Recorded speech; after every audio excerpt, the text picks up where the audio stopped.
Swanning into my chair for the live stream because I left a bunch of stuff to the last second, like I often do. Who's here already? Ian, Annette, hello.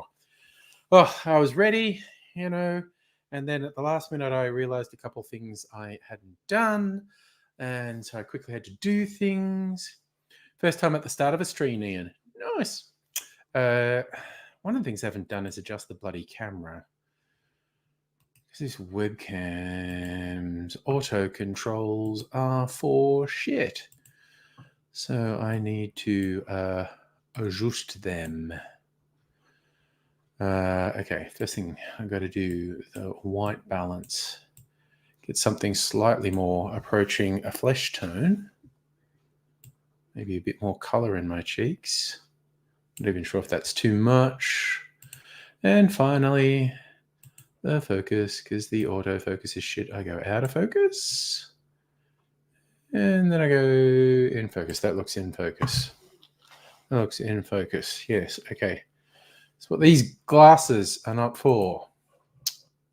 Hey, Alexander, how you doing? Party night. The last thing I did before the credits, pour myself a martini.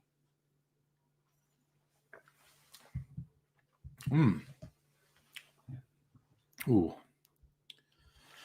And now I've had a couple of martinis out of that freezer martini. So I've got to chop it up. I've got to think which ones to put in. Thank you. I'm glad you like the glasses. I got them closer to the start of the year. Chris, hello. Nice to see you, sir. Because being paranoid, I have private health insurance. Because I don't want to have to worry about shit with hospital, etc. And so I get a free pair of glasses. Well, I get a whole bunch of money back on glasses. So I tend to get new glasses every year, just to use the thing up that I'm paying for. Came into its own this year. Paid for some major dental work for young Mr. Angry. Paid for a lot of my CPAP machine. So I've really been hitting the old private health insurance this year. But, yes. We do have a good socialised health system in Australia. Doesn't cover teeth. So, yes. And I mean, could I get it? This is an interesting question. Could I get treatment for sleep apnea? I'm pretty sure you can't get hardware on the public health system like a CPAP machine. So, I'm going to do that. I'm really intrigued as to what I can put in this martini next, actually. Change the flavor a bit. But yeah, it's Friday night. It's party night. And I am going to make a few videos on the stream tonight. We've just gone into daylight saving, so it's only just got dark now. My fairy lights aren't up. Speaking of things I forgot to do. Chris, dental insurance joke in the US. You need $7,000 of dental work. God damn. Ian, you need treatment for that. You can't sleep. It's worth looking into because, the theory is that sleep apnea causes a whole bunch of health issues. And yeah, I just sleep so much better since I got the CPAP machine. Justin, hello. All right, I'm gonna put my fairy lights on while we're talking. So I'm gonna take this down. I have to put these pegs up here to keep it out of the way during the day. Let's put this over here. And what are we doing? Doing this over here. to stretch them out a bit. And I might actually do something over here. Yeah, but I apologise for having my back to you for so long. All right. Actually, we didn't do it up there.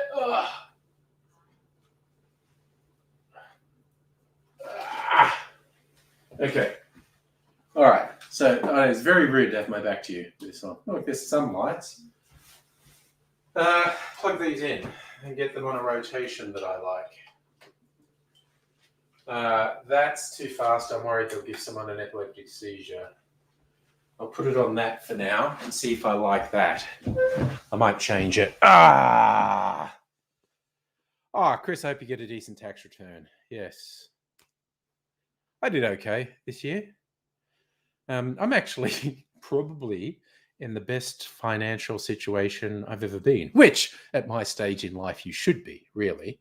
But the world is fucking evil and cruel, and a lot of people who deserve to be in a good financial position aren't. And a lot of other people, well, just wait till the fucking guillotines come out. That's all I'm saying. Chris, I like the lights too. Not a proper Friday night party without the party lights. They look good in my videos on YouTube too. So I'm going to make a couple tonight. One is going to be a bit involved. It's for a competition. The others will be easier. I'm going to make an appletini with my my homemade sour apple liqueur I made and some leftover apple vodka that I made. Didn't make the vodka. I just infused it with apple. And what was the other? Oh, I might make a Halloween. I was going to make a Halloween drink. And I might end up regretting having this martini. Because the other ones aren't going to be that strong. But I was going to make a variation on a zombie for Halloween. And that's really fucking strong. But we'll see. So, Justin, you're waiting for a US tax return from an accountant. I can imagine that being complicated. And you wish you could say, been unemployed for nearly 1.5 years, put a strain. Oh, dude, that makes sense, being under stress for that. And that's what I meant. Fucking COVID has fucked over a lot of people, and a lot of evil shitheads in government and corporate world have not taken the care of people they should have and have subverted the system for their own gain. And bunch of members of the LNP and their business cronies should be in prison, as far as I'm concerned. Nettie, you had an NNAP too? All the cool kids do it. I had a weird thing. I get this thing occasionally. If Megaleech was here, he'd know. It's a type of vertigo. It's a problem with your inner ear, where, as I understand it, the liquid that's in your inner ear that gives you a sense of balance, it can partially crystallize, which throws your balance off, and it's usually only temporary, and there's a couple ways to treat it. And at its worst, like when I had it really bad, it felt like I was on a roller coaster while I was lying down. And let me tell you, that's trippy as fuck when you're actually lying on your back on the bed, motionless, but it feels like you're pitching and going because your inner ear is telling your brain you're moving around a lot. It's really fucking weird. I had a very mild sort of recurrence of it this morning that just made me feel a bit off balance. Like when I got out of bed and was walking down the hall, I was bumping into the wall in the hallway, and I thought, oh, is that vertigo thing again, or am I just not awake properly? And as time went on, I went, oh no, it's the vertigo thing. But it's very mild. I just felt a bit dizzy and a bit sick for a lot of the day. And mid-afternoon, I had a nanna nap, and I feel much better now. Oh yeah, Ian, of course, limo industry. Yeah, would have died with COVID. Jesus. Yeah. What the government should have done all along, and in Australia, we had it better than a lot of places, but they still didn't do it right. What governments around the world should have done, and this is for maximum economic benefit to the economy as a whole, they should have paid people to stay at home. They should have paid people to stay at home, stop the spread of the disease till we could get everyone vaccinated, and that would have been the minimal impact on the economy. But ideological bullshit wouldn't do that. And so as a result, we've had millions of unnecessary deaths and much more damage to the economy than needed to happen. But the people at the top of the tree got there, so what the fuck do they care? To Chris, you're lucky your girlfriend's okay financially because he is a bit tougher for you work-wise. Okay.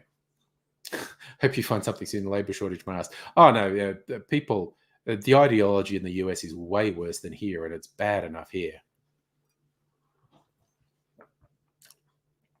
But that bullshit about no one wants to work is fucking bullshit. Nettie, weird. You've had a middle ear infection, made you dizzy, feeling like it's on the boat all the time. Well, see, that's the thing. I've had ear infections my entire... Megaleech is here. You know what we're talking about, that intermittent vertigo thingy. Your inner ear is responsible for balance. And so if you get an infection, this isn't... What I have is not an infection. It's something else. But an infection, anything that puts pressure on your eardrums can affect your inner ear and will throw your balance off and make you dizzy and sick. Our physiology is weird. The fact that an ear infection makes you dizzy is okay, cool. Exactly, Chris. It's the real thing is not no one wants to work. Killed a few million people and gave a couple million more long-term or even permanent disability. And my wordy, aren't we going to find out the impact of that over the coming years? The number of people who have very long-term debilitating effects from COVID. Ugh. Man, I hate the COVID deniers and the anti-vax people so much. Just every time we bring up the actual real issues, the real problems people have, I get more and more angry at the fuckheads. Ian, you're deaf in your right ear, so you have to look after your left ear. I'm probably at least 25% hearing loss in this ear and a bit of hearing loss in this ear. This is because that's where most of the infection was, and I had to have multiple surgeries and whatnot. Somewhere between 25 and 50% hearing loss in this ear, and a little bit in this ear from standing too close to speakers at rock concerts. I was about to say, I have permanent tinnitus. I haven't even been conscious of my tinnitus for ages. Now I think about it, it's absolutely there.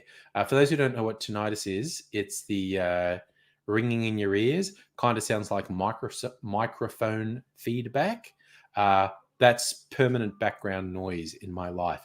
And sometimes it gets really bad. Wow, I wonder if my better sleep from a CPAP machine has helped with tinnitus. Because now I'm conscious of it. It's there. I can hear the high-pitched, it's like microphone feedback. But I remember nights trying to go to sleep when, for whatever reason, the tinnitus was much worse. It starts to feel physical sometimes. It's like a howling, screaming in my head. Man, I guess I'm extremely lucky. I don't have problems like schizophrenia because tinnitus would fuck with you if you had schizophrenia. Probably a few other mental health conditions as well. If there was an actual howling, screaming noise in your head that you couldn't get rid of and you were having problems with mental health, that would not go well together. So there you go. So Alexander, your tinnitus got better with CPAP. I literally, that is literally the first time I've had the thought, because I just went, I haven't thought about my tinnitus in ages. I wonder if CPAP's helping. I think it is. And so, Chris, you're happy to have great hearing? Nice. Ian, it was nerve deafness for you from when you were born. Okay. Mine's been induced over the course of my life. So, Chris, you had a lady Uh, your lady has hearing aids. You wear a microphone for her when you're busy locales. Nice. And Justin, you read last night, common cold can be serious for apes. Wow, imagine how bad COVID would be for them. That's a good point. Yes, loud noises, Chris. In that case, blowing off blanks at soldiers in basic training. Bad idea for hearing health. Should have been wearing earmuffs. Yeah, for me, it was standing too close to speakers at rock concerts. Abigail, good evening. How are you? Oh shit, Ian, a kid at school hit your left ear once and you lost hearing totally for a week. Fucking hell. Oh yeah, and stereo would be a real pain in the ass for you because you'd miss half of it. Yeah. You'd be listening to ASMR going, what's everyone talking about? Nettie, was it well, it's not so much pub bands. It was bigger concerts than pub bands. Like going to see the fucking Angel. I literally climbed up on their speaker stack at one gig for the Angels. Just huge speaker stacks and being right next to them where the bass beats would actually make a breeze that would blow your hair. I'm an idiot. Nobody. Yes, you could damage your hearing with a very loud car stereo. That's a real thing. Meg Leach is watching back and catching up. Nice.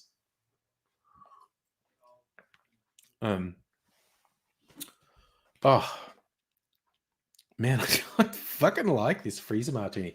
Initially, because I like dry martinis, which is a pretty strong astringent taste. It's mostly gin, and it's an acquired taste, definitely.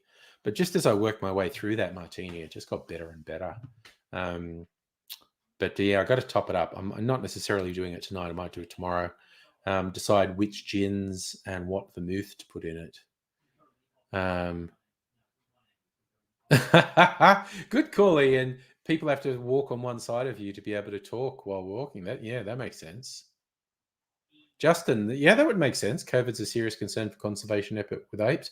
Yeah, we don't yet know what would happen if it jumped between species. And Chris, you filmed a ton of music. Have a pair of racetrack big foam filled hearing protectors. And they laughed at you in 24, but 32 they found out your eyes. Good for you, man. Good for you. I did not know it in my youth, but certainly since my late 20s, I go to any gig, I'm going to have earplugs in just to not get worse hearing damage than I have. But you can get really good earplugs now that they're like,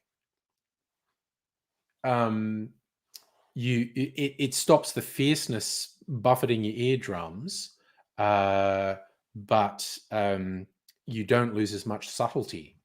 Mikulich has just found the bit in the stream where we talked about the vertigo. The medical term is benign paroxysmal positional vertigo, BPPV. Yes. Oh shit! Yeah, Ian, the F1 will. I've only been to the F1 once or twice, and I made very sure to wear earplugs the whole time because the engines of those cars are way past the pain threshold. And that's the tip, kids. If you're ever around something where it's so loud it causes pain, that is causing permanent damage to your hearing. We do not have a way to recover hearing damage. So if you're around anything that's so loud it's causing you pain, that you need to do something then and there because that is causing permanent damage to your hearing. Like at the very least, like I've been in clubs and stuff and realized it's too loud and I didn't have earplugs with me. I will literally go into the toilets, wet toilet paper, and squelch it into little wads and put that in my ears. And that's a very like that deadens sound, so I lose a lot of sound quality. It's not like good earplugs, but it's saving my hearing. So I'll do that. So Nettie, you saw pub rock bands in the 20s. So I mean, so did I in Sydney. Oh, Nettie, this might resonate with you. I saw apparently someone new has taken over the Annandale Hotel, which was a sort of rock band dive as far back as I can remember. I used to go there all the time. And they had all these photos of bands that had performed there, framed things, and apparently they're remodeling and don't want them. And they just put them out on the footpath and people grab them. And I saw some people posting it on social media saying, and they were saying they thought it was sad. It was like, oh, history, you know.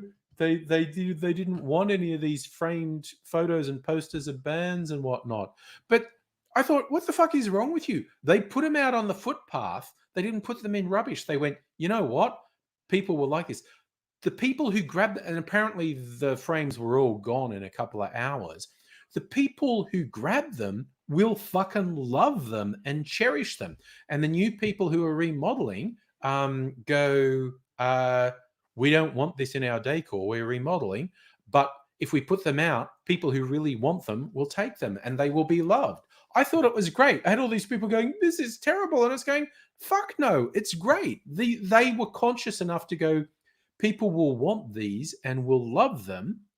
And they've got new homes where they are loved now. I thought it was great. And instead of all being in the possession of the pub, they would have gone off to dozens of people. I thought it was great.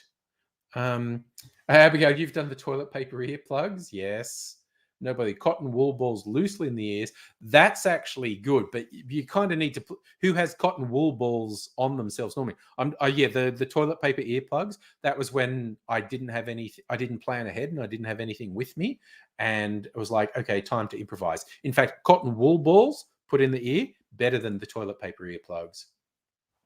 Nettie, the Annandale. There was a period where this band I loved called the Tall Shirts had a residency at the Annandale. I think it was every Wednesday night. It was Wednesday or Thursday. I think it was Wednesday. And I fucking loved them. And I lived in Chippendale. So walking from Chippendale to the Annandale, that was half an hour, 45 minutes. And I was walking because Sydney public transport is shit. It's not like Melbourne where you would just jump on a tram. And I would walk there. It was about 45 minutes. It was worth it. Tall Shirts was so much fun. So, Chris, sorry, what are people tossing out? When your car gets repaired, you're going to get boxes of CDs, Blu-rays. People toss them out. Yeah, they do. I still have a huge shelf of DVDs, and there's some Blu-rays in there, but they're mostly DVDs because I'm old and was collecting DVDs since the 90s. That's when DVDs came out, isn't it? Oh, man. Okay. So, that's a great start to the night, that martini. Annette used to live in Northumberland Avenue, 20 minutes away. Well, I was way down Chippendale, Redfern area, so it was a bit of a walk. But I also used to go the Sandringham in Newtown. There were some great bands would play at the Sandringham in Newtown. Yes, Chris, I agree. Don't throw media out. Donate it or sell it. In fact, at the start of COVID, I went through DVDs and I picked out a bunch of kid-oriented DVDs. You know, shit I'd collected since the 90s when the various offspring were very young. Stuff that I knew they'd never watch again and I didn't watch again. And it turned out to be like 50 DVDs. And I just posted a picture of them online and said, is there anyone local? Is there anyone in Melbourne who doesn't have streaming? And because I understood there are people who, tight budget, and this is particularly going to be true of people with littlies, tight budget, can't afford streaming and that sort of stuff. And I said, look, I've got this fucking box of stuff. I will post it to you. If you're local. And someone went, oh hell yeah. And it cost $20 to post it.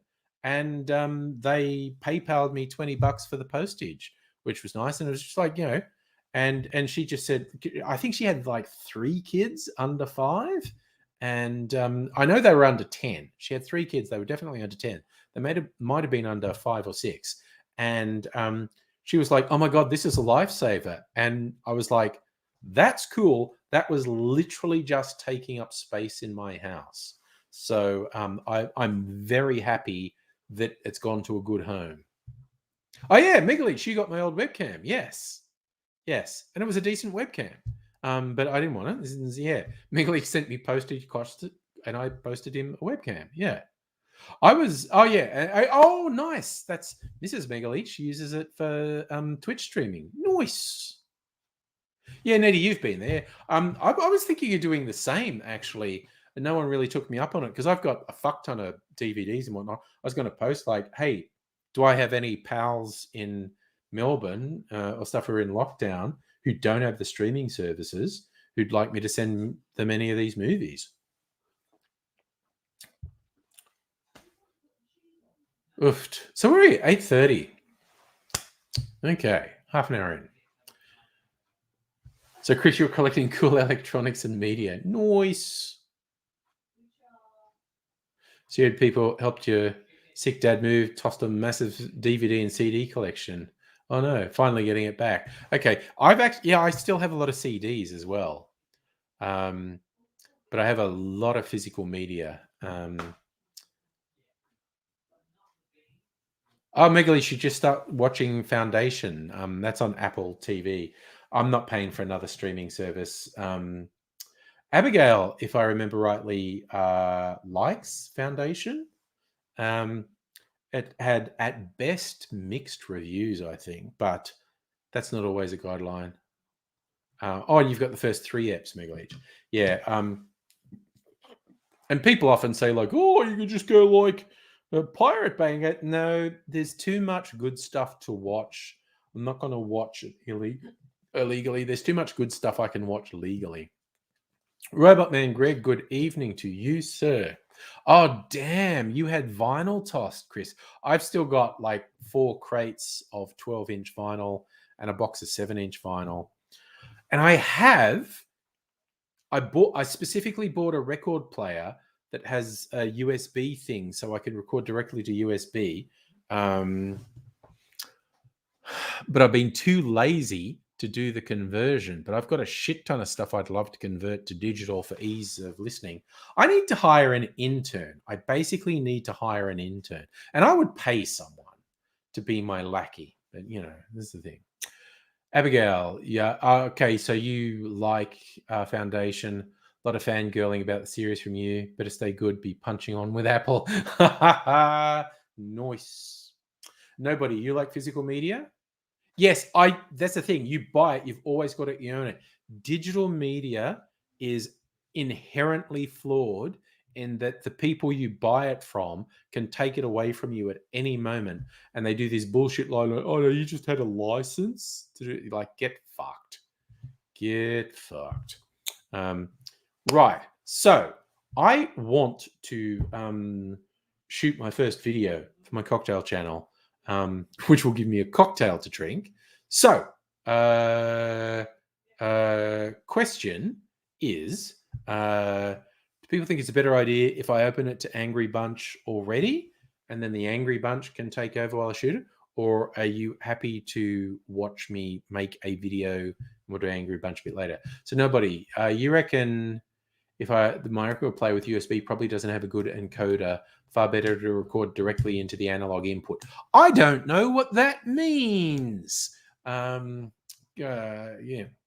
So Justin, when you got a new computer, you had to specify an external CD drive so you could play all games. Oh, I've still got. I'm sure it still works. It's not the PC I use, but I've got a PC. I kept the tower, one that I actually specified, because my current one doesn't have a physical drive, like disk drive, but I've got one that has an old floppy disk drive, not just a disk drive, floppy disk drive. Is that Michael Carradine on my tie? Yes, it is. It's not Chairman Mao. It's Chairman Mao. Because I think having a communist leader on a business tie is funny. So nobody, if I use the audio on my sound card, likely need a preamp from the phono level, you won't get any sound. Oh yeah, I get you meant David Carradine from Kung Fu. Yes. No, it's Mao. But anyway, nobody, I've been too lazy to do it. You think, the USB do the job, might like horror. Oh yeah, I mean, if I want quality, I'd actually play the vinyl. I just mean for convenience to have a digital copy. And also, like I said, I need a lackey. I need to hire someone, maybe post-lockdown, I don't know. Hire someone to do my IT grunt work for me.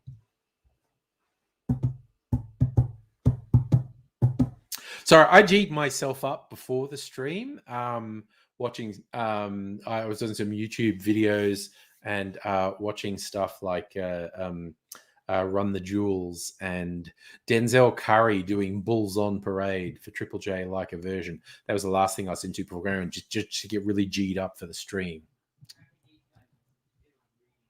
Nobody, yeah, but downloading the music I'd have to pay for.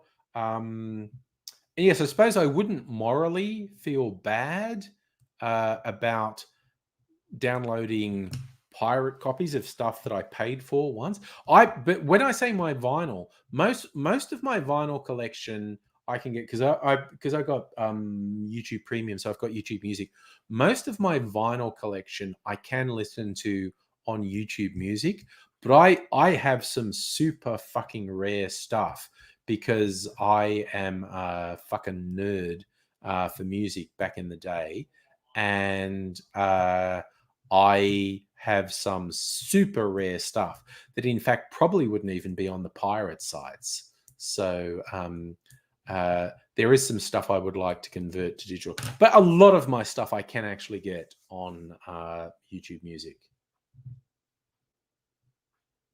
Oh yeah, no, but I have a couple pieces of software that I have for legitimate legal users that would actually also rip stuff from sites, which is technically illegal.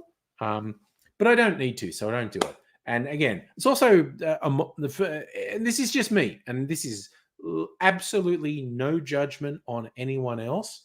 But for me, because I've done various things where I've tried to, make money from creating content and whatnot, I will go out of my way to not pirate stuff from an independent site. Okay, you know what I'm going to do? I'm gonna make a cocktail, and I'm going to move the laptop so you're going to get a slightly different view of me doing it. And this will just be fun. First, I need to get the ingredients. I am making a cocktail with Mr. Black coffee liqueur for a competition that I'm calling the Seven Seas. I might call it Mr. Black Sails the Seven Seas. So, okay, I'm throwing this out to you folk because I've made one that I call Rum and Four Seas because I just had stuff that started with C in it. And me and my love of wordplay, as soon as I said four C's, I mean, I need the seven C's. I need the seven C's. And so I actually came up with a cocktail that has 7 components that start with the letter C. So I'm throwing it out there to the Brains Trust. This is for a competition for a coffee liqueur called Mr. Black. It's a competition, make a cocktail with Mr. Black. Is a better name just call, and again, this is sort of potentially sucking up to the sponsor of the competition.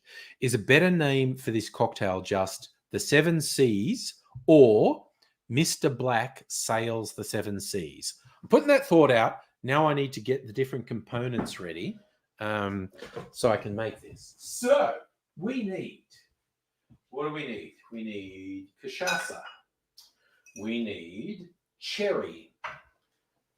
So a couple of the C's. Cachaça, cherry, rum. Christ, where's Mr. Black? Mr. Black is a C. Coffee. Cream of coconut is potentially 2 C's. I might be cheating there. 2 C's. Back to the fridge. No, where the fuck is it? It's hiding. Chai. Sugar syrup. Cinnamon and cherry. So that's 1, 2, 3, 4, 5, 6, 7. So I'm not even cheating. Like 1C is cream of coconut. 2C is cachaça. 3C is cherry rum. 4C is coffee liqueur.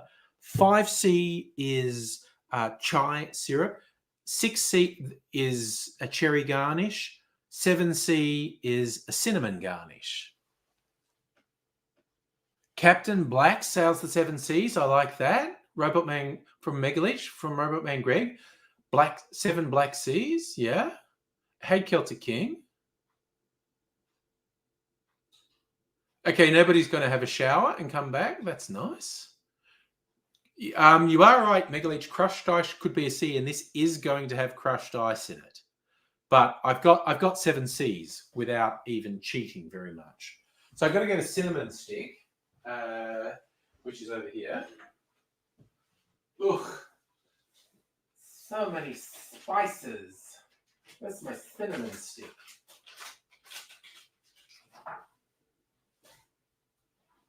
All right, got a cinnamon stick.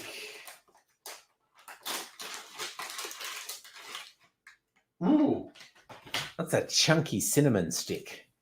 I like that.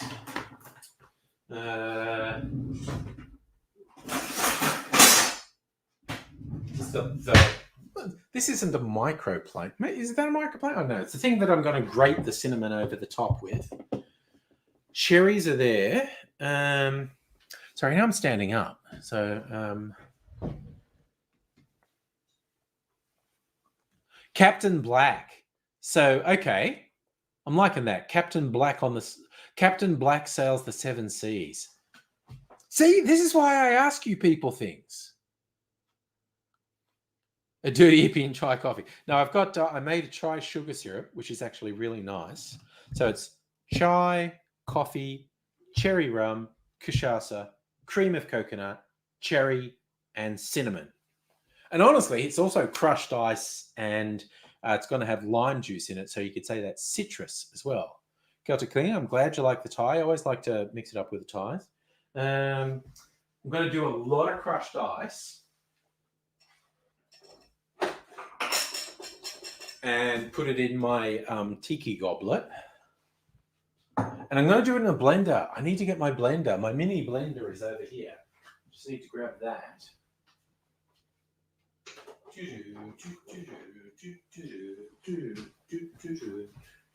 Wow, wow, chicken, wow, wow. All right, got my blender happening.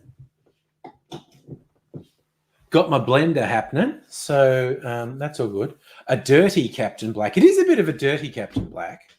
All right, so I think we're going with Captain Black sails the 7 Seas. It's a pirate drink. It's a pirate drink because cachaça is like a cousin to rum. It's a Brazilian drink. The base is distilled sugarcane syrup, whereas with rum, the base is usually molasses, which is sort of boiled down sugarcane syrup. Sugar. That's the cousin. So I got this. This is neat. These guys. They call themselves Rum Diary. This is the Rum Diary spiced from their experimental kitchen, etc. So I just want to know, rumdiaryspiced.com. They are Australian, and this little thing, now if you can tell, that's thing modelled on Hunter S. Thompson, because his first novel was actually called The Rum Diaries. Yes, Celtic, we should all be angry pirates, definitely. Dirty Captain Black. I don't no. I might not go dirty, but Captain Black sails the 7 Seas, definitely. Jim, the dude, the lights are year round, man. Yes, you could argue they're Christmas lights. I just call them fairy lights because they're a good time. They're party lights. Right. I have all the components. I need the friggin' container. And I need my jigger. Where's my jigger at? Ooh, and I probably want the strainer. Right. Things I probably need. I need my freaking Lewis bag and smash up some ice. Yeah, this is gonna work. Yeah, Celtic King. They're party lights or fairy lights. All right. So doing 1.5 ounces of cachaça, 1 ounce of Mr. Black, 1/2 ounce of cherry rum, 1/2 ounce of chai syrup, 1 ounce of cream of coconut, lime juice, 3/4 of an ounce of lime juice, I think. 3/4 of an ounce of lime juice. I could also do a clarified version and use the cream of coconut to clarify it. Celtic King, I haven't heard from Aidsy, so I don't know what's happening, unfortunately. But he knows this is party night. Honestly, if he doesn't show up tonight, I'm going to start to get a bit worried. I'm going to have to try and chase him down. Yeah. So,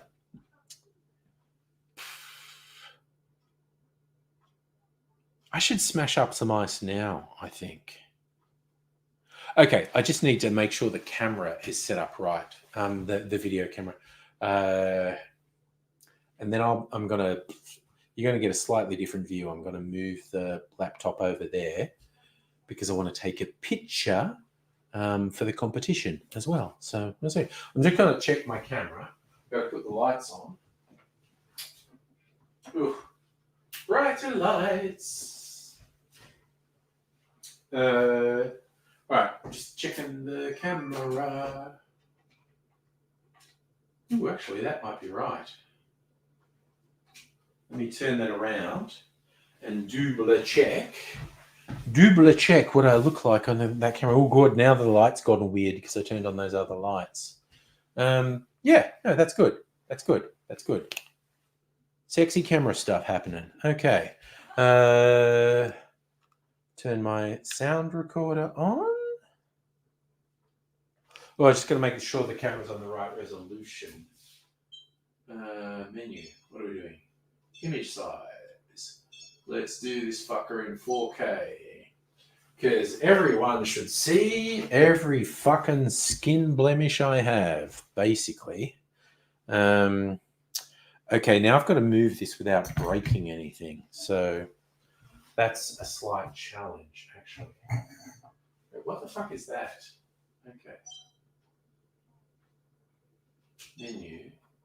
Image size. Okay.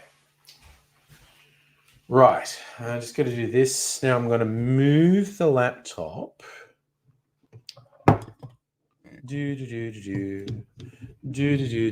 Hope this isn't giving anyone vertigo, by the way. I'm going to put it here. Just going to put it here. This is actually on the cat tower now. Put the microphone here. I had the mallet right there. Where the fuck did the mallet go? Jesus Christ.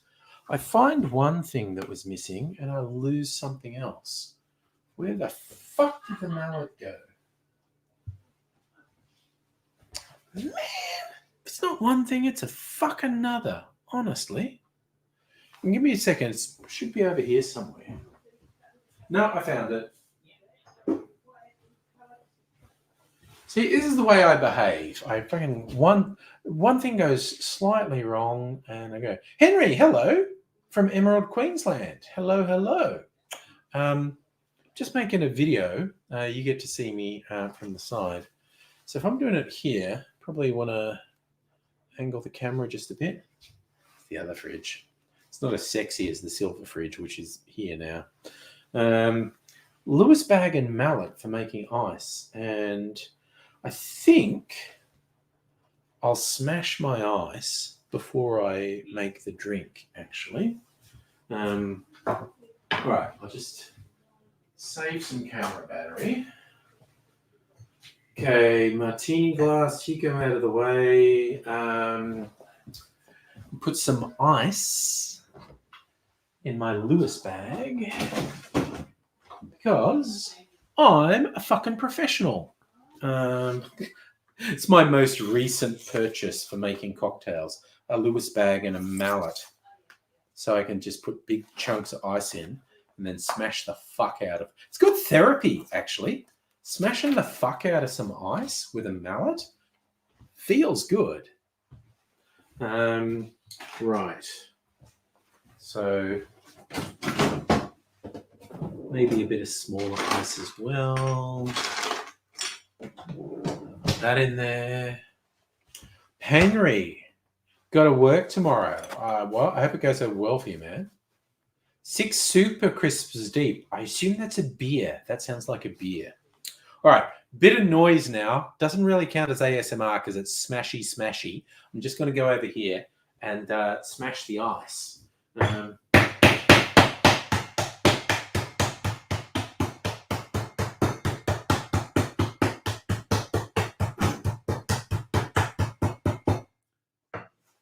I'm just checking.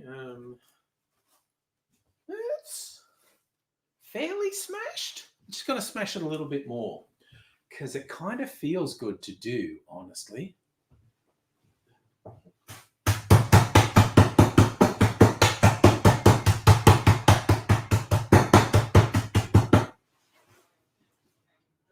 right, I think that's smashed enough. I'm gonna make the video now. So turn the camera on. You're gonna get a weird view of me now, but that's okay. It's all working. It's all working. Okay.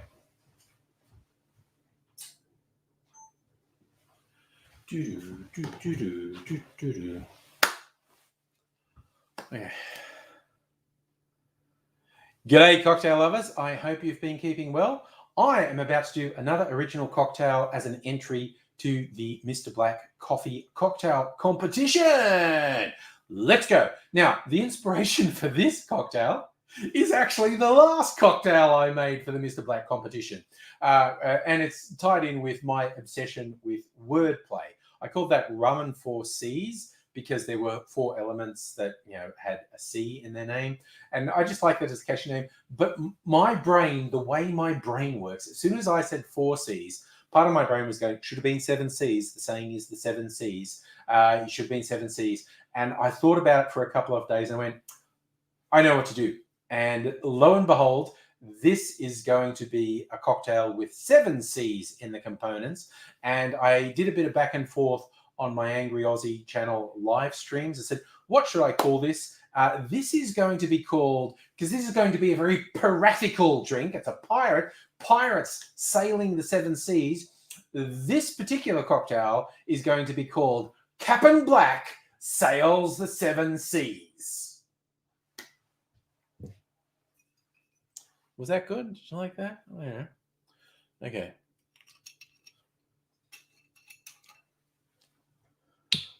Where did I put my jigger? Seriously, I thought I got my jigger out. Oh, it's hiding. Jesus, because I moved everything.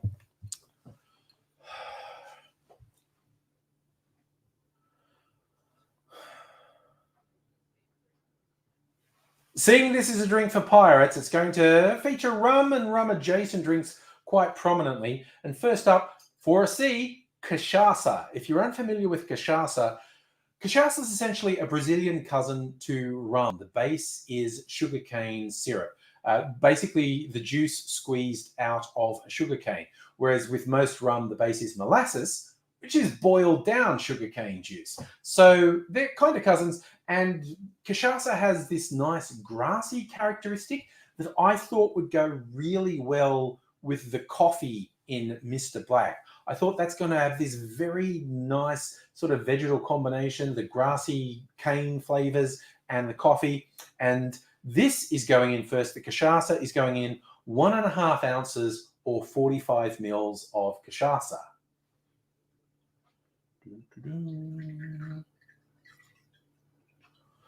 Almost empty. Gonna have to go to the bottle shop and buy some more cachaça. Woe is me, buying more alcohol.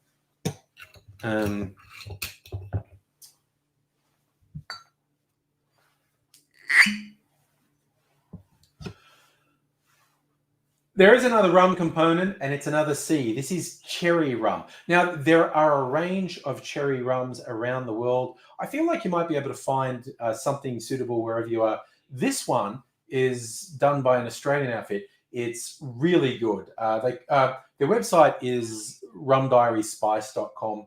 They import rums from Trinidad and Tobago and then do all sorts of magical things. They do filtration, macerations, and re-aging. This is a spiced cherry rum they make, and it is absolutely magnificent.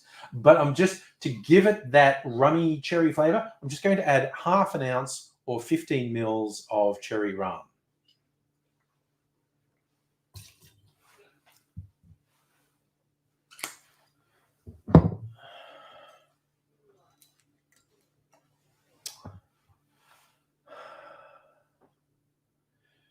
Mr. Black is what this cocktail is all about, and inspired by my 4C's cocktail, which had 3/4 of an ounce of Mr. Black, I'm actually going a bit heavier because even with someone like me who is not a coffee drinker, when you find the right balance with Mr.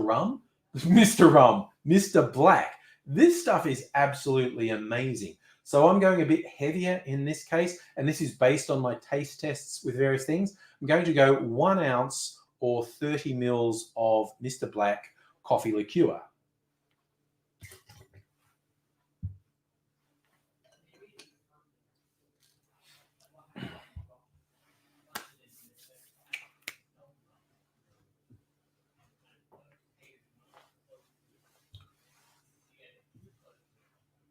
Keeping in with a rather tropical rum feel that's going on with this cocktail, I'm going to add some lime juice in. It's going to be 3/4 of an ounce, which is about 22.5 mils of lime juice.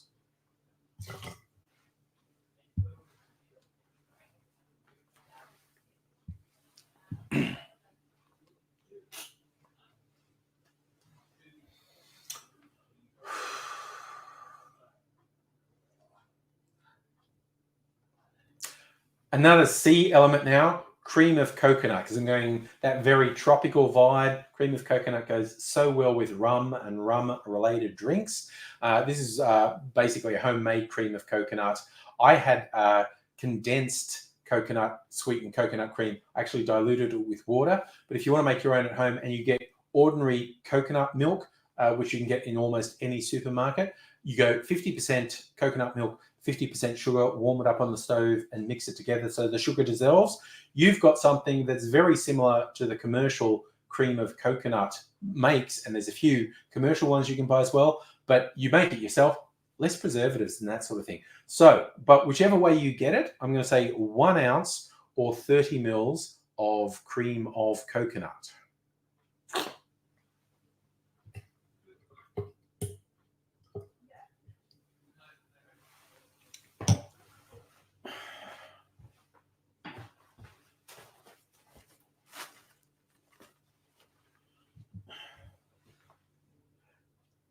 Little tip, the acidic elements in the lime juice and the Mr. Black will be working very hard to actually curdle that cream of coconut. So I'm going to blend this to make sure it's really fully integrated. I'm going to add a little bit of crushed ice. I've been crushing ice in my loose bag.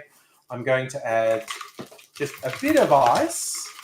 This is going in a mini blender. And yes, look, honestly, some of the crushed ice is going on the floor, but some of it's going in here. Now I'm going to flash blend that for about 10 seconds.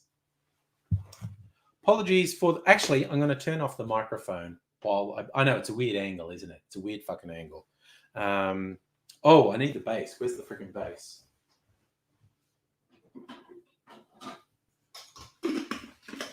Okay, I'm actually going to turn off the microphone for 10 seconds.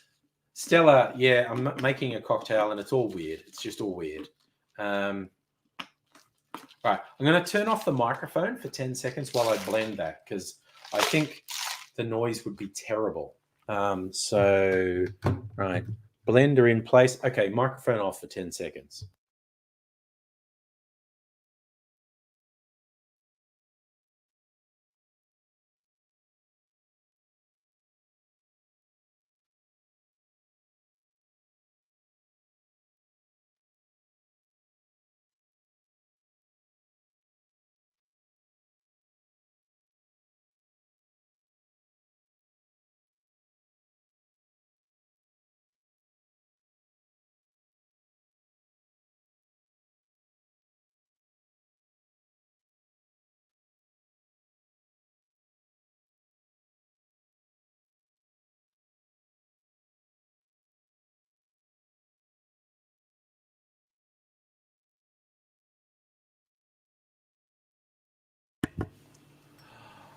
I forgot an ingredient, and it's one of the C's. It's chai syrup. It's rich sugar syrup I made.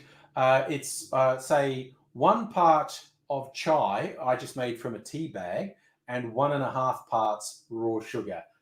So I made a strong cup of chai and then added the sugar and got just an amazing sugar syrup. Yes, for this to make sense, I could either just tell you I made a mistake or I could reshoot the whole video. I'm not reshooting the whole video. I blended the goddamn thing and then remembered this. So I'm going to add half an ounce, 15 mils of chai syrup, and then reblend it.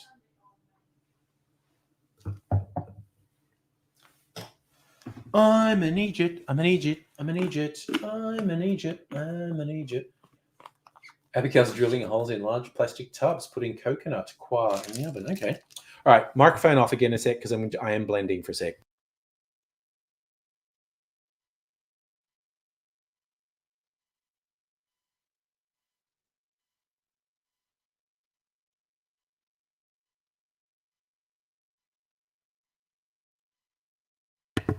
Now I'm adding crushed ice to my tiki goblet.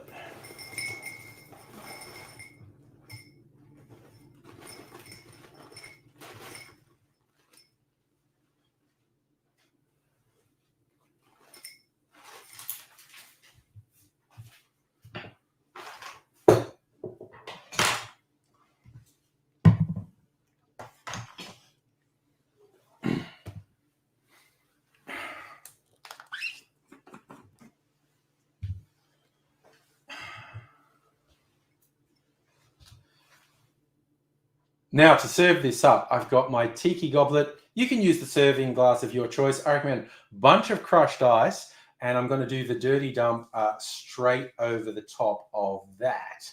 Ooh, but now there's still a few C's to go, and that's my garnishes.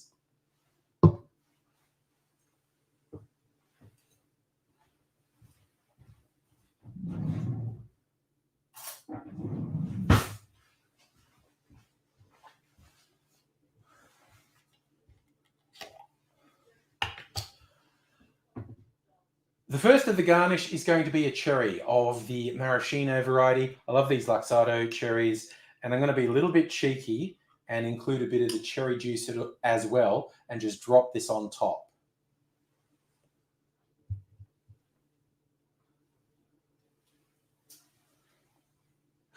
Trying not to get sticky cherry juice all over my kitchen. Just drop that right on top. But not quite done yet.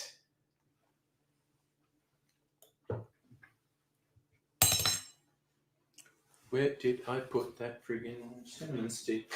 And a really nice chunky cinnamon stick.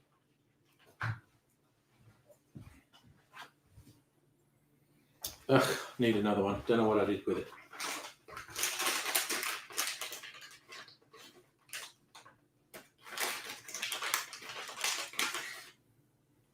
Yeah, doesn't smell cinnamon.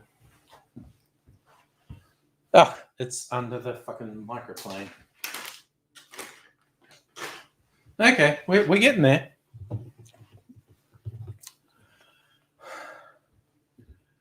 The final C is my second garnish, some cinnamon. I'm going to grate some cinnamon, fresh cinnamon. Well, it's not fresh cinnamon, but I'm going to grate some cinnamon over the top as the final garnish. And then we have Captain Black sails the 7 seas.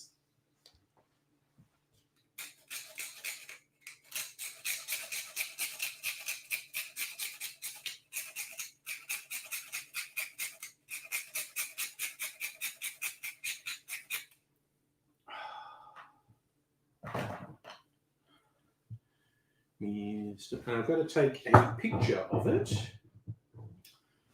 Where is my phone? There's my phone. I just got to take a picture. Do, do, do, do, do, do, do.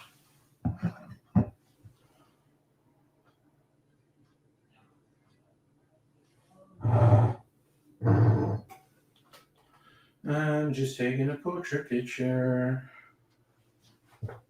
Further away. Further away. Come on, that's far enough away. Fuck you.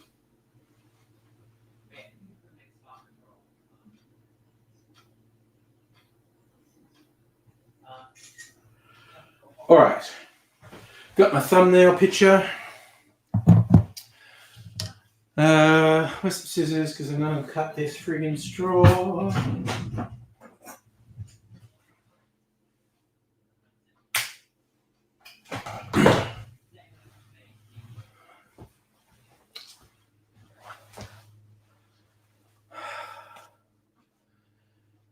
And there we have Cap'n Black sails the seven seas. Yeah, okay, grating that cinnamon over the top. Lovely aroma coming off, but let's give it a taste. I tell you what, just the flavor of that Mr. Black, again, for someone who isn't a coffee drinker, just finding the right blend and the right balance, it just makes a great drink, because quite a few of the elements in here are sweet, particularly the cream of coconut and the sugar syrup. But that coffee flavor and balanced with these, it's just a light bitterness on the palate. It's actually a really good complex drink. It's got this great tropical vibe and this earthy coffee element in there. And I think cachaça was a good choice because you've got that sort of grassy, different earthy flavor from the cachaça, and it has gone well with the Mr. Black. I really like it. So, hey, I hope if you're feeling adventurous, you might try it too. But even if you're not, there will be a link below to the actual competition where this recipe exists. And it would be extremely wonderful of you if you were able to take the time to vote for me in that competition. Who knows? I might become world famous as a Mr. Black coffee maker. Probably not. I think the competition is really fierce. But, you know, if you get to vote for me, that would be great. Even if you don't, I just hope you're having a good time. Maybe this is giving you an idea to try something. And if you're not already subscribed to the channel, it'd be great if you did. Give the old thumbs up. I think I've put a bit of extra effort into this. Thumbs up would be nice. I'd really appreciate it. And I'd really appreciate seeing you again. So in the meantime, do look after yourself. Look after people around you. And until I see you again, I'll say, "Arr, Cap'n Black is watching ye." That was very cheesy. Anyway, now I'm going to put the laptop back in its normal spot. And we'll be fucking set. A little bit more to pour in there. I'll switch a few things off. Stop. I think I'll switch those really bright lights off so I don't go blind. Right. Okay. Put a few bottles back now. Put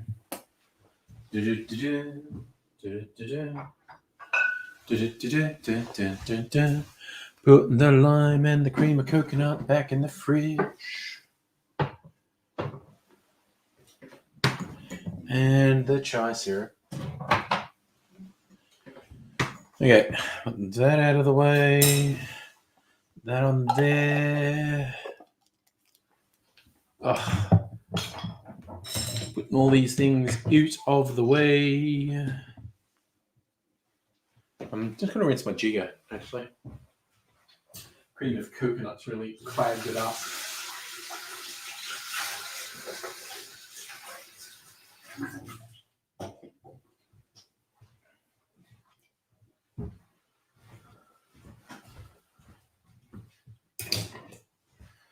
Right.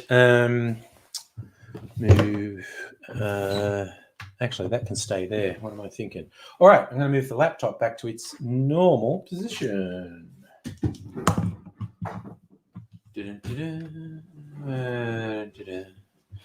And my microphone can go there.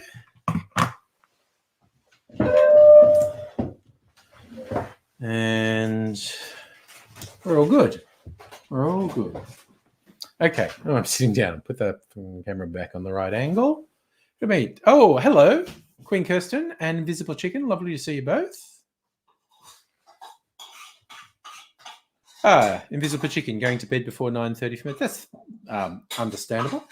Glad to see you here. So there's my Captain Black Sails the Seven Seas. It's very weird to me that I'm actually enjoying a coffee cocktail. Oh, Mrs. Angry Cheese, you want to try my... No? Okay. Are you going to bed or do you want to You're going to bed. Don't want to smith them. No, going to bed. Fair enough. Okay. Excuse me for 1 second.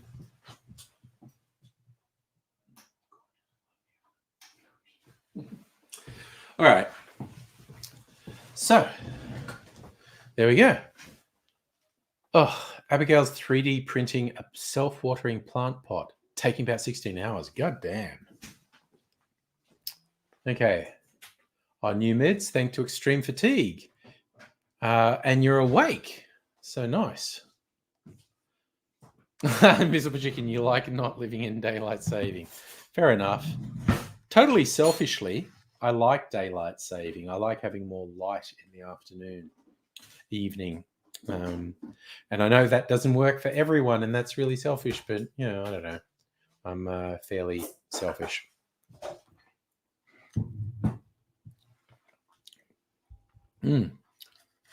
I mean, I'm actually genuinely surprised that I've been able to. This is the third cocktail I've made with Mr. Black where I actually genuinely liked it. Like, not my all-time favorite, but these all, from my perspective, and this is from the perspective of someone who friggin' hates coffee. I really hate coffee. But I've managed to make 3 cocktails now that I actually enjoy. I'd give a 7 to 8 out of 10.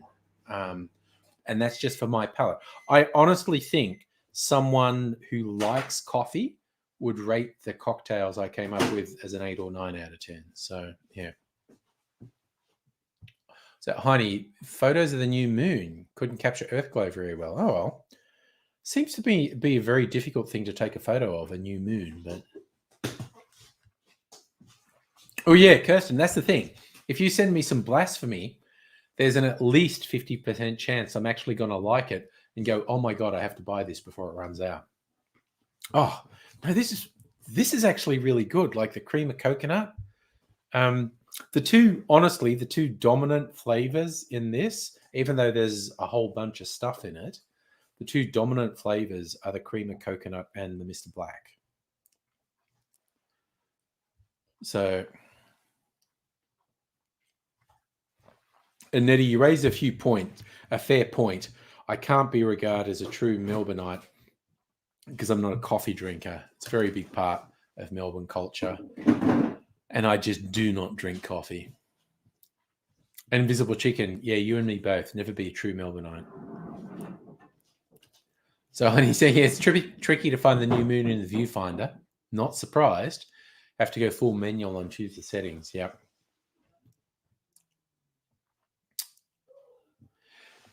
See, nobody, if every religious person, let alone every Christian, but if every religious person shared your views about basic decency and positivity, I wouldn't have the slightest problem with religion. I'm perfectly happy for people to be into things that I'm not into. It's when people are destructive in what they say and believe that I have a problem. It's like the best summary of it I've ever heard is if someone says, because of my religious beliefs, I can't do the following. I'm like, okay, if that's how you want to live your life, that's fine. But when someone says, because of my religious beliefs, you can't do the following, I'm like, fuck you.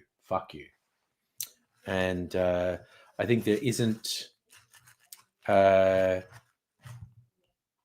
I was about to say something incredibly negative, but I think that's a recurring problem across religions to dictate what other people can do. Yes, Stella, I'm with your version of the Bible. Don't be a cunt. And yes, nobody, I'm with you. I think it's people who are the problem. People are dicks, and there's a certain subset of people who use religion as their excuse to be crappy towards other people. Absolutely. Abigail, born and raised in Melbourne, but you don't drink coffee. But you've worked in a cafe and you can make a good cappuccino. I think because you can make someone else a coffee, that does give you a pass, Abigail. And because I'm not from Melbourne, So, God, I'm from New South Wales. That's the fucking crime. All right. Man, this is actually really nice. I love it when I make a cocktail, particularly when it's one that this is literally one I made up, but I just went, that'll work. If I put that and that and that and that together, that'll work. This is kind of like a coffee tiki drink. Not kind of, it's a coffee tiki drink. And it works. I don't know. I might. I don't think I'll win this Mr. Black competition because I think the competition will be really fucking brutal. But if I get noticed, maybe get a shout out from Steve the bartender will help my YouTube channel. I'll be cool with that. So Nobby, you agree with Stella and me, and that's the thing, man. We agree with you, and the idea that people like you working in communities of faith to increase tolerance and positive attitudes, that gives me hope. I don't feel I, as an outsider, can particularly influence communities of faith. But again, someone with you, with your positive attitude and whatnot, within a community of faith, that gives me hope. I feel like you can influence people to be positive. And that's the other thing I like, man. You don't want to grandstand about your faith because that's a no-no. And I don't think any of us think you do that. But just someone just with a positive vibe within a community of faith, that gives me hope. I don't object to people having beliefs that are outside the sphere of how I see things, because people are different. I don't have absolute answers to anything. I just have a problem with people who are shitty to other people. And there are a bunch of atheists, people who call themselves atheists, who are super fucking shitty to other people, like Richard Dawkins, for instance. But yeah, seeing someone who's within a community of faith who has such a positive outlook, that just gives me hope. Because again, people of faith do amazing things. There are a whole bunch of people of faith who do amazing things for communities and help other people. And I try not to tar everyone with the same brush, because there are obviously people who use religion, and that's all religions, whether it's Christianity, Judaism, Islam, Buddhism. There are people who adhere to all religions who use their religion as an excuse to fuck over other people, and fuck that noise. And yes, there are atheists who use their view of the world to fuck over other people. There are leftists who use their view of the world to fuck over other people, and fuck that noise. Certain people are actually the enemy. Nazis are the enemy. But yeah, no one's immune from being a fuckhead. I love that, Stella, from the bush. You can make a Billy Boyle cup of blend 43. Nice. Whereas me, I will make you a coffee cocktail. This is genuinely good. I fucking like this. I don't know. I might get somewhere in this Mr. Black competition, because I've got two sort of tiki themed cocktails and one that's a very boozy one, and I liked them, so maybe other people will. So who knows? Who knows? I could be in with chance. Like I said, I don't necessarily want to win and this is the hilarious thing. If you win the competition, you get a coffee machine. And I don't know what to fucking do with that. I don't drink coffee. I'd have to find someone to give it away to. Probably a community group. I'd probably find a community group that has a meeting place. And I'd say, would it help y'all if you had a coffee machine there? Fucking, here's a $3,000 coffee machine that I will never use, that you should have. I don't want to sell it. And Greg, yes, I could make a few bucks by selling it. I don't want to sell. I would prefer to find a community group that would benefit from having a high-end coffee machine. What I want out of the competition, I definitely do not expect to win it. But if I get into the finals and I get noticed, I'd like, a bit of attention to my YouTube cocktail channel. That would be cool. But yeah, if in the tiny chance that I win and you get this fucking coffee machine that I will never use, my plan would be to donate it to a community group. Yeah, Abigail, queer groups there are probably heaps. I would just try and find a community group that said, hey, do you have community meetings and whatnot where it would be cool if you had like a really fucking high-end coffee machine? Fucking take it. Just take it, because I'm never going to use it. Nobody. Here's a psalm Angry Aussie reminds you of when he says God probably wouldn't care about talking monkeys from Psalm 8. What is man that thou art mindful of him? Yes. So nobody brings up my view of religion and God. And it is that even if there were a creator, the concept that a creator would give a shit that us talking monkeys worshipped said creator is absolutely ridiculous. The concept that a creator, a supreme being, a creator, would care that us talking monkeys worship them is a ridiculous human conceit. I think even if I think the existence of a god or a creator or whatnot is irrelevant, because if there were a supreme being that created us, how could they possibly give a shit whether we worshipped them? They would just want us to be good. They would just want us to think, oh, my creation is doing good. So I just try to be good to people. Nettie, is it time for Angry Bunch? That sounds like you're ready. So and I'm really fucking drunk, honestly. I think I'm just like pleasantly. So okay. First call for Angry Bunch for anyone who is up for it. I like that. Nobody. Religious people lean towards my views. Your own faith doesn't make sense. Just be good.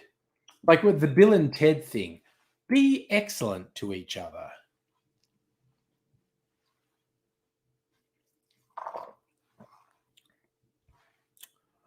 Oh, I'm really enjoying this. Stella, unless God's actually Q, he's a vain, omnipotent being. And I also think, as bad as the sort of alien spin-off movies are, oh, Christ. Okay, sorry. I have a couple of cocktails and I have trouble remembering names.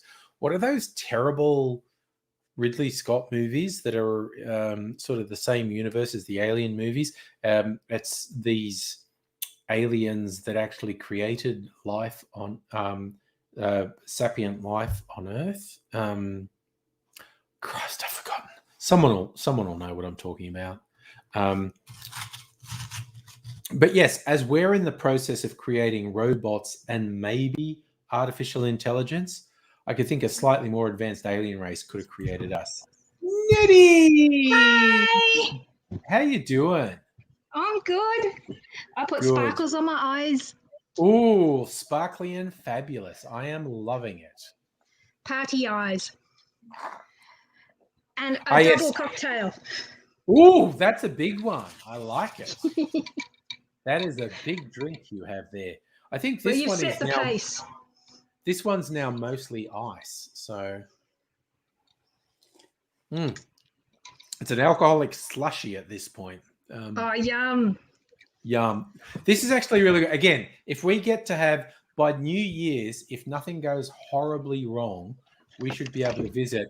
We could have another New Year's with you and Abigail and maybe who knows who else over here on New Year's Eve.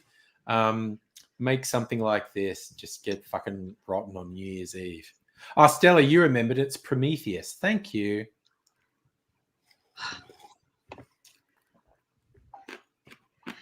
Thank you, nobody. Jeremy saying aliens would take a look at our gender confused world, leave it with their heads low.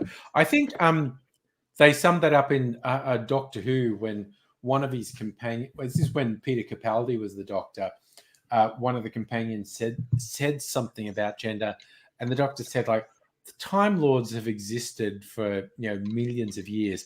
We transcended your pathetic ideas of gender millennia ago. It's just like, Yeah. It's all good. So, nobody's moving before New Year. That's true. Yeah. That's whenever anyone does something like moves house or changes jobs in this weird fucked up world we've been in for the last 18 months. So, Nettie, you moved. Nobody's moving. Kirsten moved states and moved jobs. I'm in awe of people who in this weird fucked up world do something as big as that. I had really good timing. Really good Yeah. timing. Because you got 'Cause, to it moved. The city rents, actual CBD rents, are really good now. Yeah, they are. And also I was between lockdowns. Just. Yes. You got between lockdowns, which was good timing. Brilliant. Brilliant. I think like if I won lotto, I wouldn't buy a house in the suburbs because housing prices are dumb as hell at the moment. But I'd buy an apartment, maybe like a penthouse apartment in the city where we could have parties. It wouldn't be to live in, it'd just be somewhere where we could party in the city. Because they're costing half as much as they did a couple of years ago. And here's nobody. And Greetings, salutations. Hi. Feeling clean? Feeling very clean, but still very, very worn out. Ah, that's okay. We'll chill, man. We will chill. Yeah. I have been busy. You do, because you're moving this week. Oh, yeah. You've been clearing space. Yeah. It's a lot bigger now, isn't it? Yeah. So several carloads of stuff today. Some stuff actually isn't following me to the new address. Some stuff is going to fuck off. And it has fucked off. Gladly, some things have converted into money. Yay. Which is nice because I rarely have any of that. Yeah, that's good. But hey, the arrangement I'm going into is going to make that a little bit easier because I'm splitting the rent in half. Nice. So nice, my friend and I will be vacating. House, it's pretty good, actually. Yeah, very good, actually. And it's got a long ass driveway, so it's kind of it almost feels somewhat remote. Okay. Nice. So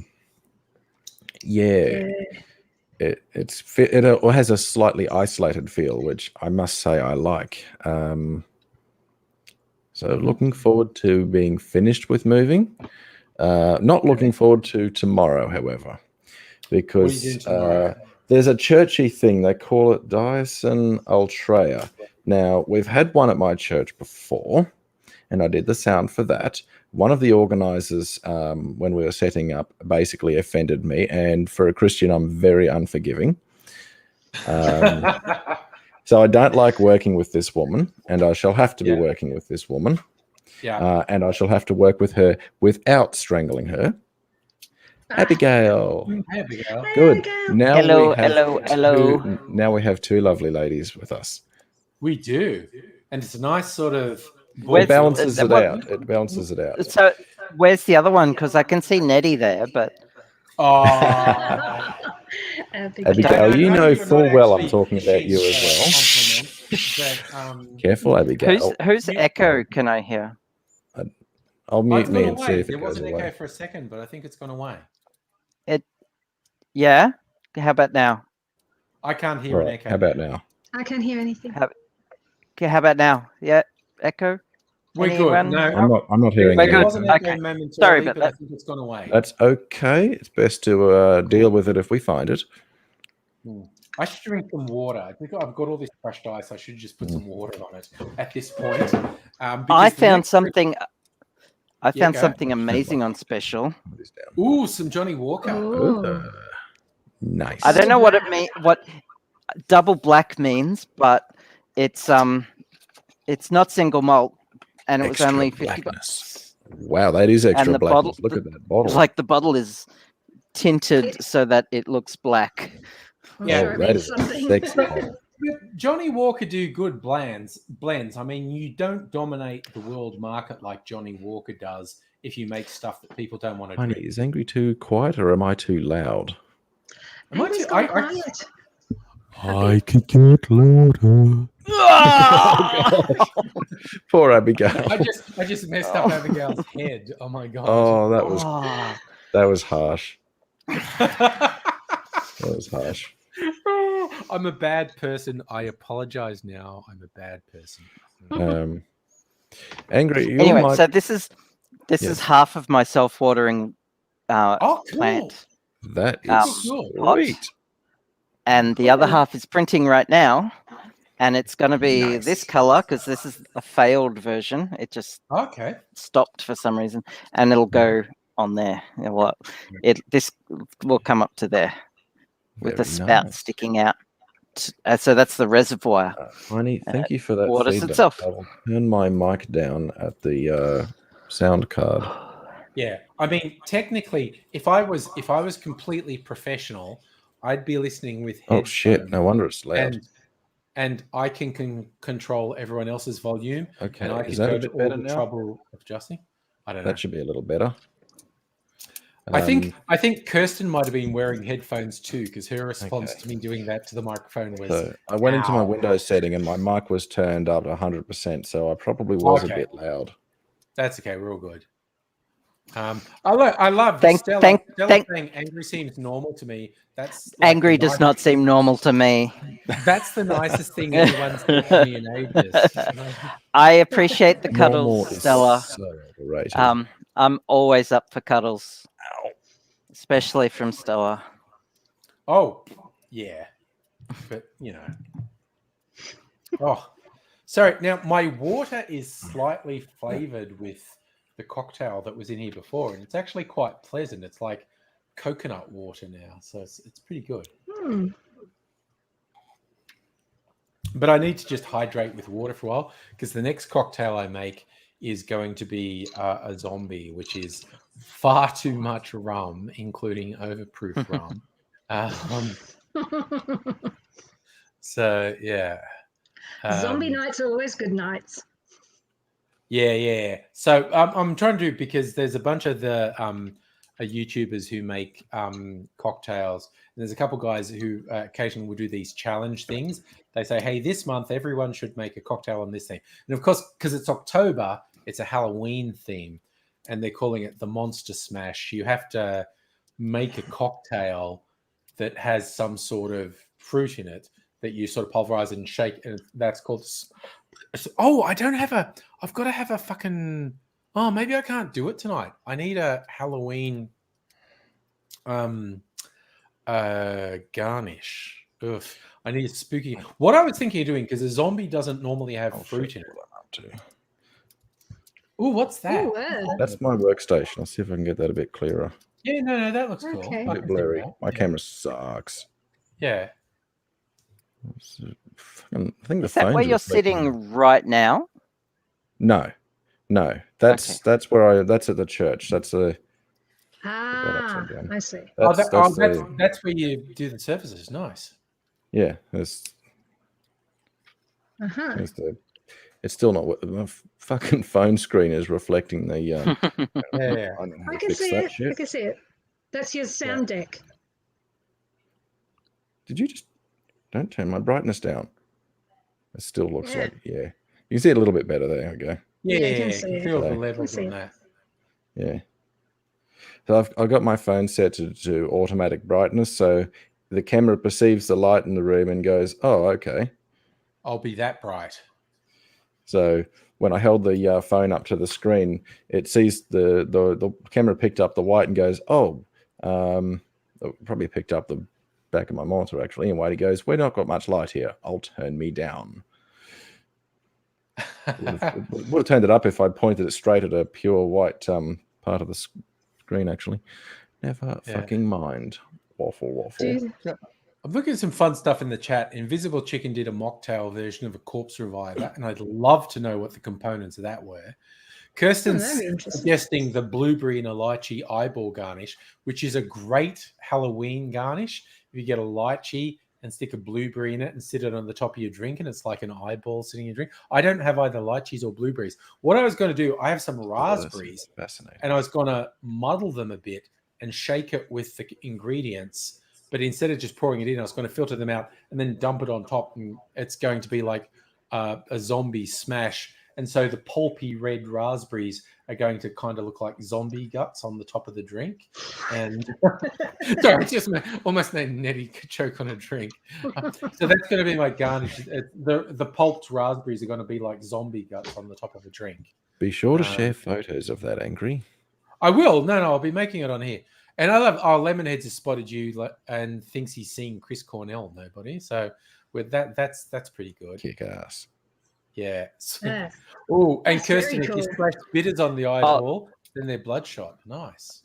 Stella, Right. Stella, if you do goth up for Halloween, you know where to send pictures to.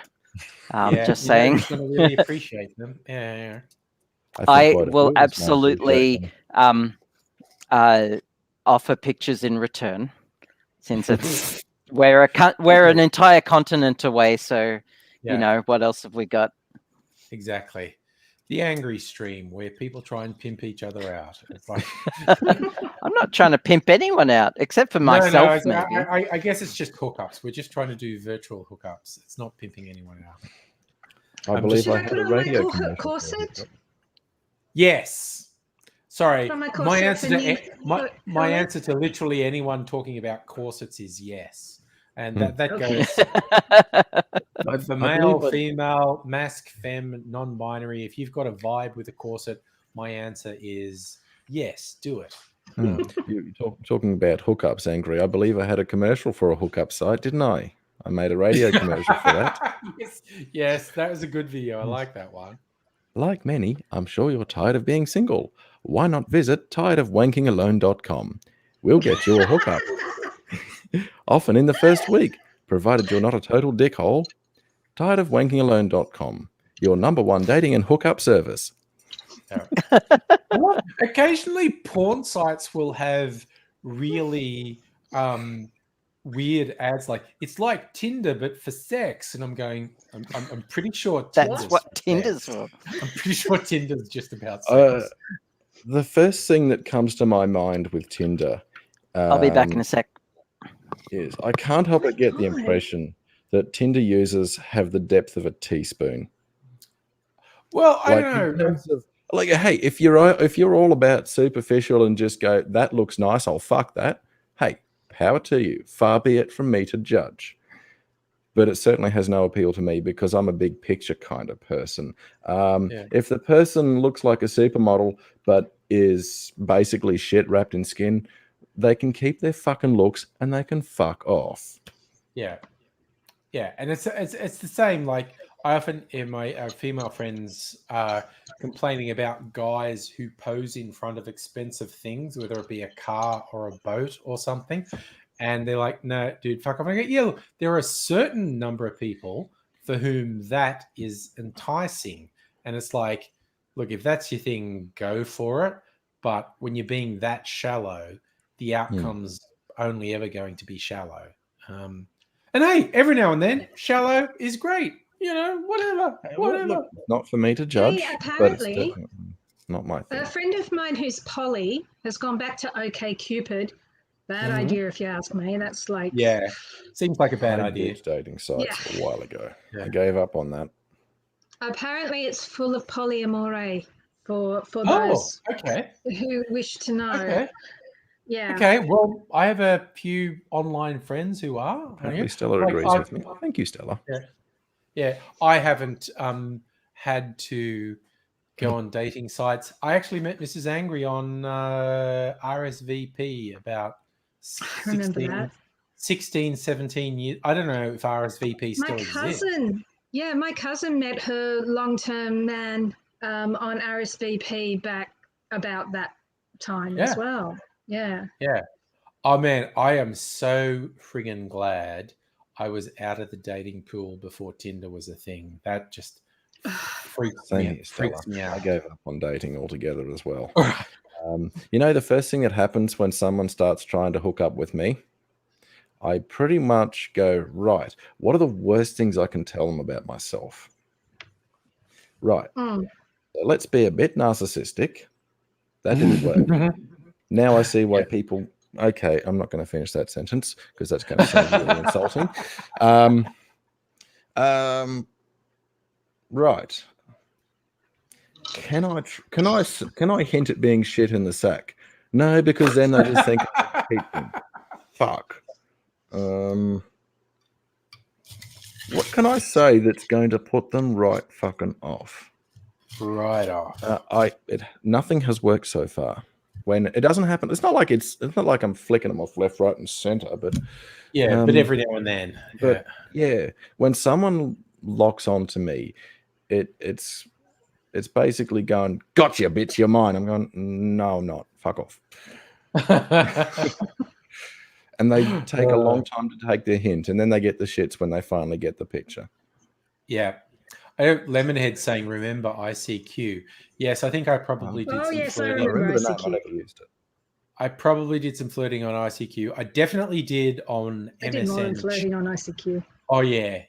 I definitely did on MSN chat before Microsoft shut it down because they realized it was just like a porn free-for-all and they didn't want to be associated with it.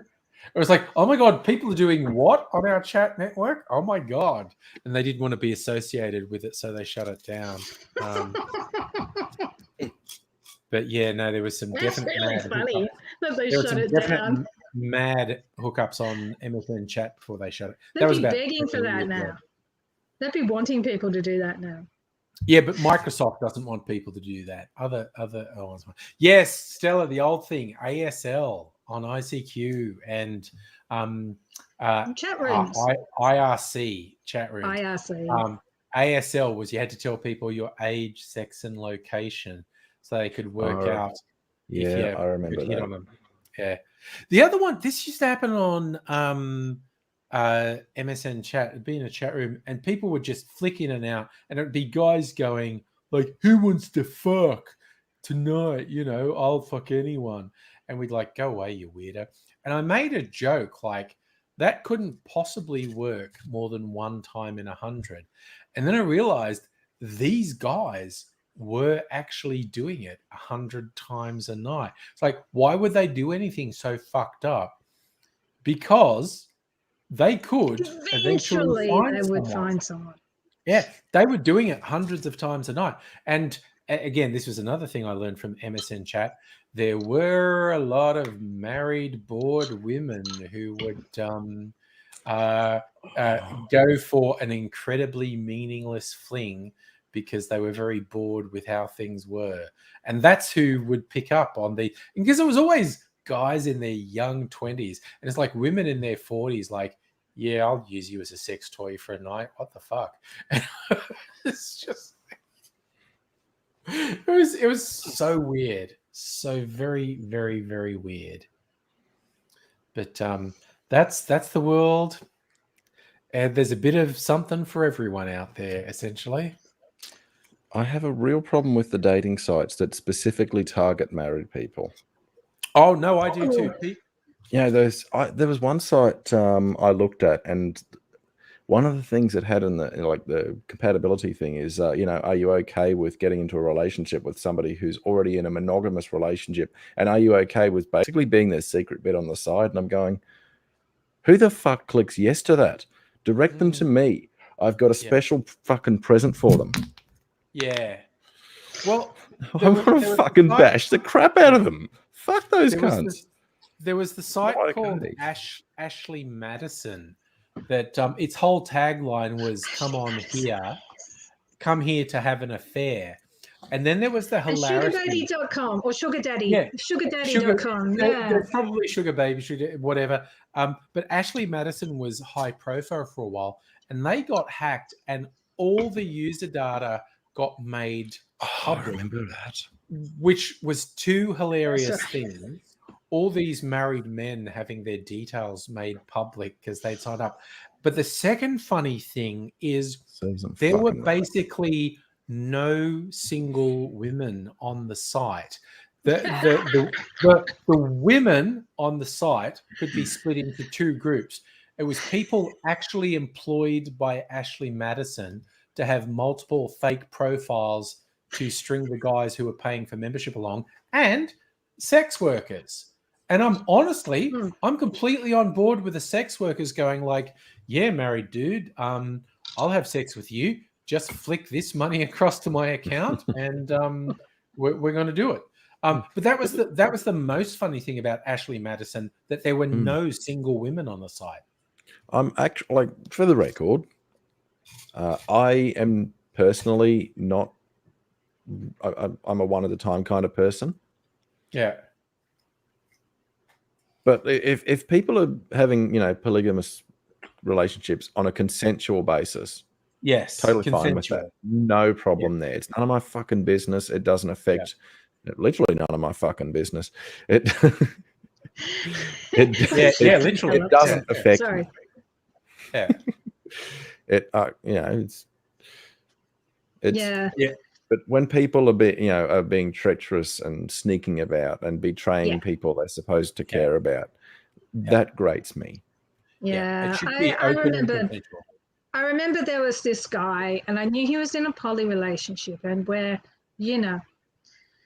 things were going where they were going, and I did mention, okay, so I assume your girlfriend's fine with this, and then he was just like deflated because he was getting off on fucking her over by trying to do it with me, and then I was like, and good for you for bloody short circuiting that shit. Because Lorianda, she was a nice girl. Lorianda, I did shower. Yes, that's why I'm saturated. Lorianda, you picked it well. Nobody's come straight from the shower. He's freshened himself up for us. I'm a lot less energetic tonight. Yeah, that's okay. Fucking tired. Yeah. We're just chill. Just chill. There's no I gave pressure. I gave Tinder a try, and the stupidest thing happened. I found this guy. He'd given me a like, and one of his photos was a cab. And my kids happened to just come into the room just as I'm looking at his profile, and they bounce in, because a couple of years ago. And who's that? What are you doing? Blah, blah, blah. And I'm like, oh, I'm just trying out Tinder. I was bored, and Ali saw the ACAB. She knew what it meant.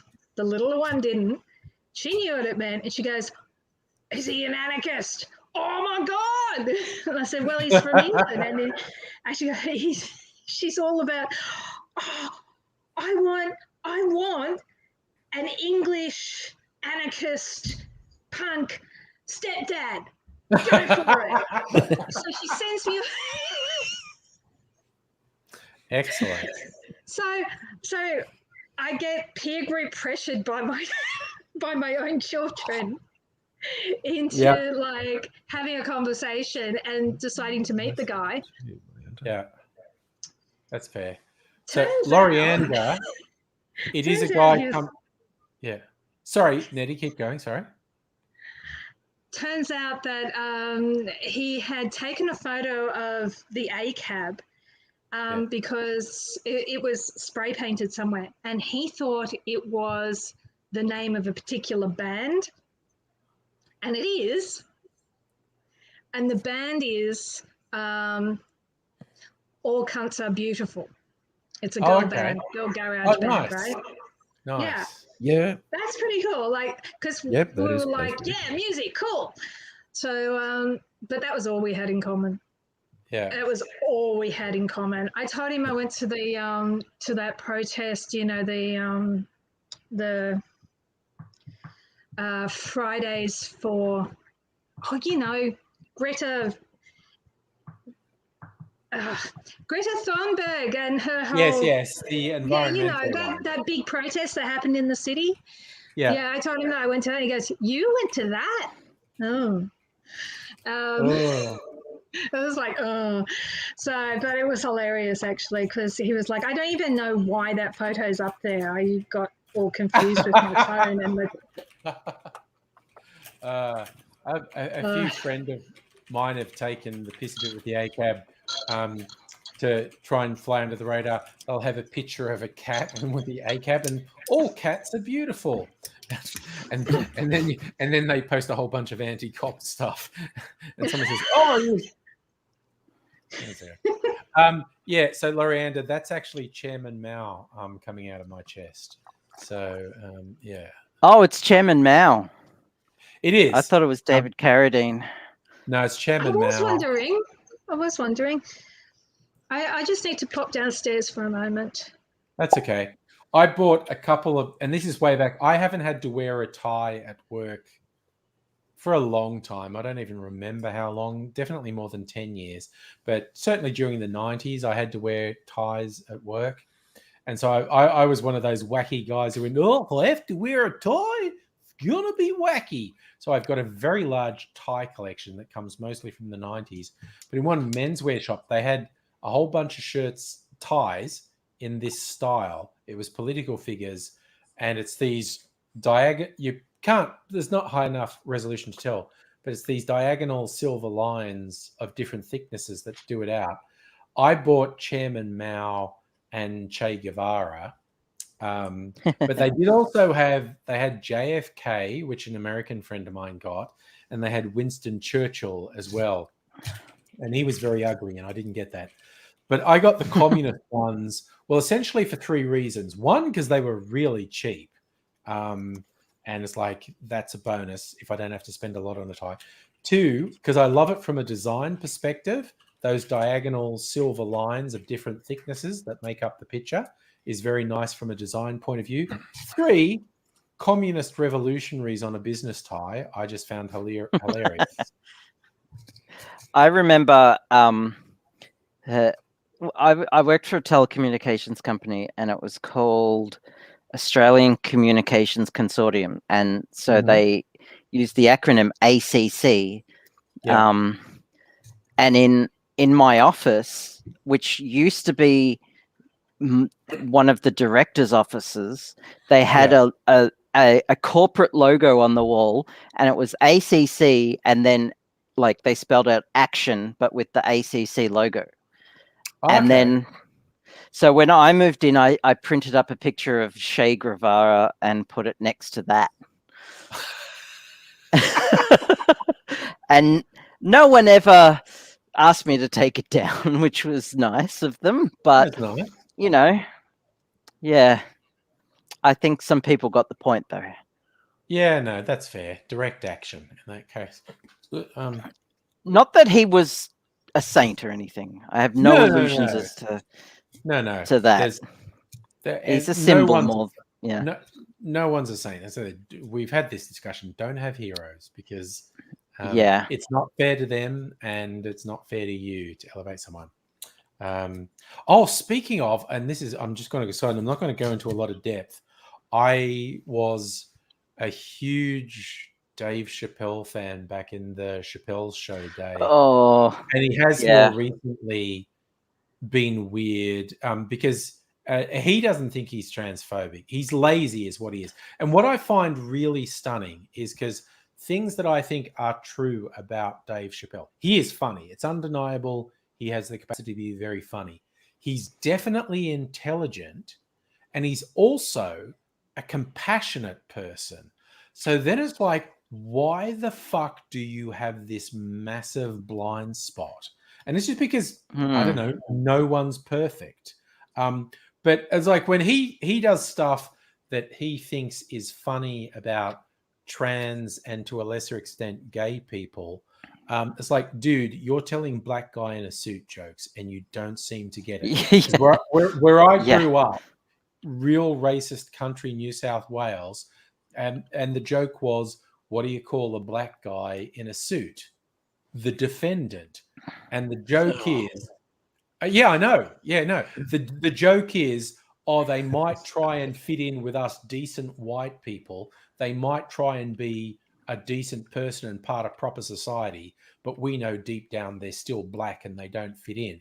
And Dave Chappelle, thinking he's being insightful, saying, where he's basically just laying clear he doesn't understand trans issues and whatnot. It's like, dude, you're telling black guy in a suit jokes and you don't fucking get it, which is weird because you're funny, Totally. you're intelligent, and you're compassionate, and you have this fucking blind spot. And in fact, I watched because he had. I don't get it either. I was about to say people have blind spots. Yeah, people have blind spots. I did watch his. There's a new Netflix special with him came out this week, and I did watch it because I wanted to know what's wrong with it. And to be honest, while a bunch of it, honestly, I was watching a bunch of it, and I thought, honestly, if Dave Chappelle was the worst, most obnoxious comedian in the world, we'd be in a pretty good state. Because he does a lot of jokes that are just deliberately designed to inflame people and whatnot. And I thought, but if he was the worst, we'd be in a pretty good state. It's just there's a lot of people who are way worse than him. But the bit that fucking enraged me in his show was when he started defending J.K. Rowling. And he's either speaking from profound ignorance or he's deliberately lying. And I look at that and he's going, oh, they cancelled J.K. Rowling. And I went, fuck off, man. J.K. Rowling hasn't been cancelled. She continues to make millions and millions and millions of dollars from Harry Potter spin-offs. And she didn't say one mildly questionable thing. She has continued to double down and redouble down on horrible transphobic shit. And the way he just said, she just said this one thing and got cancelled. Like, A, cancel culture is not a thing. Grow the fuck up. B, J.K. Rowling didn't say one thing that was borderline. She has supported really gross, aggressive transphobes, and she's continued to perpetuate transphobia. And that's when I got enraged, when he defended J.K. Rowling. And I'm like, dude, either you are ignorant as fuck and need to shut the fuck up and listen to someone, or you're deliberately lying. Those are the only two options. You're either horribly ignorant and you should just fucking learn more, or you're lying and you know you're lying. And it's just like, either is not good. That's when I lost it. I go, okay. And then he even went on to fucking who's the fucking comedian who was supposed to host the Oscars, and then people went, this guy is homophobic as like he has had whole comedy routines based around being violently homophobic, not just I hate gays. What was his name? The little guy who's okay. Yes, he did lose hosting the Oscars because people went, this guy is English. No, he's an American, a black American comedian. He's really short. That's the whole joke. He's really I short. don't know. Oh God. Is he South American? Like No. United States of America. Okay. I don't know then. Yeah, so not Noah Taylor. No. Well, he's South African, isn't he? Yeah, he's South African. Oh, and Trevor apparently, Noah. according to his father, he speaks German like Hitler. Trevor Noah. Trevor Noah, you're thinking. Trevor Noah. Sorry. Trevor Noah's just done trash bro comedy. I don't think Trevor Noah is homophobic or misogynist, but in his career, he's done very trash bro comedy. He was really nasty about Aboriginal women. He had one really stupid, awful joke, which his big excuse was, I didn't even realize how gross that joke was, and a bunch of people told me it was really gross, and I don't do it anymore. And it's like, you're not really admitting the thing. Kevin Hart is the guy I was thinking of. I don't know that guy. I looked it up. Yeah, but he's an incredibly wealthy, incredibly successful US comedian. He continues to do movies and TV shows for Netflix and whatnot. Tangwen and Heine and Kirsten all said it in chat while I was looking it up. Yeah, so Kevin Hart was set to host the Oscars a couple years ago, and then a couple of people went, dude, that dude is just horrifically homophobic, and he has repeated bits where it was basically he would beat his son if his son was gay, and just really nasty shit. And when everyone said, you can't promote this guy, he's fucked, and he did one of those really fake apologies where, like, if he had come out and said, everyone's pointed out this shit I said was wrong and fucked, you're all completely correct. I regret doing it. It was wrong. I was an idiot. It's indefensible. But he didn't do that. He just defended himself and said everyone else was the problem. And fuck that guy. So, yeah, aside from all his stuff where Dave Chappelle is deliberately trying to be controversial and definitely betraying his ignorance on gay and trans issues. But the fact when he started defending J.K. Rowling and Kevin Hart, I'm just like, get fucked. And that's because that was an interesting thing where he pointed out queer white people can be very, very, very racist. Like they'll forget that they're a minority when they can like call the cops on a black person who's upsetting them, which is a valid point. It is actually a valid point.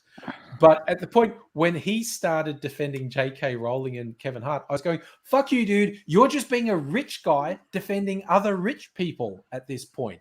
Race is not the issue here, and gender and sexuality is not the issue. It's just you have more in common with other rich people than you do. You have more in common with rich celebrities than you do with anyone else.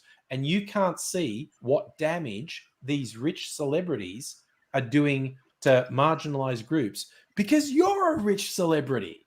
And that was the bit that enraged me, where it's just like, oh, fuck you, dude. Defending J.K. Rowling and Kevin Hart. Fuck off. And because he brought in cancel culture. Whenever anyone who's super privileged brings up cancel culture, I just want to sort of grab them by the lapels and shake them and go, there's no such thing as cancel culture. Not in the term where what they mean is rich, successful, powerful people have their lives destroyed just because, and that's never a case. They never have their lives destroyed, and it's never. No, they have a few weeks of stress. They have a few weeks of the sort of stress everybody else gets. Yeah, no, I've been sort of confused by the whole cancel culture argument, back and forth. Yeah, I have to admit. And people do now unfriend people and block people over really stuff that they could work out, but that's social media. That's a social media problem. It's not cancelling someone's. That's people being dicks. And I've had people, and admittedly, everyone brace yourself for a moment because I'm going to say something that might shock you. Occasionally, I go right off at people. I know, hard to understand, hard to believe. What? Occasionally, someone will do a thing and it'll just trigger something in me, and I will go right fucking off at them. And one that I remember, I've never seen that. I know, right? But someone who I had been friends with for years shared this shit off a right-wing misogynist hate site as if it was a fact. Kitty. And I just lost it and went, what the fuck is wrong with you? And thank you for Kitty Cam. That's white kitty and black kitty. That's beautiful. They're a bit bored and having a go at each other. Oh, like hungry toddlers. You all don't want to see what happens when I lose my shit. I have seen people recoil in pure fucking terror when I flip it. Yeah. It doesn't happen very often, but it frightens the fuck out of people when I lose my shit. It is fucking scary. Yeah, but I read off had fucking full-blood Samoans go, oh, fuck this guy. And if you can scare big Samoans, that's a like guys that pick me up and go, what's this, bro? Oh, that's it, he's dead. That was a shocking impersonation. I apologize to anyone who's of Islander descent. That was terrible. That's the best we can do, though, mate. Go, oh, bro, what's it about, bro? But yeah, like these We're just people, white guys trying to people do who are twice my size and bench press a car or something get scared of me. That's just fucking funny. Yeah, but you again, I couldn't crazy. kick the shit out of a wet paper bag that was full of shit. No, but if you make people think you're crazy, you make people think you're crazy, and I've done this a bit. Fucking look it. Apparently, they'll think twice. But this was just on look social media. This wasn't even face to face. Like this guy, he shared. I think the name social media is ironic, considering how antisocial people tend to be on it. Yeah, it's anti-social media. Am I wrong? No, you're right. You're right. But yeah, exactly. This guy shared absolute lies from a right-wing misogynist hate site. And I just said, it is so obvious. What the fuck are you doing? And he's going, oh, but a friend of mine contributed to that. And I go, your friend is a Nazi cunt. What the fuck? And him and his female partner, who were actually like Liberal Party voters, and I excused that. And they were just going like, and it was not, this was not even like Fox News. This was some blog site of these alt-right, neo-Nazi, misogynist, racist psychopaths. And it was so obvious that's what it was. I just have one point with regard to the comment, oh, my friend contributed to that. One word, integrity. Just because your friend contributed to it doesn't mean it's fucking right. Yeah. Yeah. And I just went, well, your friend is a fucking Nazi piece of shit. And like, oh, and like, no, what they've put on here is obviously lies. It's rape apologist bullshit. It's fucking evil. What the fuck is wrong with you? And a bunch of people said, you're going a bit off, bro. And I went, yes, I am going off because fuck this fucking noise. And I don't think it's a bad thing to go off at people who are basically contributing to a global problem. Yeah. I don't think there's anything wrong with putting a fuck knuckle back in their place, which is the fucking garbage bin, by the way. Yeah.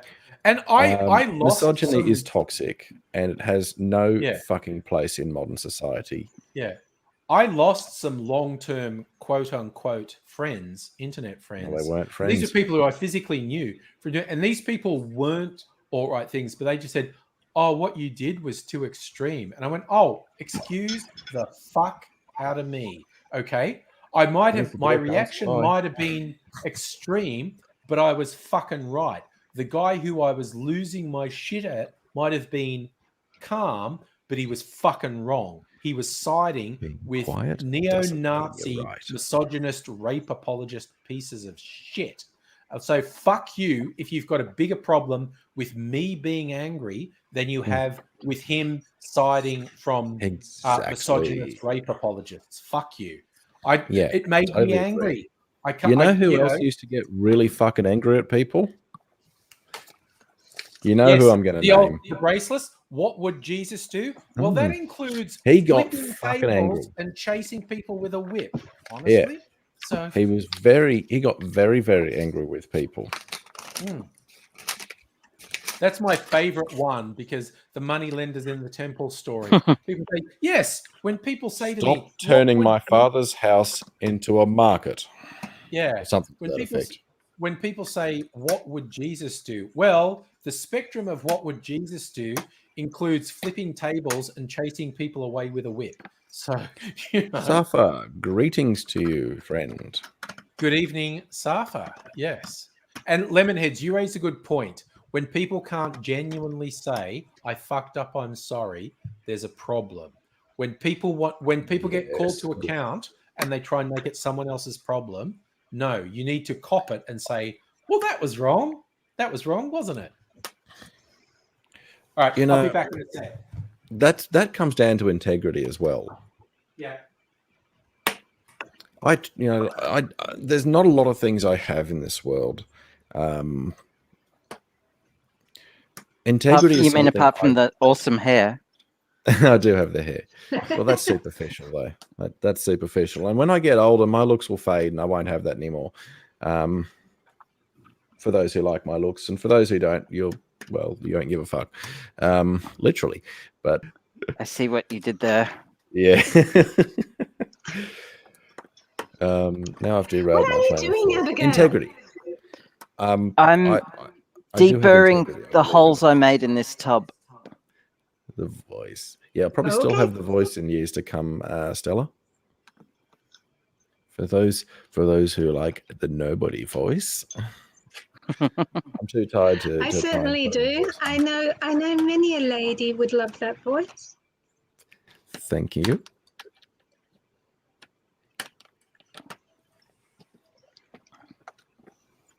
What do you mean deburring your clean? Ow. So I made some holes in this tub, right? Huh? And when you're cutting holes in plastic like this, there's Are a you- tendency for it to break, and it broke right here. So That's you annoying. tend to rely more on the heat from the drill than the sharpness. And when That you makes do sense. that, it leaves all these burrs behind. So I'm Ah. deburring the holes so that Okay. Burrs it doesn't equals cut. bad. Yes, Yep, so it doesn't totally makes cut sense. me sometime in the future. Yes, What getting is cut it? would be pads. But what are you This making? is going to a fruiting box for mushrooms. He steals babies. Hi, Okay. everyone. Magic Spent mushrooms? today at Sorry. work with someone who was talking and talking while I was doing all the work as usual. Yeah, that would get pretty fucking boring. So Derek steals steals babies. Yeah, What's your shit that at would work? get That's a boring. new voice. Nice. New phrase. I'm always up for losing your shit at work stories. I love it. Yeah, we should throw the link out there, and then we can. I mean, yeah, I will. probably going to be a lot more coherent than I am tonight. Yeah, if anyone else wants to join, I'll throw the link out in a sec. So, if I may share a losing my shit at work story, By all means, do. flash on mute. it's more of a I had a shitty day at work. Yeah. I what was I even doing? All the it was the telecommunications company, and I was like head of IT. And I was just having a really shitty day. And there's this guy who one of the phone bank people, not phone bank, I should say, one of the call. It wasn't a call center, but it was like first line tech support before the actual techs go out to fix a problem. So, so they kind of know their stuff, but they're more phone than IT. But there was this one guy who just really pissed me off on a daily basis. He just rubbed me the wrong way. And one day he brought this Nerf gun into work. Oh God. That with Nerf bullets that made a noise, screamers. Yes. And he was shooting everyone, and I could hear it from all the way from my office. And one of the techs had a problem with his computer, and I'm like, oh my God, I don't even want to go in there today. But I did, and I sat down, and I was right in this guy's line of sight from the other side of the room, and I could see him get the Nerf gun ready, and I just yelled at him, if you shoot that at me, I will shove that Nerf bullet so far up your ass, you will choke on it. And the room went dead quiet.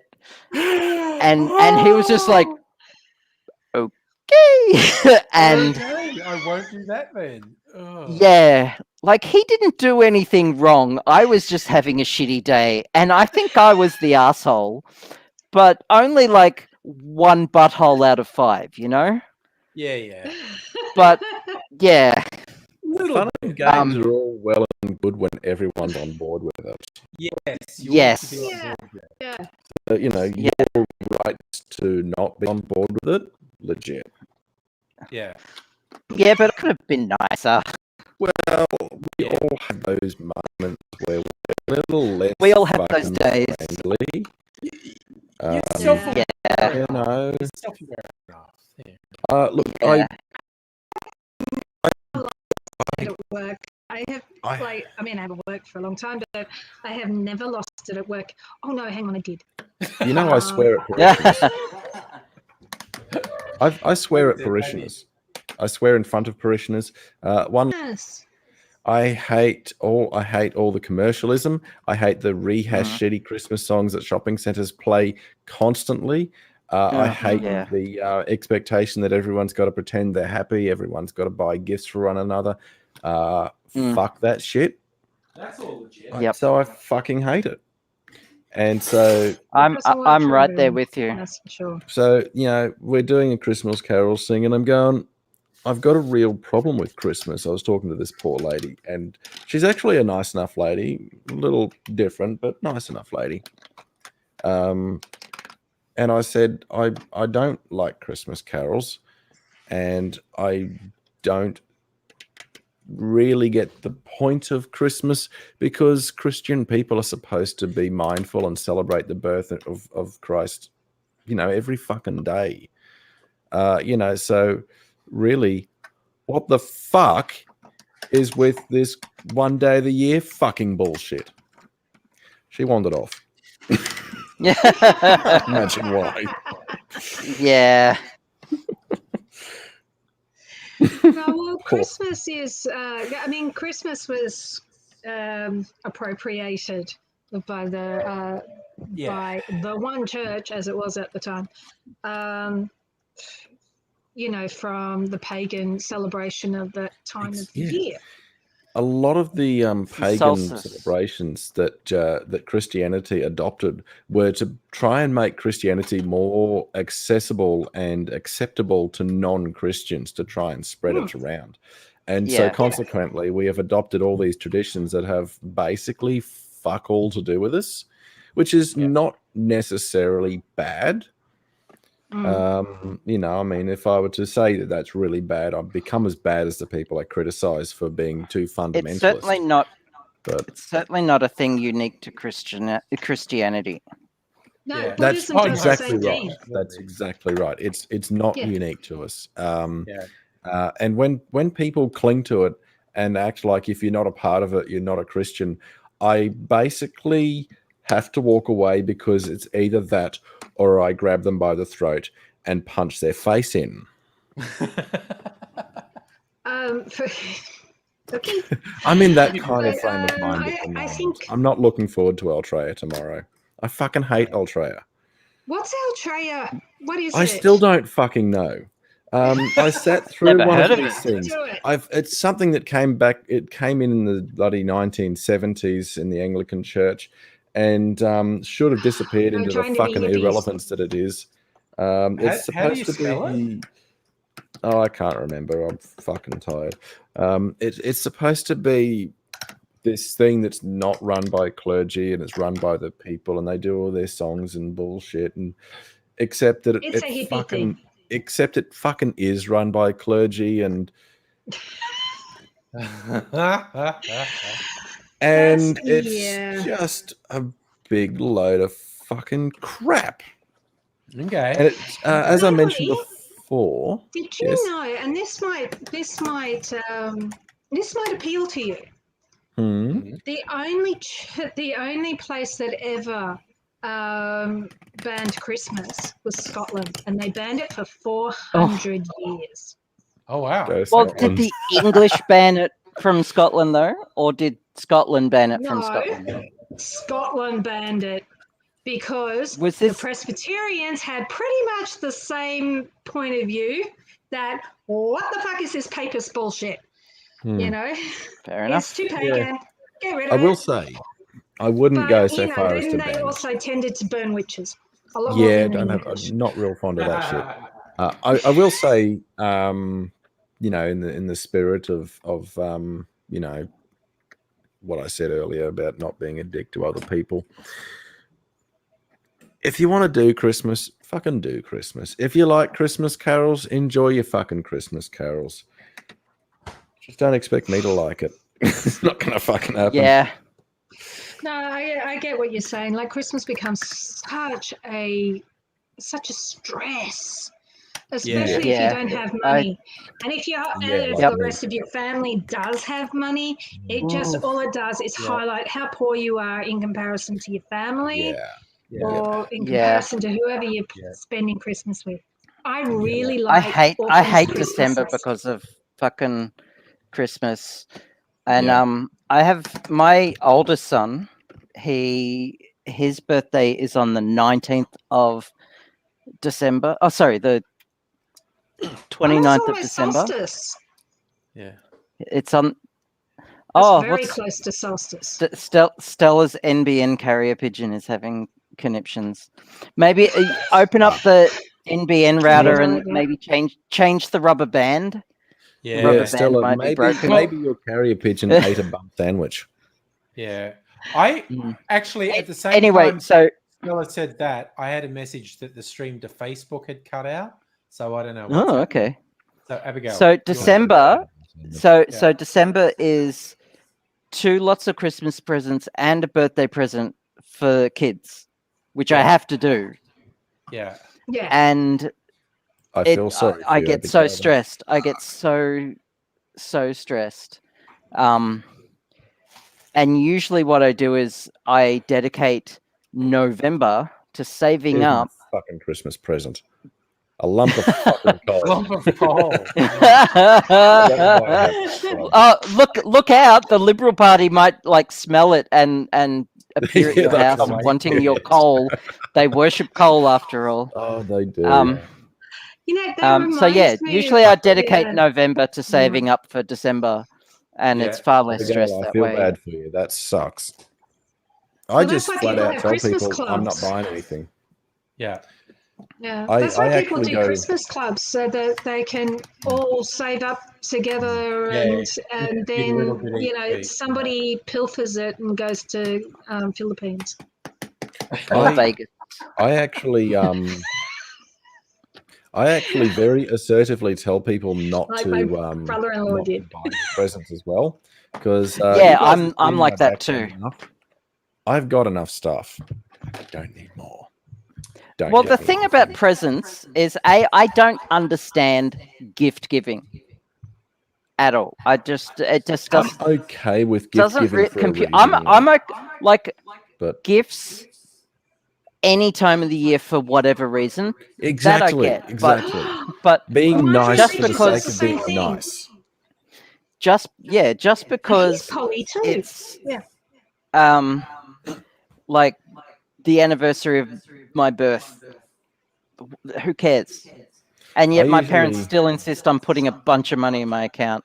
If I do a any kind of celebration for my birthday, the invitation is usually something along the lines of, such and such a day commemorates X number of years since I came into existence. Yep. We're invited to my first exposure to okay, guys, to the world. Hang on. Yes. Yes. From the anthropologist's point of view, it's just a yay, it's you day. Yeah, but I get the birthday thing. I don't get the gift giving part. Okay. And weddings. What is with? I'm thankful that you're here and being you. Just the thought that just you've remembered. That's all I need. So I was actually one of the groomsmen. I'm with you there, mate. In a wedding, and so I had this inside exposure to a wedding, and there was just rampant gift giving. Everyone gave a gift for every reason, and I just didn't get it. I didn't understand. Okay. You need to do first year anthropology. We do the gift. Good. At least one semester is devoted to the gift. And all its repercussions and what it means and all the symbology and blah, blah, blah. Basically, when you've got, it depends on which kind of wedding you're going to, but mostly it's a statement of status. That makes a lot of sense because the groom was from a well-to-do family. Oh my So- god! Yeah. Oh, Lots, the idea of lots going of gift to a giving. rich Which makes me person's feel better wedding about my stance, I must terrifies say. me. Yeah. If you're So- from a Protestant, if one of them's from a Protestant family, then the Protestants will give something very, very delicate. It has to sit very delicately between costing the right amount of money without being ostentatious, without being but it has to be real stuff, as in real gold or real silver. Okay. It's much more delicate with a Protestant wedding than with a Catholic wedding, which is just go nuts. Just Fair enough. pin the So- money on the girl's dress. Don't worry about it. Let's just go nuts with it. Yeah. So I was engaged to be married at one point, and at the time I had a kick-ass well-paying job. So we had this engagement party where we had a marquee and a jumping castle for the kids, and it was just really Fun. great. And I just really enjoyed spending the money so people could enjoy themselves. And I have a side of my Pretty family close, that's yeah. filthy rich. They're all like doctors and lawyers and shit. And some of them came and brought gifts so expensive it was as much as the whole party. Yeah. cost. Fuck. And Oh. and I was like, Oh, what I wanted to do, I told my Passport. fiance at the time, I just want people to come and no gifts.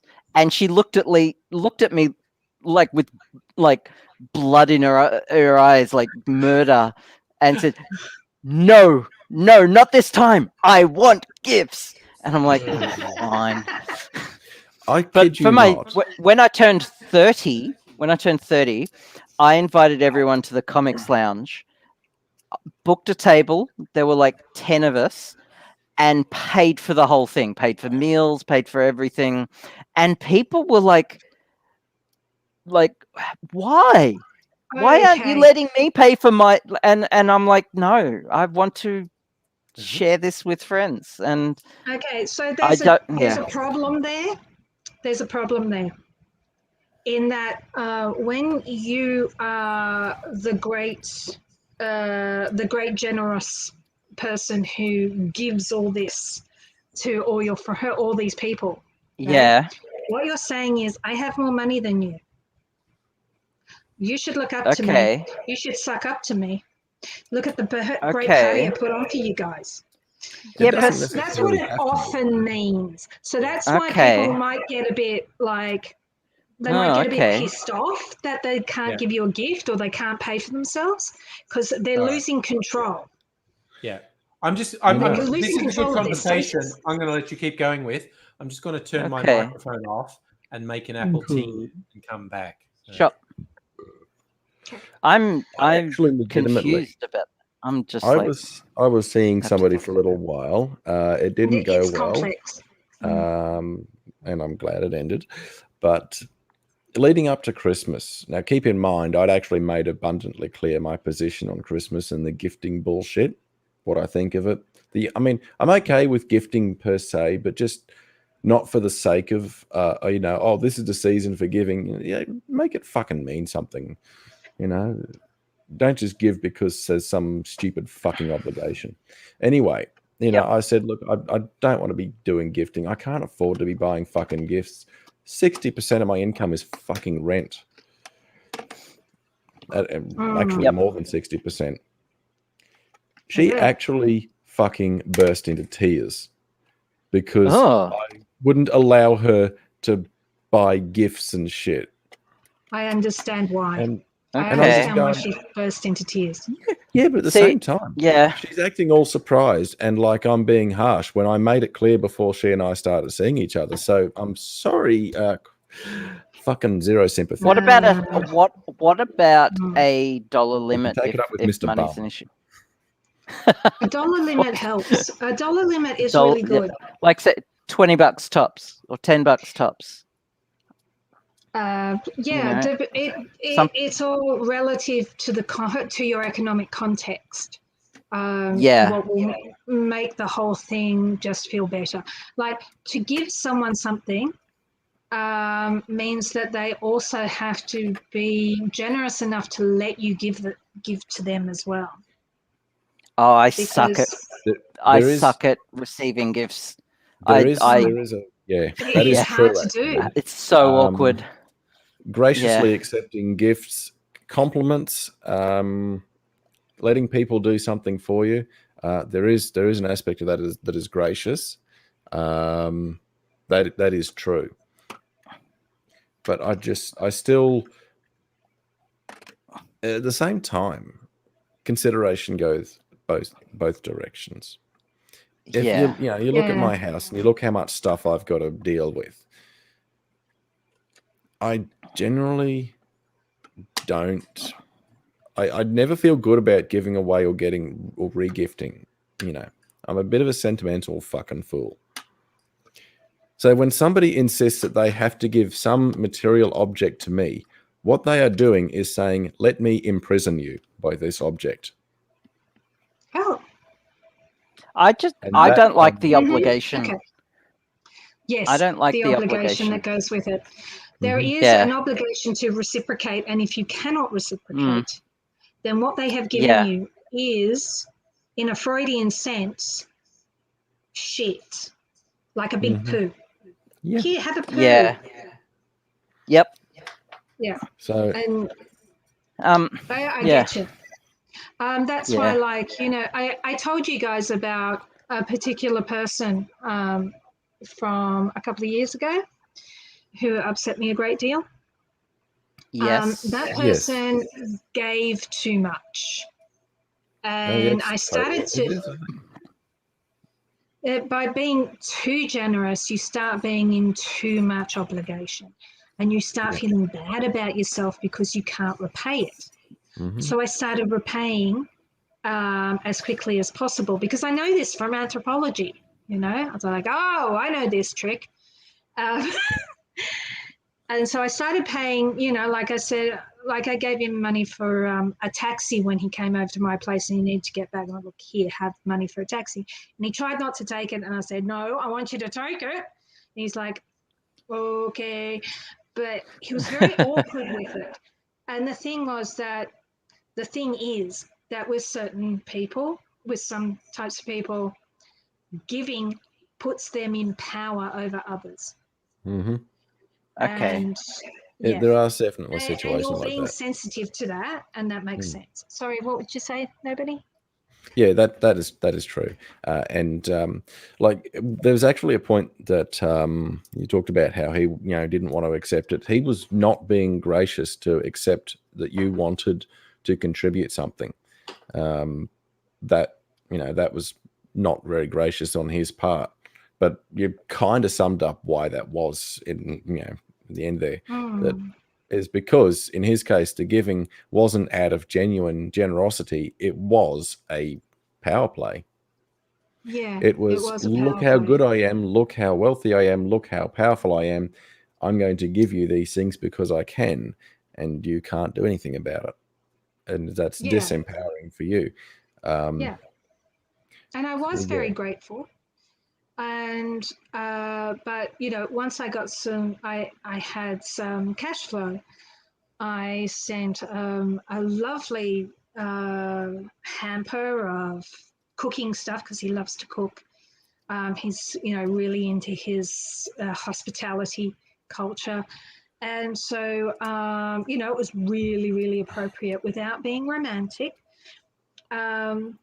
And so I sent that to him, and I think, frankly, what I was trying to do is keep us on a level playing field, like keep us on an equal level.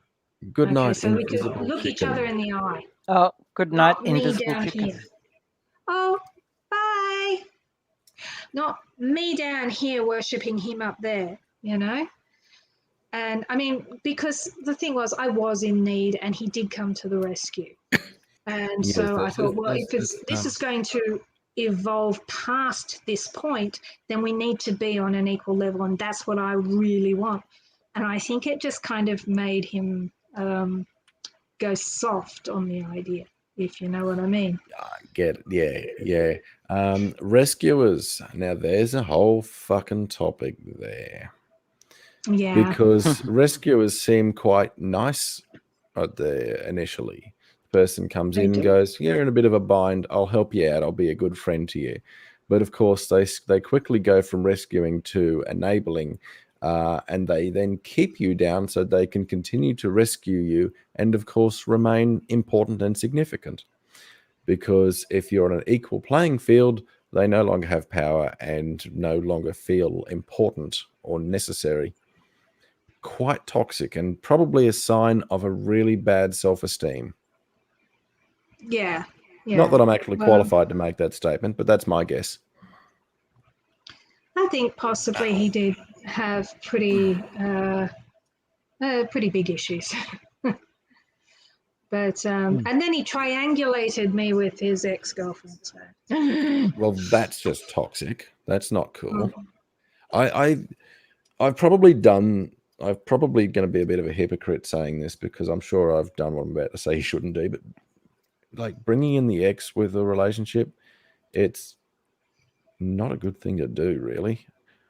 I mean, there's certain contexts where it's probably not too bad, but generally, last I checked, that wasn't a good thing to do. Try and leave exes out of it most of the time, especially if there's comparisons there or anything like that, or to be used in an argument. It's just don't do that. Yeah. Well, the thing was, I always felt like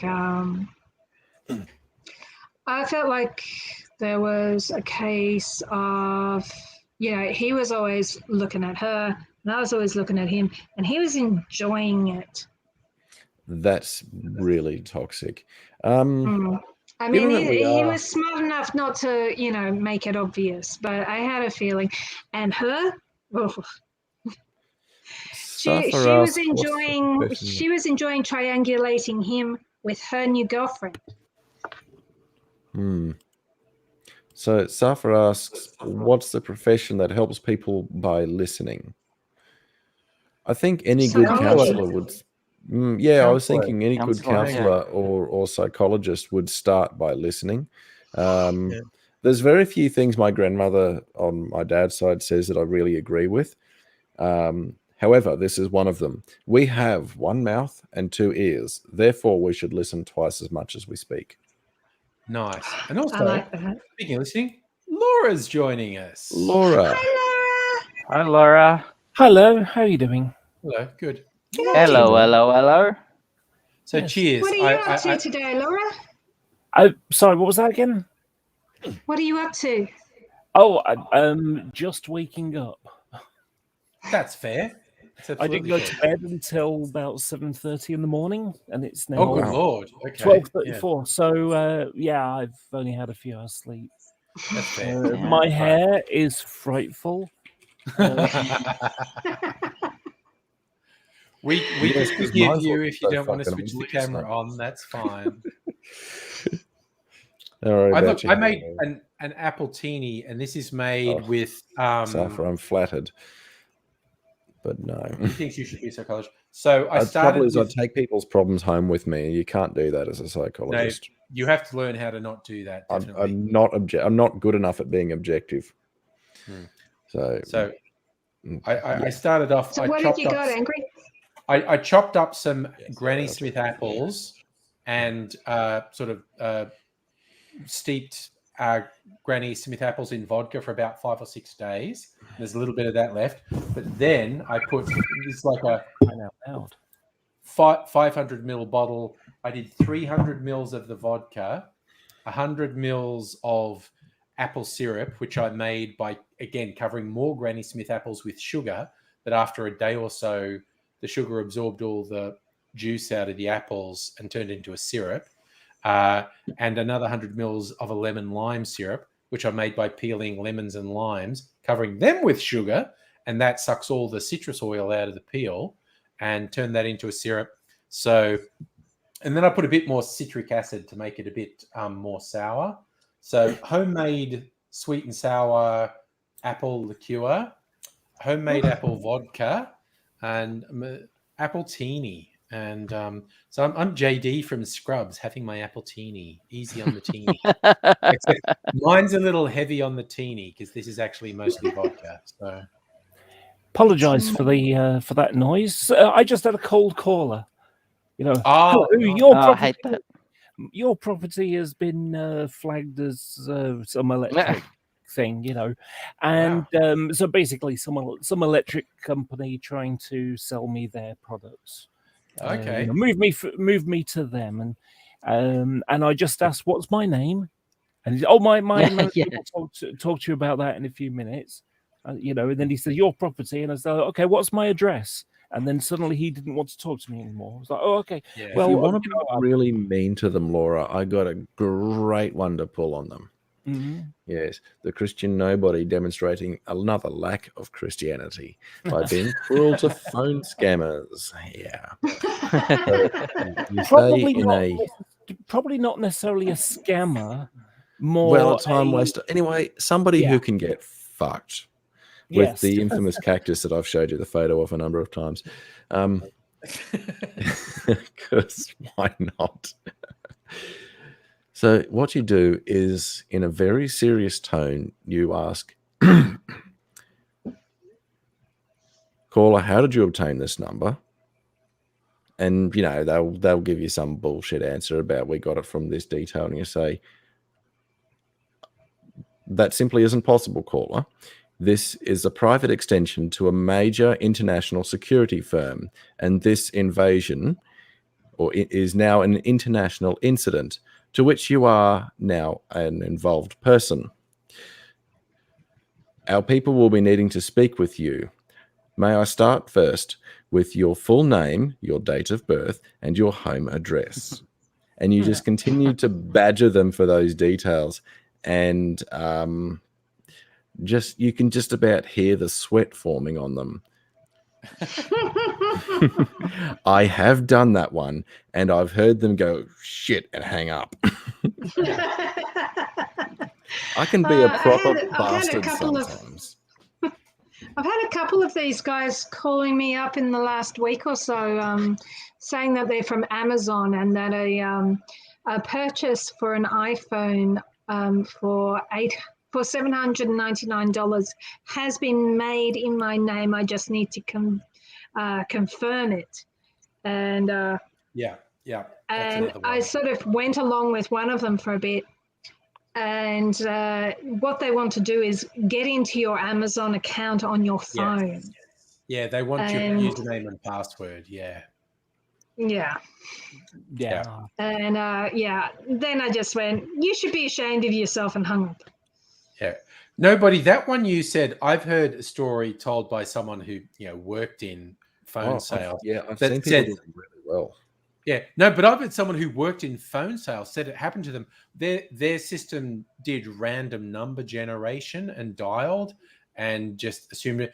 And they said they were working one and they dialed one, and the person's like, "How did you get this number?" And they're like, "It just came up on my screen." "No, that's not possible. How did you get this number?" "It just came up on my screen." And the randomly generated number was an unlisted extension in the Pentagon. And they're talking to someone on a secret line in the Pentagon, and they're going, "I'm sorry. I'm really sorry. I didn't do anything." I don't really know if that was true, but it was put up as a true story. There was another one. There was another one. I think it was done on a radio program where they recorded the call. I couldn't do it justice how well this guy did it. He looked legitimately like he was a cop. Well, sounded, you know what I mean. Excuse me while I learn how to speak. And he starts going, "Oh, how long have you known the resident in this home?" They're going, "Oh no, we're just calling to do this, blah blah blah blah blah." And he's saying, "No, well, okay, we'll stay on the line, caller. We're going to need your details because the person living here is actually now deceased, and this is a murder investigation," and just goes on with all that stuff. And you can hear the tone of this poor bastard who called getting more and more worked up and scared. I wish I could find Nice. it. It's fucking hilarious.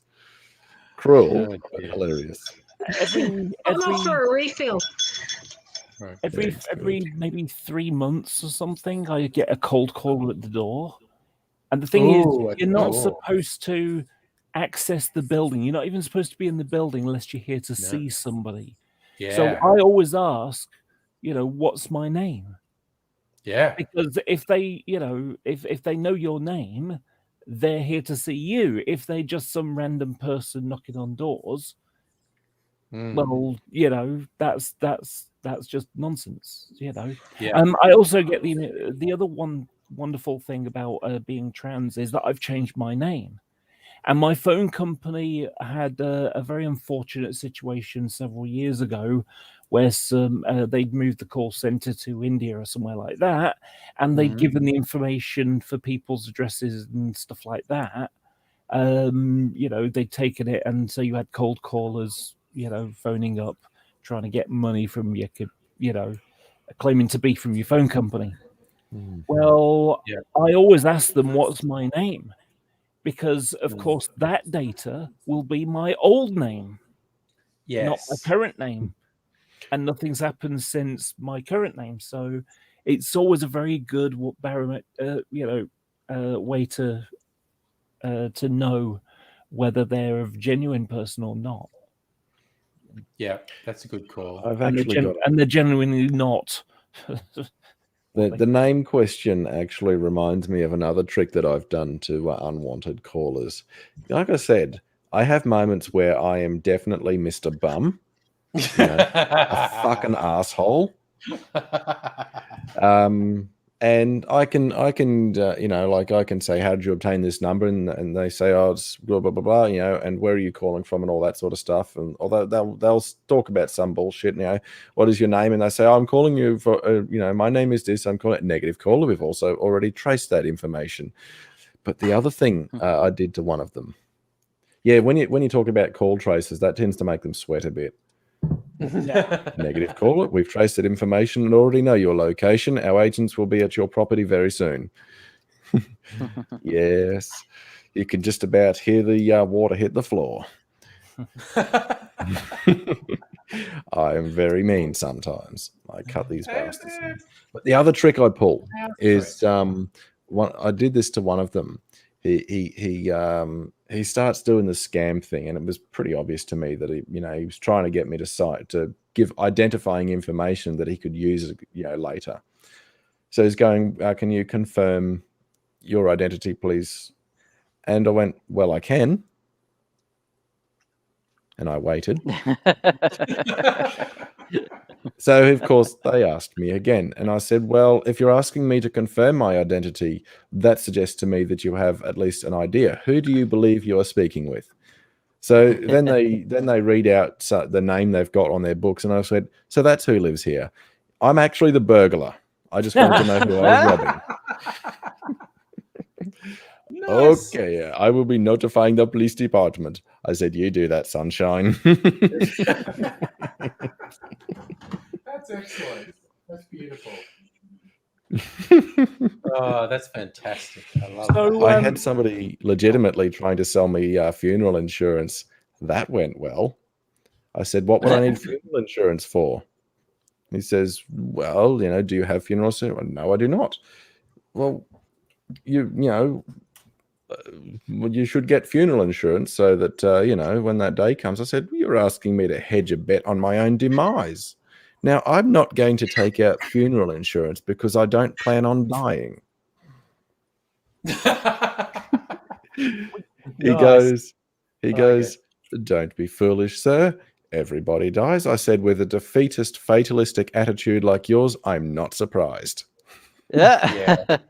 Yeah, that's quitter talk. I broke Everyone that dying. Yeah. At least they were amused. You could hear them trying not to burst out laughing, but he gave up. I just had a sort of a weird idea about what's that movie? We Live in the Shadows or something like that. A vampire one, basically. What It's We like Do in the Shadows. What We Do in the Have you ever seen What We Do in the Shadows? That's kind of a bit like my It's life. a classic. You know, I'm a vampire. I love that show. It's Yeah, so the goth scene from the That 90s. movie. Yes, yes. I'm one of the undead, so dying isn't really a thing for me. So I don't need funeral insurance unless I've got someone with Unless a I walk stake. into the sunlight. I remember being in That's a good one. a taxi with a bunch of goths when the sunlight came into the taxi. They all go. That's me every morning. Yeah, that's the great thing in the What We Do in the Shadows movie that Taika Waititi's in. He's with the documentary crew, and it's like he thinks it's after nightfall. He goes and he's going up to the curtain, saying, "Oh, this is the scariest time for me. I'm going to open the curtain and the sun's gone down." And he goes, "Oh no, the sun's gone down. It's fine." It's such a funny show. Yeah, that reminds me. I can't say the man's name, but that fella, Taika Waititi. I think maybe he was a goth.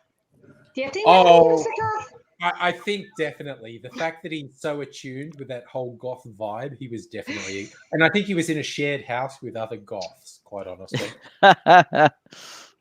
I got another good story for you. Messing with people's story. This one's not from me, although that's just because I haven't had the opportunity to do it to someone yet. One of the things, one of my cousins drives or has been driving trucks for a living. And sometimes, you will have work crew in the truck with you.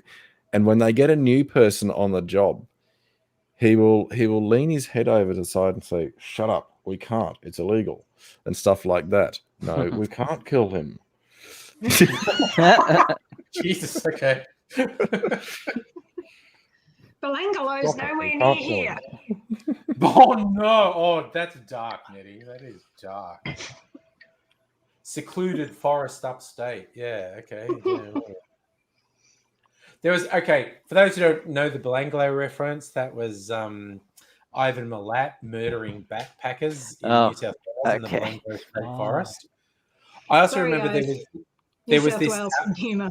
New South Wales humor, yeah. I also remember this fucking album that came out under the name Wise Blood that was a collaboration, but it included this guy, James Thirlwell, also known as Clint Ruin, also known as Jim Fetus, who released all this really debauched stuff in the late 80s, early 90s that had the word fetus somewhere in the title. Like one was released under the name You've Got Fetus on Your Breath. I know, right? One was, my personal favorite was Scraping Fetus Off the Wheel. I know. But he released this album with another guy under the name Wise Blood. And like side A of the album, it's like the first track was about a satanic cult, and the second track was about a serial killer, and the third track was about a serial killer in a satanic cult. And it was just like, it was the most dark, fucked up state. Wow. But there was a track called Stumbo, which was this really horrible, creepy, threatening sort of bluesy thing. Stumbo was picking people up to, and the thing that made me think of Ivan Milat is there's a line in that that goes, "Stumbo, pick up hitchhiker in secluded forest upstate," and it's just like, no, the idea you're picking up a hitchhiker in a secluded, no, that's not good. That's no, not good. Yeah, and I'm going to make another video, so I'm going to switch off my microphone. Oh, okay. That reminded me of. I've just remembered. I can't. I could try and I could play the video, but it'd probably get a content match, and that would be bad. There was those who are familiar with the ABC game show Spicks and Specs. Oh yeah, that's a good show. There was one of the segments in the show was called Musician or Serial Killer. And Rusty from the parody duo Scared Weird Little Guys did his own version of Throw Your Arms Around Me. Uh-oh. Cool. And I'll tell you what, those whose email I have, I will forward a link to it if I can find it, or I will just send you the Please do. video, because his version, he said, one of my favorite segments on this show is musician or serial killer.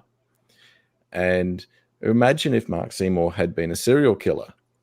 And then he does this song, you know. And so instead of throw your arms around me, it's I will throw your arms away. Yeah. Knew it. I've got to see if I can find it. I'll put a link in the private chat or something, That song is and then you can go look it up. sacred. That song I is really liked sacred. Doug Anthony All-Star's version of that song. Oh It was my actually God! Didn't really they do a good. great song?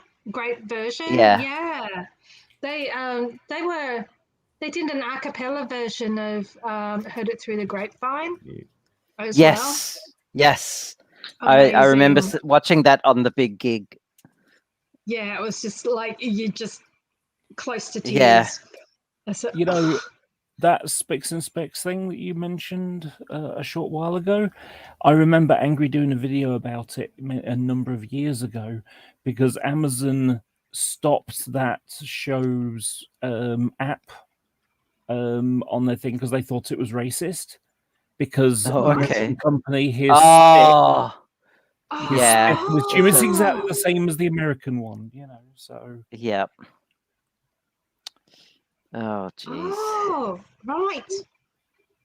Yeah. Okay. yeah, it's a Well, lot the like KFC thing and fried chicken and black people, and that was confusing when that hit Australia. yeah. That I was just about to say same story. You know, that Yeah. just because America has a slur or has a racist connotation, something doesn't mean to say that goes everywhere. That applies everywhere else in the world. Yeah. But try telling Americans that. They think they are the whole world. Yeah, and you know, as I showed last week, I think it was, or was it the week before now? You know, like I eat faggots for dinner, kind of thing. You know, well, of course, completely. There's a Now meatballs. I'm really confused. Yeah, of course, they're the meatballs, if you remember. Okay. How can you eat sticks? A bundle of sticks. A bundle of sticks? I Or don't understand that. a packet of cigarettes? Oh, what are you Oh. doing? A bundle.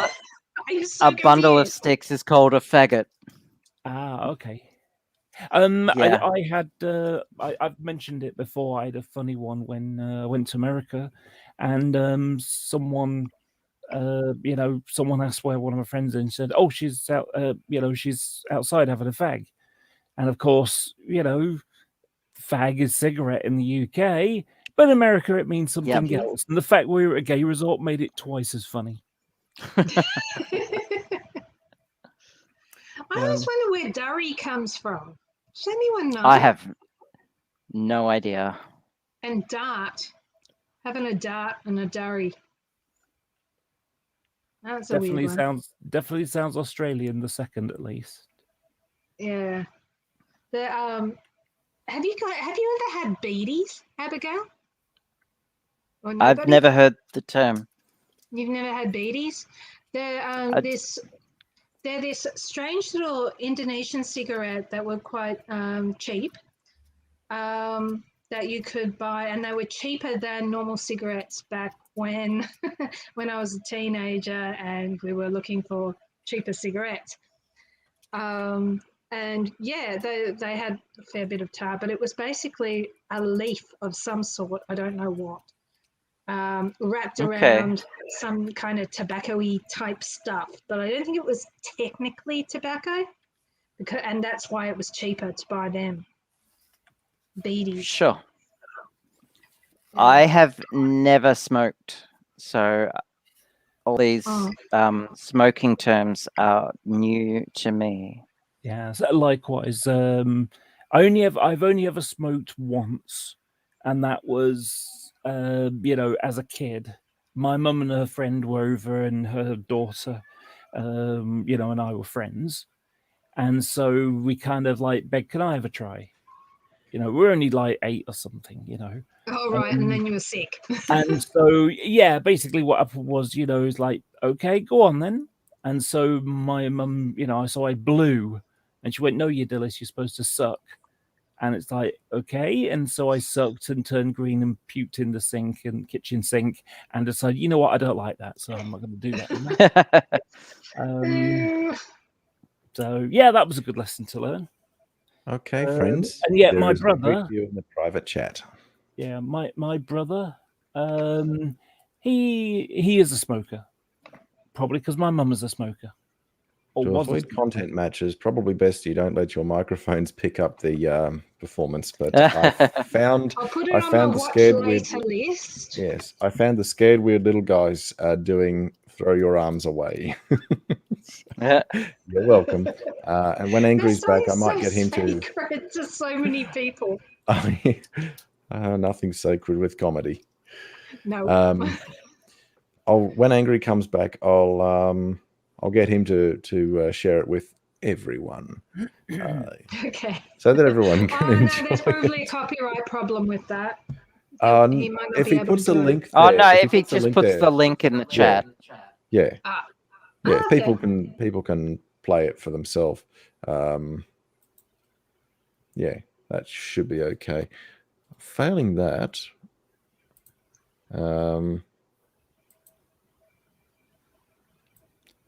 okay, so it's actually on the Scared Weird Little Guys topic YouTube channel, and it's just the title's just called "Throw Your Arms." So Comments are turned off. Killjoys. I don't know. I've got the chat there. I've just posted in the chat the link to it, but you'll just have to put the rest in because I've only got the watch, you know, question mark. Yeah, because yeah, if you put the full link in there, the spam guard will go, nope, you can't do that. Yeah, I think Abigail might be able to do it because I think she's got a spanner. What am I doing? Sorry, I completely zoned out. No. In the chat, I think you've got a chat. I think you've got a spanner, as in like moderator status. Yes. And so you would be able to put the full link in there. Oh yeah, yeah, you probably could. Otherwise, we'll just wait for Angry. But yeah, I'm sure you'll get to laugh at that. There you go. Did it post? Nice. There you go. There it is. There you go, viewers. You're welcome. Moderation power. Unlimited moderation power. I have power. There's a guy I watch. I can make people sound bad. There's a I guy literally can make them sound bad. There's a guy I watch on YouTube called Thunderfoot. You know, when he's talking about energy stuff, and you've got the picture of the Emperor going unlimited power, that kind of, and the picture is a you know, like a multi-plug socket thing with the plug plugged into itself. Oh yes, power board plugged into itself. Yeah, of course. The moment you plug something else into it, the power disappears because you've let it out. Oh, excuse me, ambulance going by. Yep. Yeah, Thunderfoot's a bit of a mixed bag. Because he's a great debunker. I wish he would get to the point and not like actually try and throw shade at people. Apart from Elon Musk, that's fine. But when he does videos on, because he's an anti-feminist, and it's just like don't have heroes, like it's yeah. I like him on the science stuff, but when he gets into the social, social stuff, it makes him look. Can I just have a wee complaint?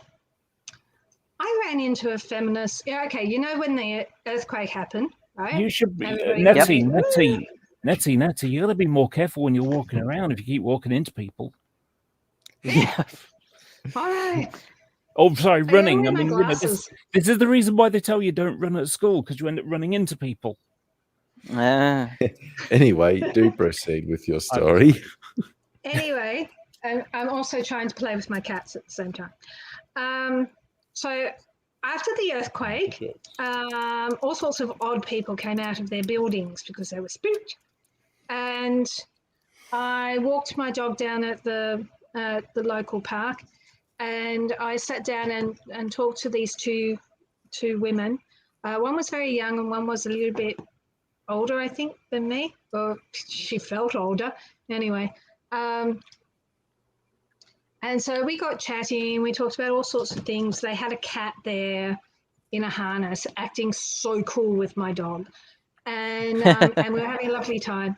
And then I mentioned that my daughter's trans, and this woman is an old-fashioned feminist.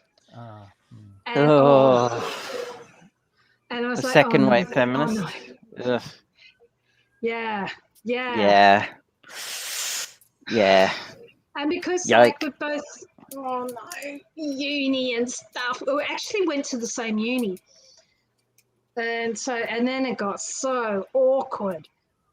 She was basically, I did say to her, okay, I've heard someone say, what sort of mother would let their daughter would let their child become transgender? And my reply is, well, a mother who knows that if you don't try to understand this thing, it could lead to death. Yeah, or at least really serious self Yep. harm. I think anyway, that and she just goes, that can be summed up with you've been emotionally blackmailed. Oh my god. oh my god, what kind of a mother wouldn't let their child transition? Well, Yeah, I'm sorry, transition, yeah, but be trans was the That's if not that was that. if that Yeah, was the that's quote. not up to the parent. It's That's really up not. to the. Yeah. it was. As you know, one of my mates, in fact, is the guy I'm moving in with. I won't say too much about him because it's up to him to disclose who he wishes to disclose to, but he's trans. And he is also a Christian man. And his testimony is that he is now presenting as the person he was made to be. Mm-hmm. And I agree. He is being truer to his creator, whoever or whatever that may be, by transitioning and becoming a person he can be. Because he spent over 40 years of his life trying to present as female, suppressing his true self, because his faith was actually quite fundamentalist right-wing. So it went against his own faith to be the person he is. And it fucking nearly killed him. I had some thoughts about, because as an atheist that's challenged Christians and other people on the internet, and just so people know, I tend not to do this to nice people. I could quite easily trash nobody, for example. I could quite easily smash my opinions of what I think of Christianity in your face and trump them and stuff. Look, I could quite easily smash my Christianity into other people's faces. But it choose. comes down to, do I need to do this? That's really what it comes down to. Now, if someone puts themselves on the battlefield and saying, "Oh, atheism is wrong because X, Y, Z," well, okay, now I can, challenge that. But but like I say, I don't do this unless someone tries pushing it, if you know what I mean. And it's basically you're defending yourself, as far as I'm concerned, Laura. If somebody is going out of their way and being a dick about it, you're basically saying, well, if you want to be all intellectual and you want to make an argument, you're on. Yeah. And unfortunately for them, I usually know the Bible better than they do, which is always a problem. For them. A lot of these people don't love Scripture in the sense that the parish priest from my church does, because loving Scripture is not just knowing what's written there, but actually knowing its context and its history, because that can drastically change its meaning. Anyway, proceed. Yeah. So I forgot where I was going now. Damn it. Sorry, I derailed your train of thought. Well, you're talking about people who argue. I remember now. So, you know, I had to sort of come up with, you know, if I had some Christian trying to slam me for being trans, I had to come up with an anti-apologetic, I suppose you could say, a counter. Because it's like, oh, God made you to be who you are, kind of thing. Well, it's like, yes, okay. Well, even if we assume that God exists, the Christian God exists, I think that God made me to be exactly who I am. And you know something? If that God agree. is omniscient, he knew exactly how my life would turn out. It does say that God knew you before you were conceived. Yeah. So if you know, God wants me to be exactly who I am, or he's a trickster God that made me to be as I am to screw with me, and that can't be a loving God. That's actually a really good point. So again, assuming that those with faith are on the right path and that God's real, because we it's called faith for a reason. We don't know. Surprise, people. I admit that. We don't know. Not surprised. But I agree with you, Laura. 100% I agree with you. The people who have this antagonistic, authoritative, ultimately cruel and demanding God, I feel are misrepresenting said God. You know, these same people who believe in a God that became God's own creation and went to the cross.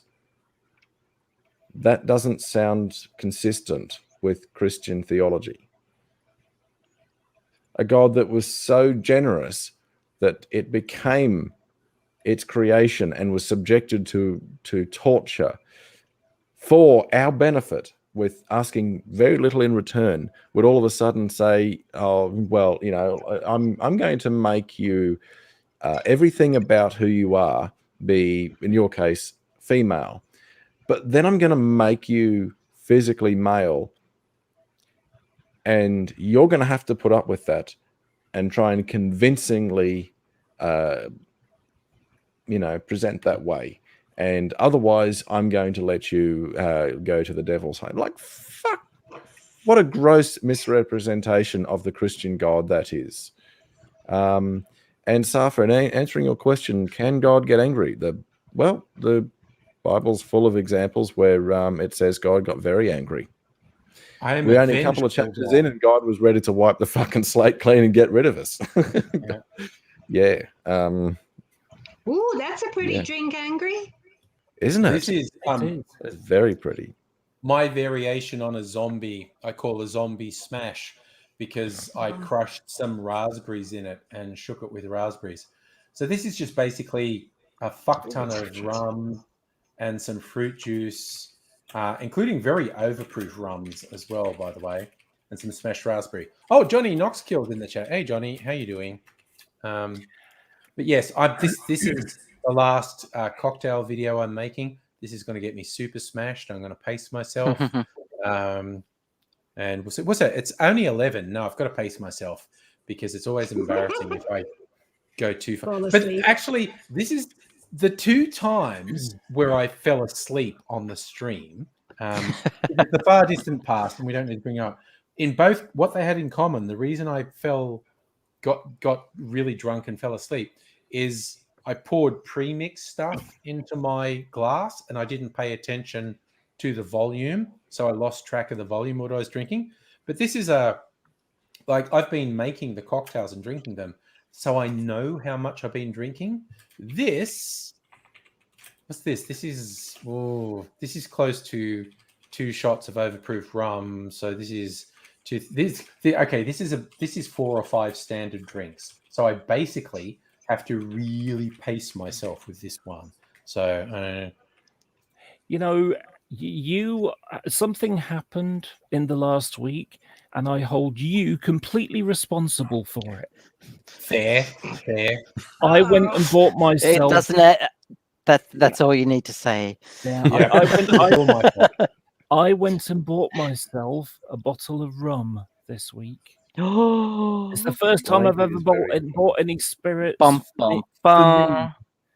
Wow. What rum was it out of You interest? joined the Laura? club. It's a coconut rum. It's a coconut white rum. 8 point something %, so blimey. And I bought it to make pina coladas because my supermarket has these kind of pre-made cocktail ready. All you need to do is put rum in it. Yeah. And I didn't want to spend a lot of money for the rum, but I saw the coconut one and went, you know what? Well, coconut is exactly what I want anyway in a pina colada. Yeah. So that seems quite light. That sounds like a great combo. What you've got there. Yeah. So it tastes really nice. I like it. The first time I had it, I did feel quite tipsy by the end of it, and even though it took me 2 hours to drink it, But then again, I'm a lightweight when it comes to alcohol. So yeah. But if you're enjoying it and it tastes nice, then you've got the right thing. Yeah. Now Don't try to compare yourself with Australians drinking. Yeah. So all you do is it's just a pre-made. It comes in like a bottle. It looks like one of the flasks that you use. The little steel thing with that you stick the glass at the top and shake it. It looks a bit like one of them.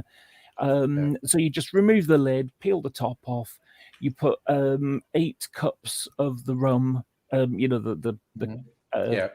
It's got a cap on it, so you put 8 measures in it, and then shake it up, and then pour it out over ice. Nice. And like I say, it's really nice. The second I've had 2 of them now, and you get 2 drinks out of 1 pot. So I've got 1 more left, and I was going to drink it with you today.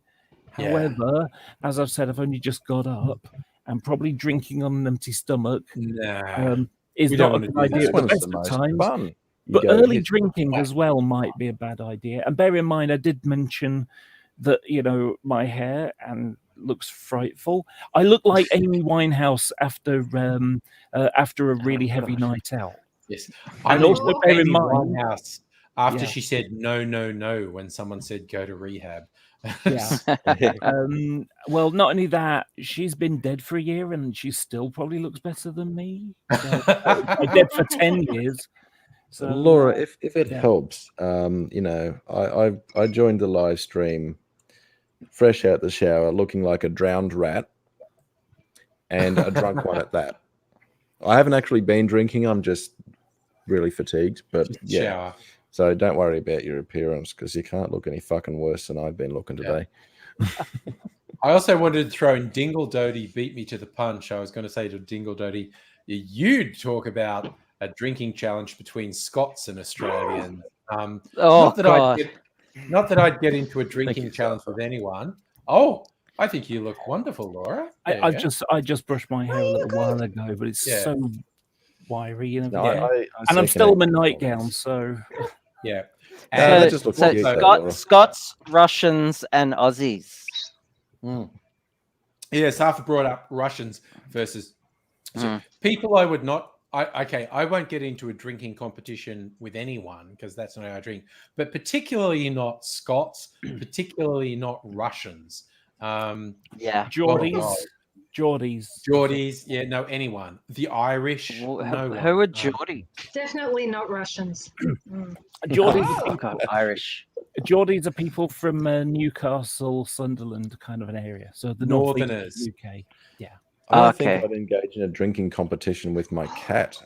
I used to be able to process alcohol pretty well, but I have become such a fucking lightweight. Yeah, a couple of my 2 or 3 drinks is equivalent to everyone else's 4 or 5.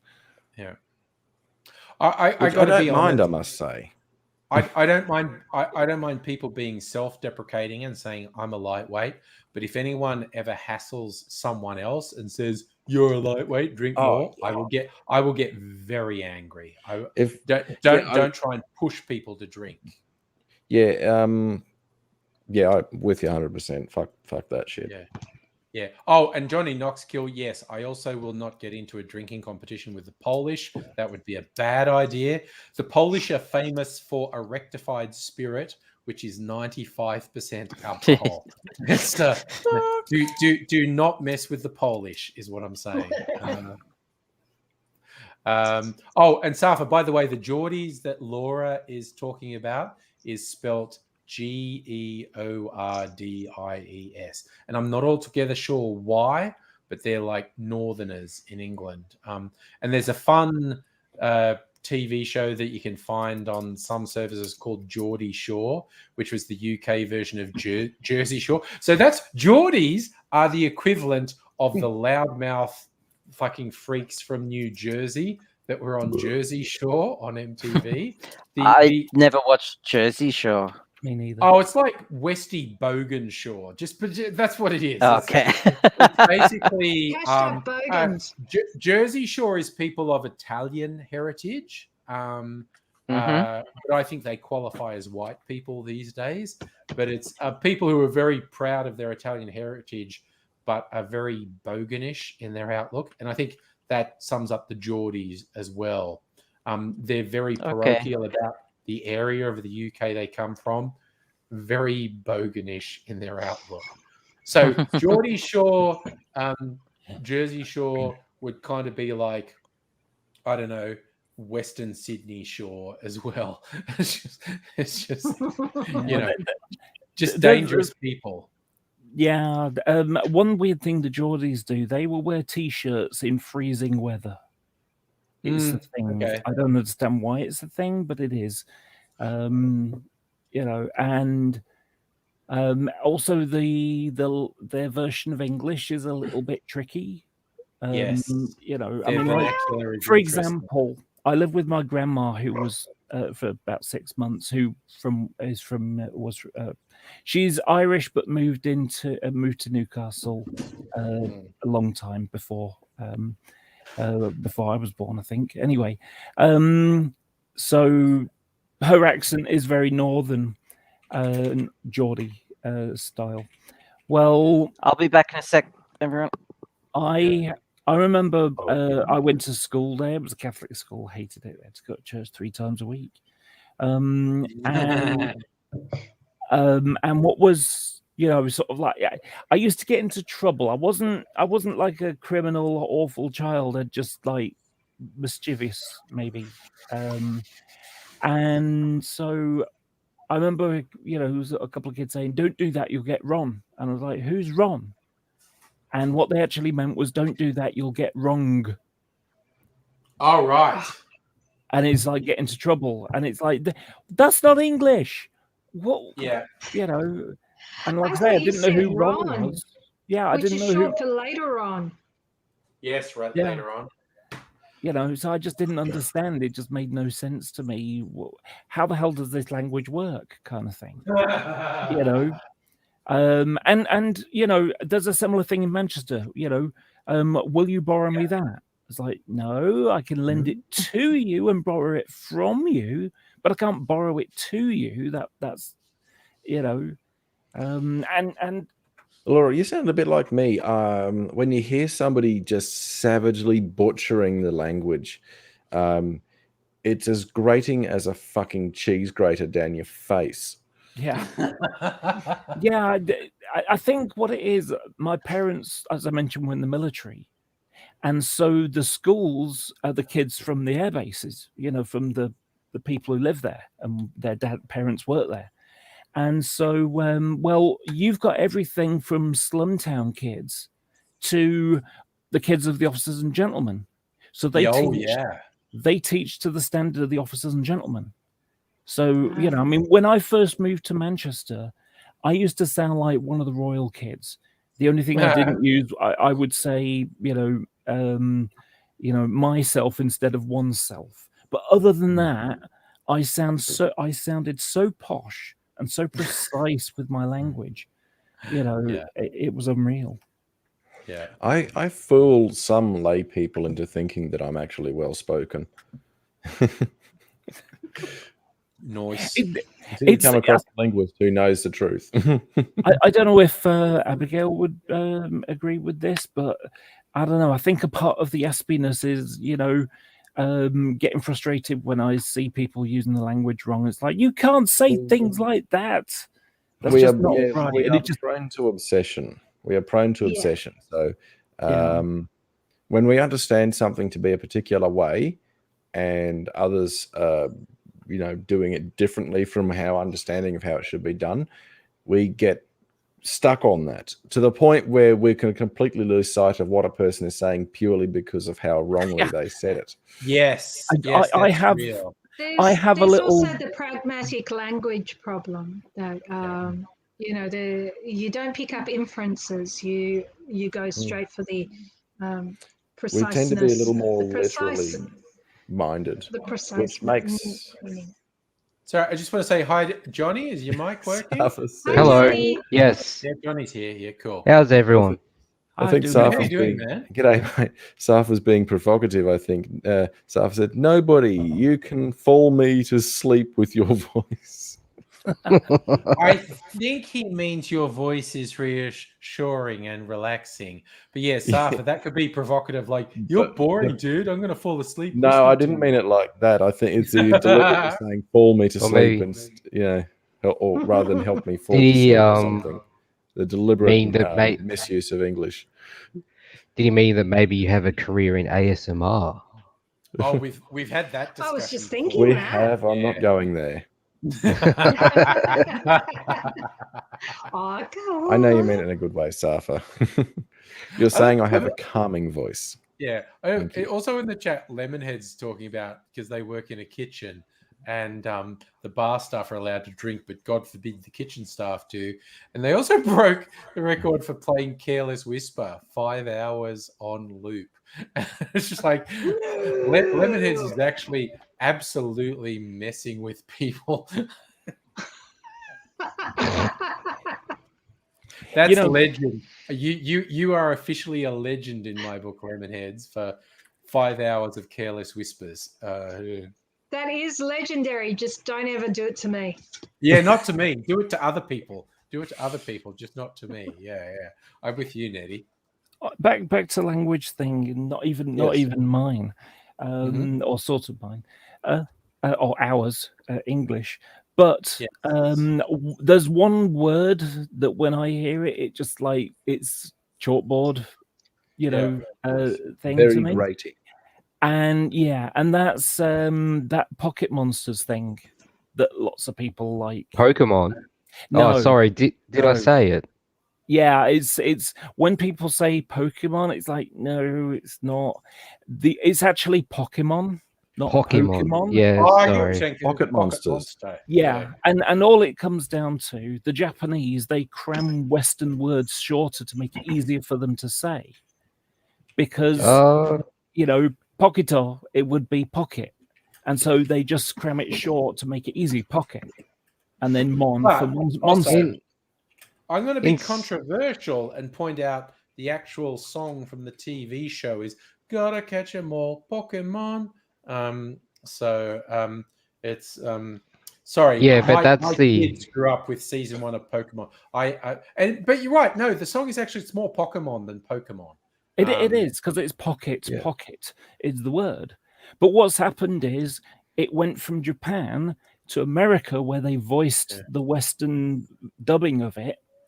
And so they used Americanese version of saying things. So, for example, that country that in the Middle East where there was a war, Iraq, not Iraq. A lot of Americans turn it into Iraq because that they is true. Americans do tend to say Iraq. Yes. Yeah, they elongate the vowels. It's a sort of Americanese version of English. I say Iraq. Is that the correct? It's Iraq. Iraq. Yeah, Iraq. It's an I, not an I. Okay. And so as a result, Yeah, what's saying the wrong happened thing is, makes you irate. yeah, so knowing about the Japanese and cramming Western words, so it's easier to say. And even the cards, the symbols that they use is Pokemon, 4 symbols for it in hiragana. Sorry, katakana, which is the Western words. So Yeah. shirto, or something like that. So Yeah. when I hear Pokemon, it's just like, Yeah. my brain goes muttly. Yeah. But then again, if I that could, Pokemon back then, the Western release was, it was one of the bad releases where there was just, bad translations and all that kind of stuff. Oh, hello, kiddies! You having a bit of fun there? yeah, bit of Oh, background fun with the kiddies. like the classic Oh, one. they're so cute. And then The classic one was changing the rice balls. They changed it into jelly donuts, even though they didn't change any of the animation. They were still rice balls, but they said they were jelly Yeah. donuts. Oh yeah.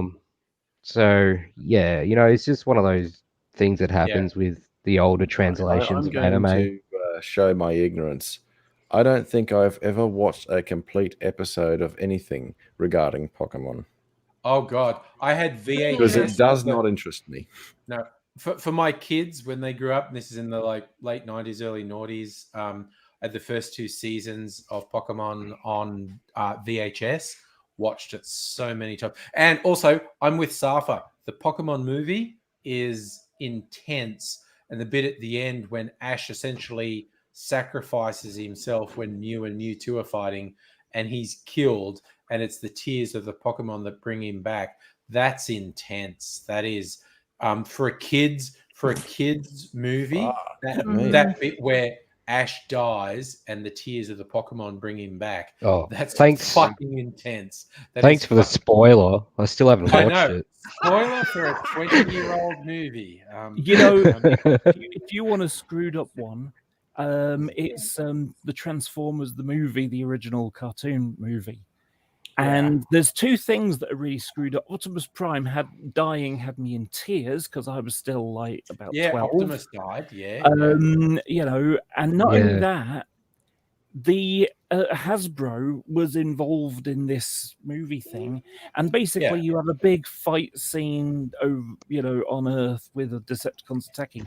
Basically, the task for the start of that movie was to destroy your entire collection of toys so that you could buy the new ones. Buy the new ones. Yeah. Yeah, they basically And never killed all forget- the old characters off so that they're all dead now, so you're gonna have to buy the new ones that have come out. Yeah.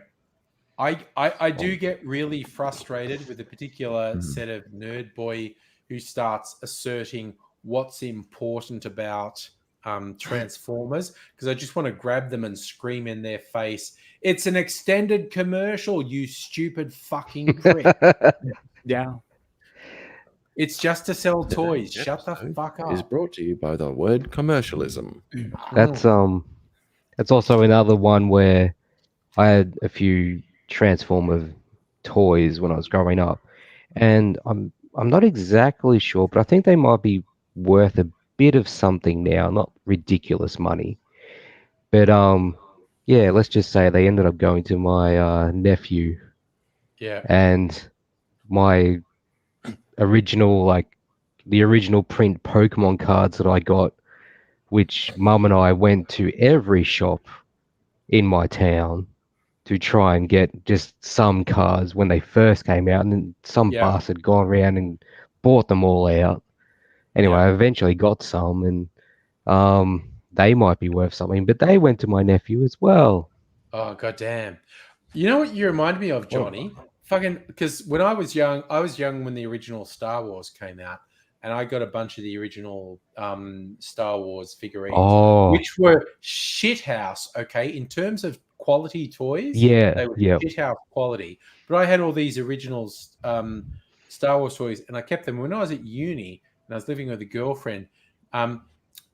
She was very interesting. Her dad was a geologist, and he moved constantly for his job. So she had literally, she was like, when did we get together? We were both 19. At 19, she had more homes than she had Christmases. So basically, at the age of 19, That's harsh. she had lived in 20 different places. And it's because her dad was a geologist and moved around all the time. So she never kept anything. She never hoarded anything because she's moving around all the time. Whereas I lived in the same house my entire life up to uni. I never moved. I lived in the same house. And so I hoarded stuff. So when I was at college, I still had my Star Wars toys. They were just like kept in a drawer and whatnot. And she said, "Why have you got this stuff?" And there was this hilarious moment when she said, "Why are you keeping these?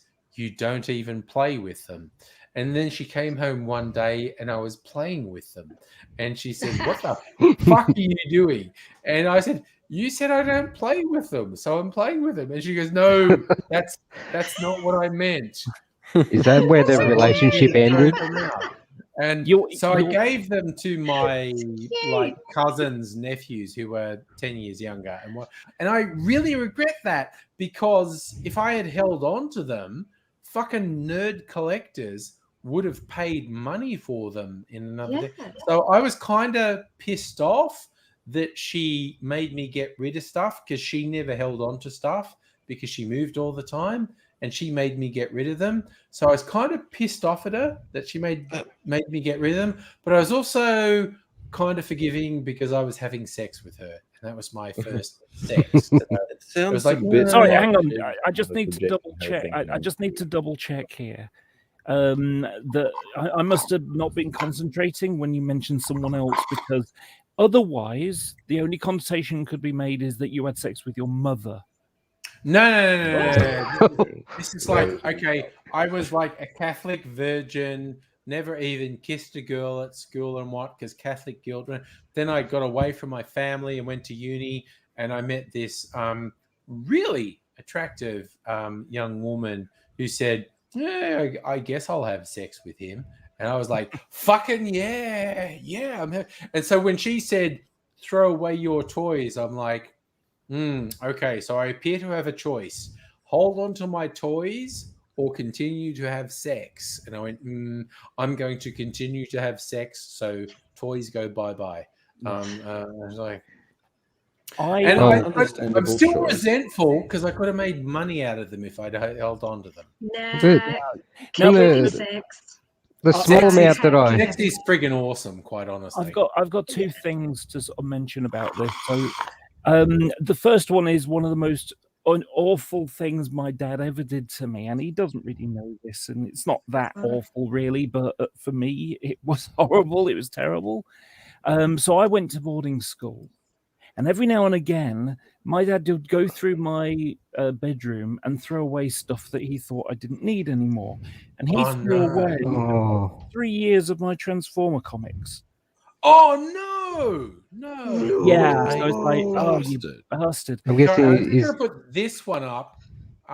Micro, dude, if you were the attractive young woman I was having sex with, that would still be a thing. And also, Micro, just on the off chance you want to join us, you are not compelled to. But that's I'm putting the link back in the chat. Just Can I ask a question? Yes, Nettie, ask a question. Just did, my dear. Johnny Knoxkill. Yeah. What the hell is your avatar? Is it? Because it looks like Arnold Schwarzenegger, but yes, you know, like yes. I always thought it was Arnold as Conan the Barbarian. What is it, Johnny? Okay, so there's a little bit of a story behind this avatar. Do it. Has anyone here know of the YouTuber Jim? Formerly known as Jim Sterling, now Stephanie Jim Sterling. The Jimquisition. Yes. I'm not deeply into it, but I know who you're talking about. Okay, well now they are non-binary trans kind of thing. So yeah. I still kind of get a bit confused because I'm just so used to knowing them as Jim, but they still don't mind Jim as well. Yeah. Anyway, they were playing a game, and he was known for playing really bad video games on Steam. Yeah. And he was playing this like kind of Viking game, Yeah. and basically, so the character that you're playing as this Viking person goes into this tent, and there's a lovely lady who's about to get ravaged by some goblin character. Okay. Yeah. And basically this is the reaction of that situation. That's what it cut to, this face. And then I found I typed in, because I absolutely love that face, because when Jim and Stephanie saw it, they just absolutely cracked up laughing, like just absolutely lost it, and I lost it too. And so I thought, like, okay, I want a new avatar. I'll type in, okay, Jim Sterling, um, uh, Viking or whatever, and then this popped up, and it makes it even better because there's love hearts in the background. Oh, Nice.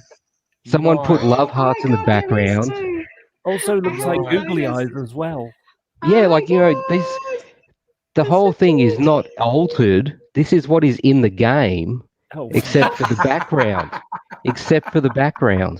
do you know when I looking at that, it reminds me of something. So, Star Trek nerd time.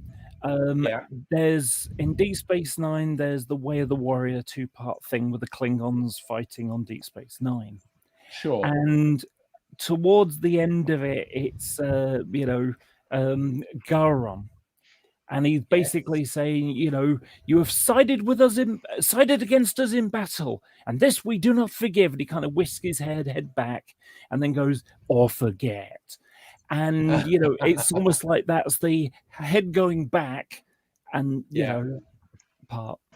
Anyway, there was a second thing you're talking about, selling toys, and there's something that really, really bugs me about, and it's in the model railway fraternity. I don't know what you call it, people.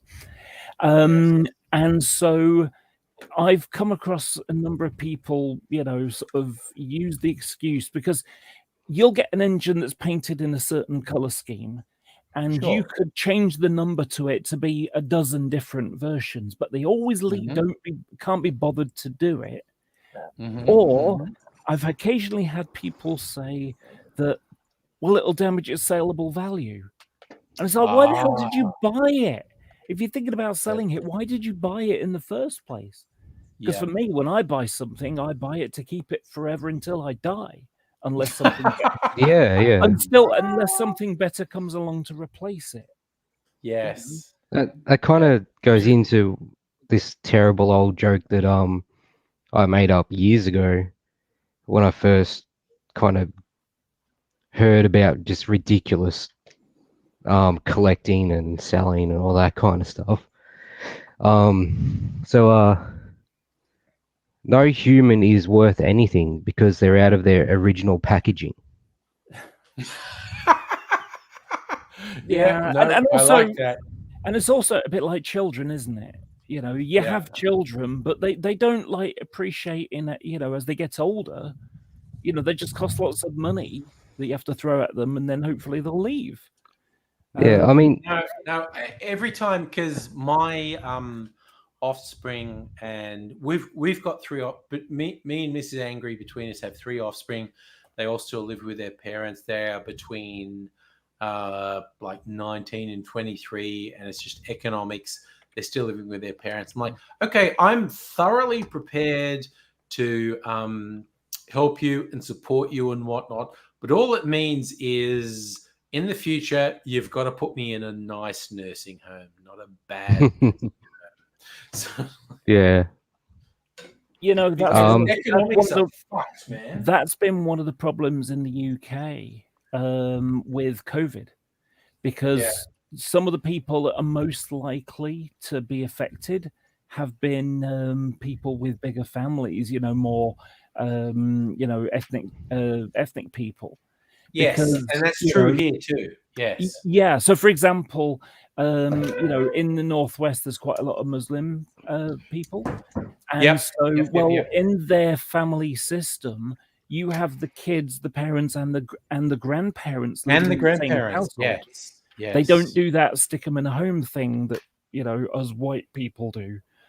And so, because they, and also they tend to be economically less successful because racism and nonsense of that nature. Yes. So as a result, the poorer you are, the smaller your homes are. So they kind of live on top of each other, which means cross-contamination is so much easier. Yep. And that's been an issue here as well. That with various ethnic groups, with extended families who keep interacting, COVID has spread among extended family groups. Because when there's a directive that said you can't associate with anyone except your immediate family, there are certain people who regard their immediate family as sort of degrees of separation, which white people tend to not understand. But that's where we fucking are. Now I'm drinking water because I'm trying to be responsible because I'm reasonably smashed at the moment. And it's I should do that as well. Yeah, Johnny. What's your fucking I story? I haven't drunk it's my nearly birthday enough tomorrow. that Give me a break. Oh, happy birthday. John, Johnny. Oh, your birthday. It's almost midnight. Okay, in 20 minutes, we're going to fucking sing happy birthday to Johnny. But also, it's not date night tomorrow night. So I don't know. I hope you're having a fun time, Johnny. But if you're free, we will. I will absolutely welcome you in to do a happy birthday sort of fucking hangout. I have no idea what the restrictions are where you live. So, well, yeah, we have. So we're a bit less restricted than you guys in Melbourne. in Melbourne, yeah. Basically, we can go. No, we don't have to go out our, no travel bans for whatever we want to do. Yeah. But there's like only 10 people into any kind of eating establishment or any bar, and then like I can't remember how many outside. It's still it's still very much locked down. Yeah. So, dude, okay, so point the first 20 minutes. We're absolutely having a fucking huge birthday cheer for you. But if I shouldn't have said anything. Oh no, dude, I fucking love it. It's fucking special. Like we've got so 20 minutes birthday wish. Although if you're free tomorrow night, there will be a stream tomorrow night as well. So, all right. And it's my 35th. Does that officially make me old? No, dude. Oh shit, dude. I guess when I was 35, I probably would have thought I was old, but I just fucking love life, basically. I think, dude, you are gearing up to your fucking prime right now. Because okay, nothing personal, but if you're under 35, I think you're a fucking idiot. So, so basically, I'm a fucking idiot for 20 minutes. 20 more minutes, and then Johnny, you've got your shit together. 20 minutes from now, you have your shit together. No, I'm joking, of course, but I do find I don't know. I don't require anyone else to think like I think and whatnot, but the mindset I have always had is who I am, where I am, how old I am. That's who I am at that moment, and I enjoy that. Like when I've traveled internationally, I don't get homesick. And I've been in various trips. I've been overseas. Yeah, me either.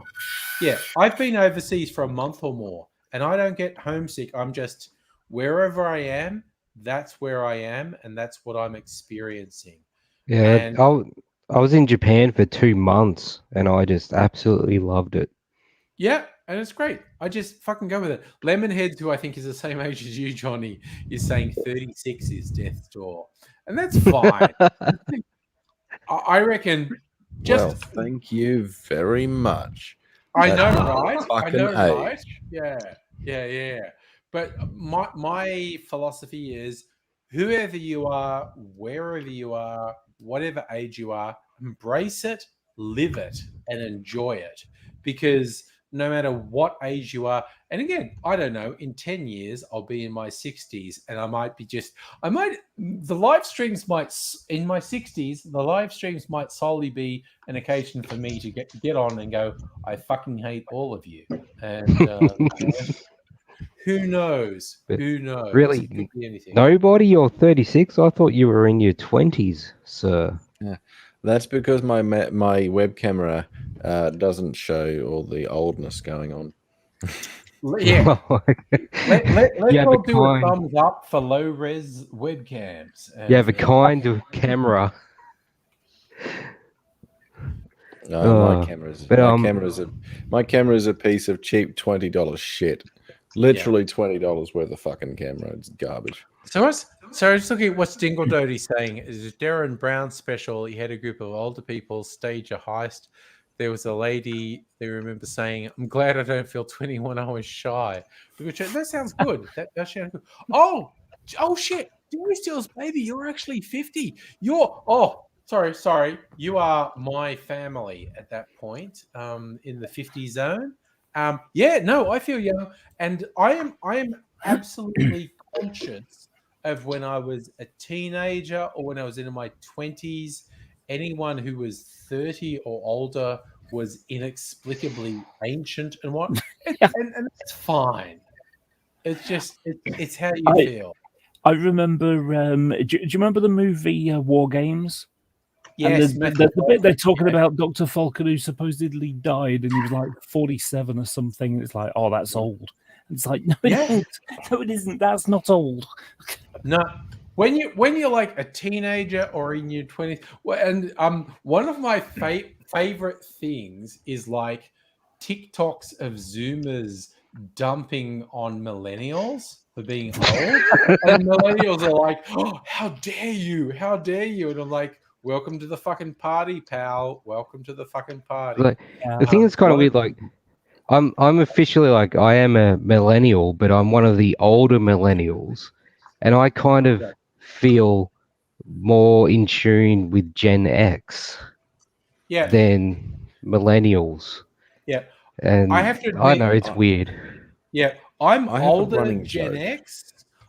But I have no connection with boomers. Fuck boomers. I have Yeah. No, you're not older than Gen X. that, But Gen X. No, aren't I'm Gen X, but I'm in the older spectrum because a generation is 20 years, and I'm at the senior end of Gen X. And I get what you're saying, Johnny, that you identified more with Gen X than millennials. But being at the older end of Gen X, I do not identify with boomers. Fuck boomers have. I can tell. I can life. tell. Boomers have fucked up my whole life. I fucking hate boomers so much. I have boomers have been screwing Gen X since well before they started screwing millennials. I know. I regularly shit on boomers and hippies. I have one friend who is a boomer hippie, and she's absolutely lovely. So when I go on a tear about hippies and boomers, she gets kind of upset because she's a hippie boomer, and I'm going, okay. And that's Glee. She comes into the chat sometimes. Glee. She is absolutely fucking wonderful, and I love her to death. And I'll stab anyone who harasses her. But yeah, I get it. When I will just rant because my life has been fucked up by boomers since the 80s. Like boomers have been fucking my life since the 80s. And so I have a bit of a screed, but she's wonderful. And they've been hanging shit on everybody who's younger than them. Yeah. I remember the first time I saw an article written in the 90s by a fucking boomer saying Gen X is shit, but the millennial generation, oh, they're special, they're wonderful.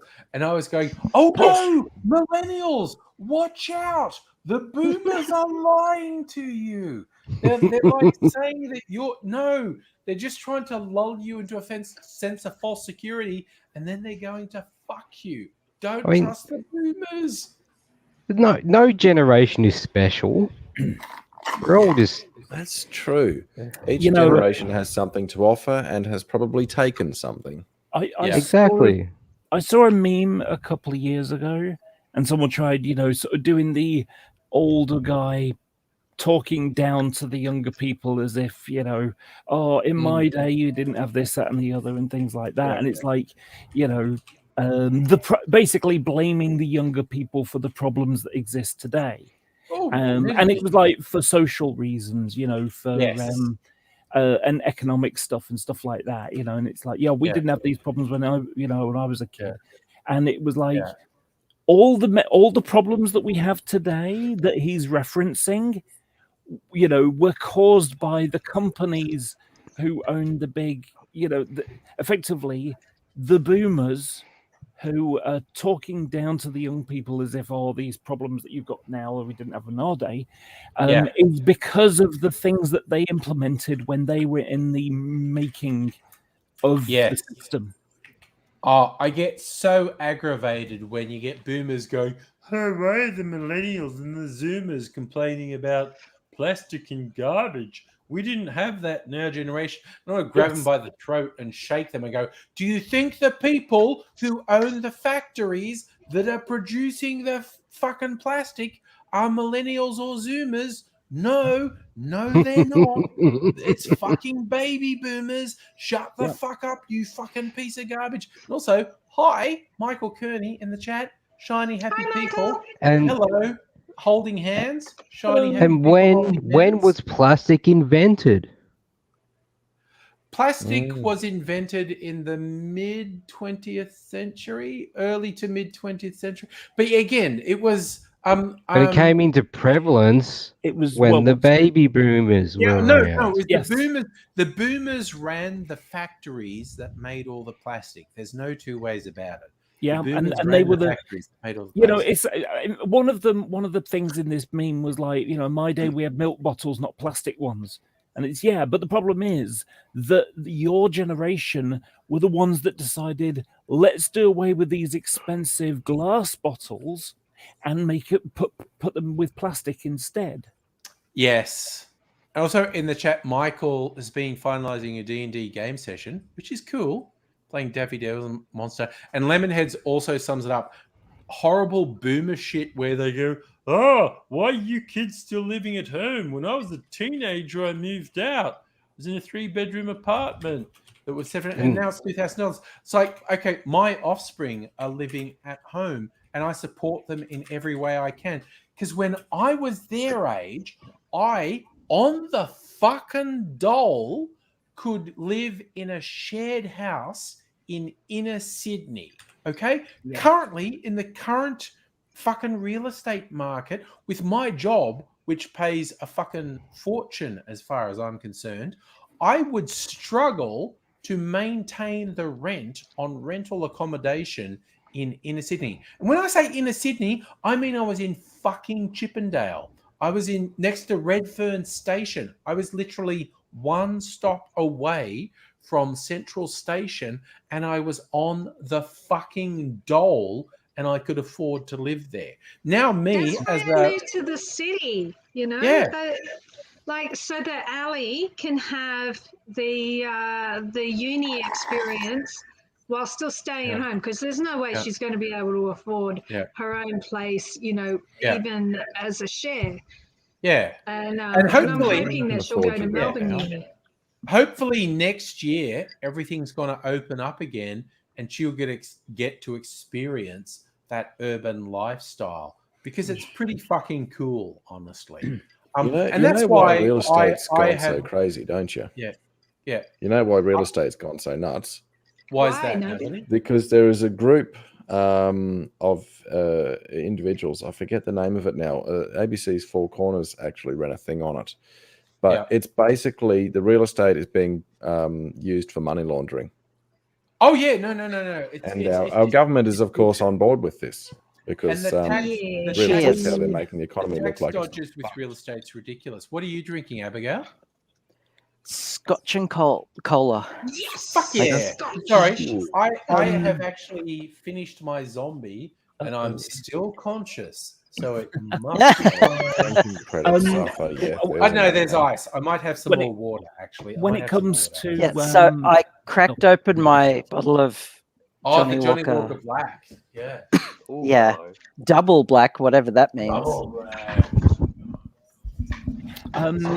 So about the housing sort of situation, one of the things that's happened in London, and I wouldn't be at all surprised if it happened in Sydney, in Melbourne, and lots of other places as well, is that you had council estates full of poor people, basically, and less and less of them. Yeah, in a city, London, and so. Well, what has happened is the councils have basically run them down, moved everybody out, demolished them, and sold it to investors who've now going to build some expensive apartments. Yeah. And so basically, poor, and not only that, the benefit system in the UK, you've got sort of people who haven't got jobs and they need help for that. But there's also like working tax credits. So if you're working, but you're not earning enough, you can get help towards your rent or whatever, Yeah. Well, they've got to told people, sorry, then we're not going to have a premium anymore for people who live in London because the prices of everything are artificially higher because capital city thing. And so so they basically been told, sorry, you're too poor to live here, you'll have to move like 20 miles out of town where the prices are a bit more reasonable. Well, and the problem, there's a big problem with this mentality because effectively they're forcing the poor people out of the city and making it for middle and rich class people. But in order to have a working economy and a working system, you have to have all ranges because, even in the financial district, you're still going to have the low-wage poor people cleaning the offices, selling them their Starbucks at lunchtime, etc. And they're not going to have one and they're not going to want. Where are the jobs? In the big cities. Yeah, and they're not going to want to commute 20 miles into the city to do a crappy job for for basic wages, and it's going to cost them £6 to get there every day. Yeah.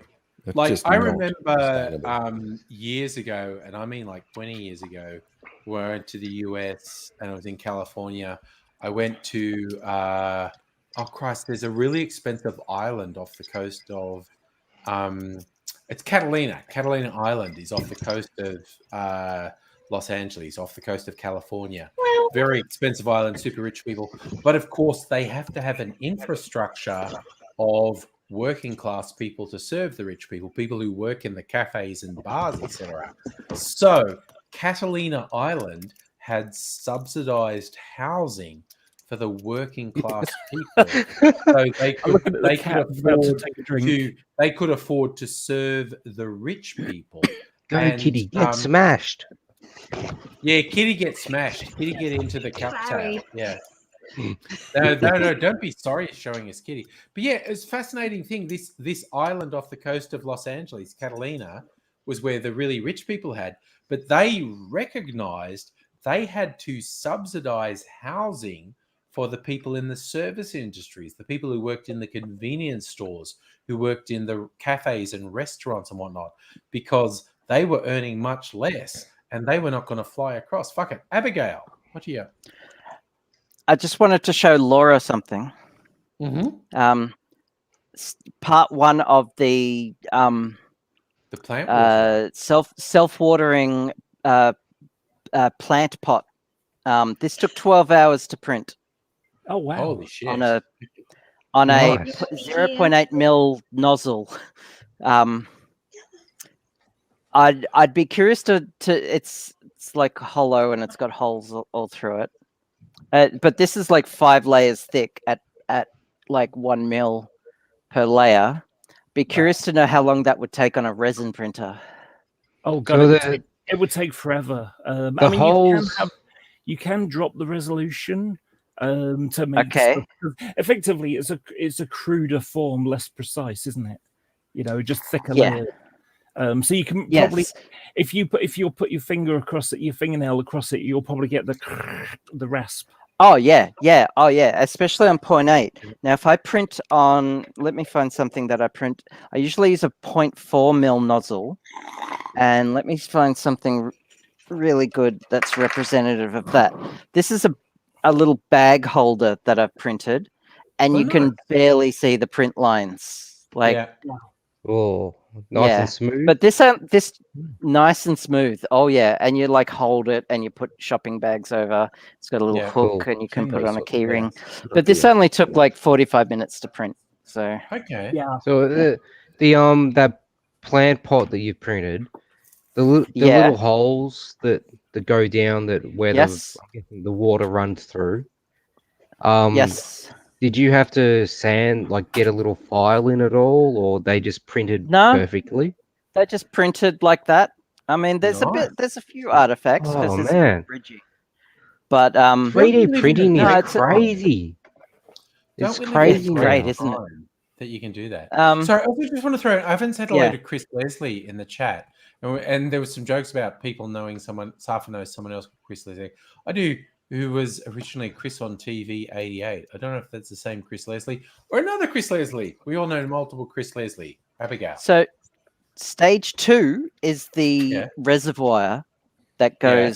this goes into. So the plant goes in here, Yeah. and there's a reservoir that goes over and a spout. That's what this cutout is for. The spout, so you can pour water in, it fills up at the bottom, and the roots can get at the water. You put dirt in there and a plant. The reservoir part is going to take 16 hours to print. Oh shit. Okay. Yeah. That's rather a long Let's time. hope that doesn't 0.0. bugger up halfway Yeah, I've through.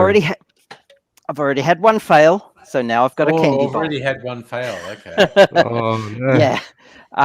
So 0.8 is the biggest nozzle I've got.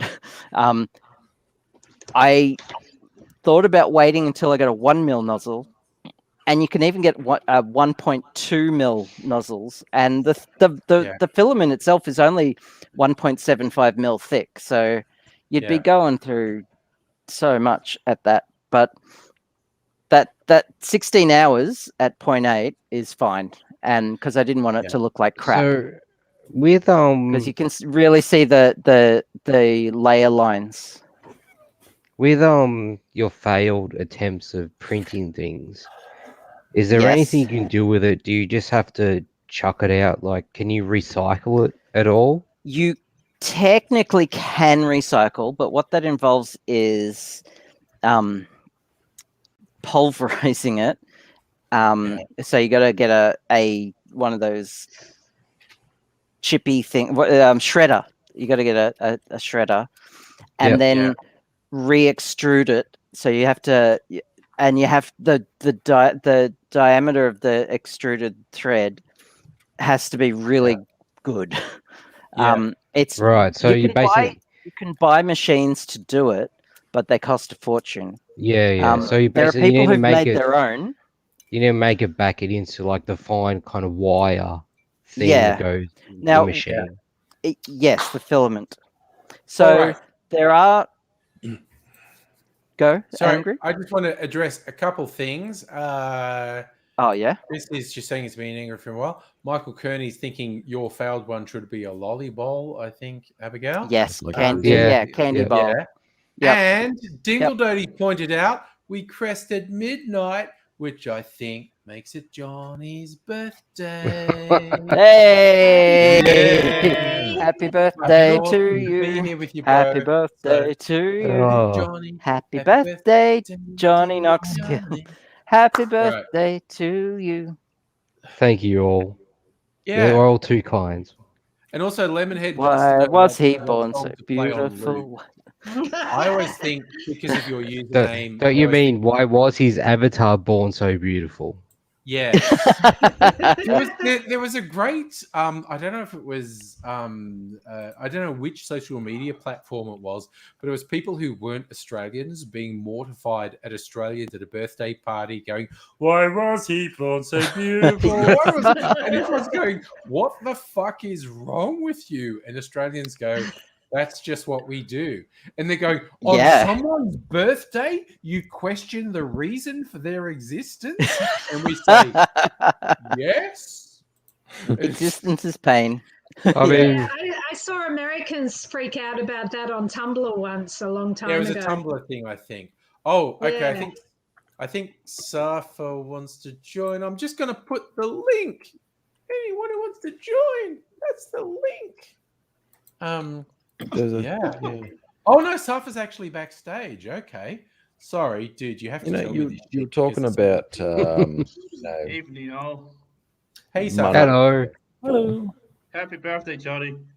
Yes. Oh, thanks, mate. you're talking about money and stuff. Something that our leaders need to remember, that the capitalist model that works the best has a very strong socialist theme running through it. Yes, definitely. Because the best way to grow capital is to ensure that all persons have money to spend. Yeah. Which means those on low incomes, you subsidize and help them so that they will spend more money, because if they can spend more money, it grows your capital. Yeah. Are you listening, you right-wing fucktards, or do we need to say it again? Yeah. Power, they're still in power. Yeah, the original capitalists, right up to the mid-20th century, were very much of, no, you have to support everyone, because if the working classes don't have enough money to buy products, the capitalist system collapses. And it was just the second half of the 20th century where it's all started going to shit. And Lemonhead's got the suggestion of what to put on loop. I don't know if this qualifies to what you were talking about, nobody, but just look at the recent Pandora Papers. Oh yeah. I mean, isn't that just capitalism at its most extreme? Yeah. For those who aren't aware, the Pandora Papers were some secret files that were revealed that just told us what we already knew. All the rich people are hiding their wealth in offshore tax shelters and breaking the law. But we all already saw that years previously with the Panama Papers. I did see a meme that was both made me laugh and was very sad.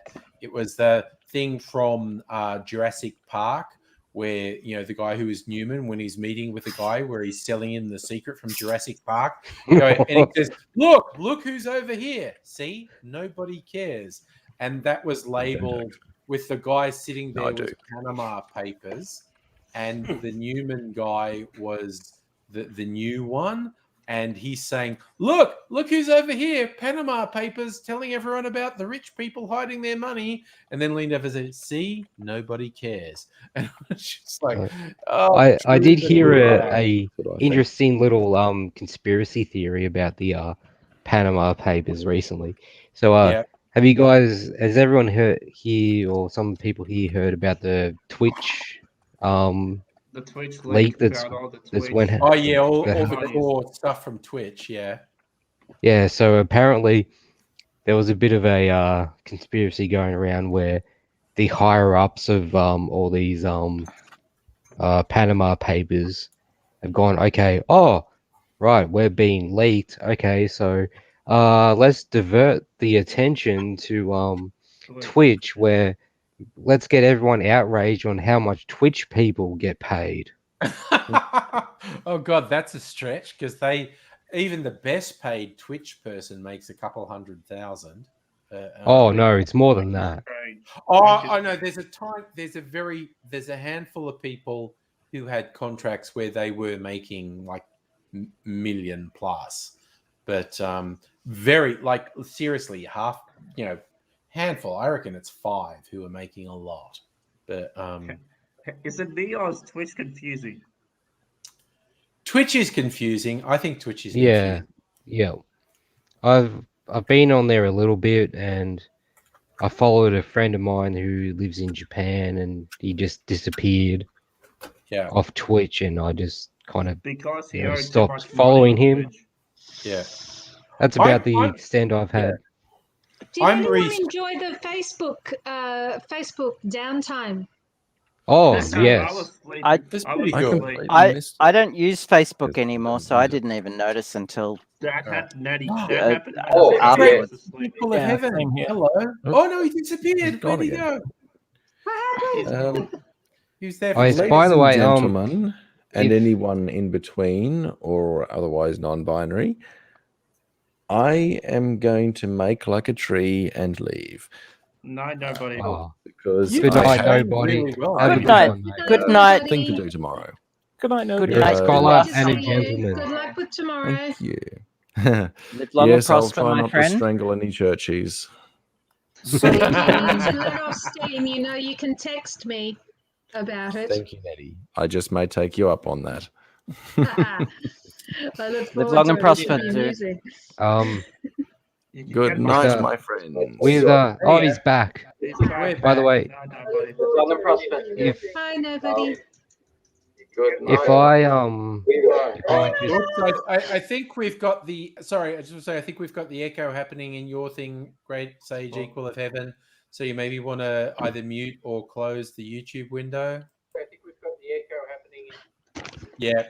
Oh no, he's disappeared again. Okay. That's not the button you were looking for. Oh, that poor kitty. That seems- that looked like a deceased kitty. Yeah, no, that was. Oh yeah, we got rid of the echo. I think, Great Sage. There we go. Live. The kitty. Yay! Oh wow! Sorry, I noticed Chris in the chat saying hated Facebook downtime. Noticeable call increase C-level staff from multiple companies complaining about how business critical Facebook was. Lemonheads got told to shut up by their manager, which is fucking great. But- Yeah. The Facebook downtime happened when Australians were asleep, wasn't it? Yeah, it was in the morning for Australia. It worked for me because I work in cybersecurity, specifically in disaster recovery. So it let me go to people, hey, all that stuff you think you don't have to worry about because it's on a web service. Do you really think your web service is more reliable than Facebook? Come on, guys, get it together. Oh, the reason why they went down is hilarious. It It's is. so hilarious. Did it go down? I can't. I missed Someone that. changed something on a server, Yeah. and Facebook uses its own servers for everything. And Yeah. when they it was a DNS setting, I think. Yeah. And when this DNS setting happened, no one could reach it, including their own building security system. Yeah. Yep. So yeah, Because it was basically- trying to reach Facebook. Yeah. Basically, kinda- the people who designed how Facebook works made a very bad architectural decision where they said, we are going to run literally everything on the Facebook program. One person made a mistake with communicating to the DNS servers, and the short version of what they communicated to the DNS servers was Facebook doesn't exist anymore. Yeah, And- yeah, yeah. and DNS It's DNS analogous to a Jenga tower, isn't it? Yeah, and trouble. And the DNS servers went, okay, Facebook doesn't exist anymore. And then the person went, oh my God, that was a mistake. Sorry, I need to tell you that we do exist. But because everything they had ran on Facebook, when they used the internet to connect to Facebook, it went, Facebook doesn't exist. And so it took them 6 hours to physically reboot the servers and change the configuration. And that would have cost 6 hours of no advertising revenue. $9 billion. Would have cost them millions. Would have cost It cost them them millions. $9 billion. Oh, okay. Again, and I said this on a previous stream. Those media reports going, oh, Mark Zuckerberg lost 9 or 10 billions.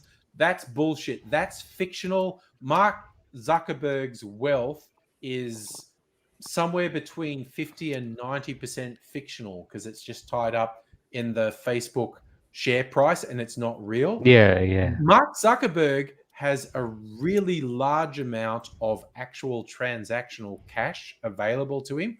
like a stupid amount that we can't comprehend, like billions of dollars. But when they say Elon Musk is worth 800 billion, or the dude from Amazon is worth X 100 billion, 90% of that is imaginary. It's tied up in the stock prices and whatnot, and it's not real. But actual real physical cash they have access to is more than most countries. It's ridiculous. I think that Elon Musk's only value would be when he dies, and that the contents of the ashes are roughly £8.50. Yeah. I'm just waiting for the Tesla bubble to bust, because how can they be the most valuable car company in the world, but they've only sold a fraction of the cars compared to the other car companies? Yeah. Nail on the head, Johnny. It's bullshit. It's a bubble, and it's not real. And the Amazon valuation is not real. The Apple valuation is not real. The Google valuation is not real. 75 to 90% of it is imaginary. But the number is so big, the actual real cash they have control of is quite freaky. Oh, I saw a Tesla today in person. Oh, my neighbors have a Tesla. I live in a fucking bougie suburb.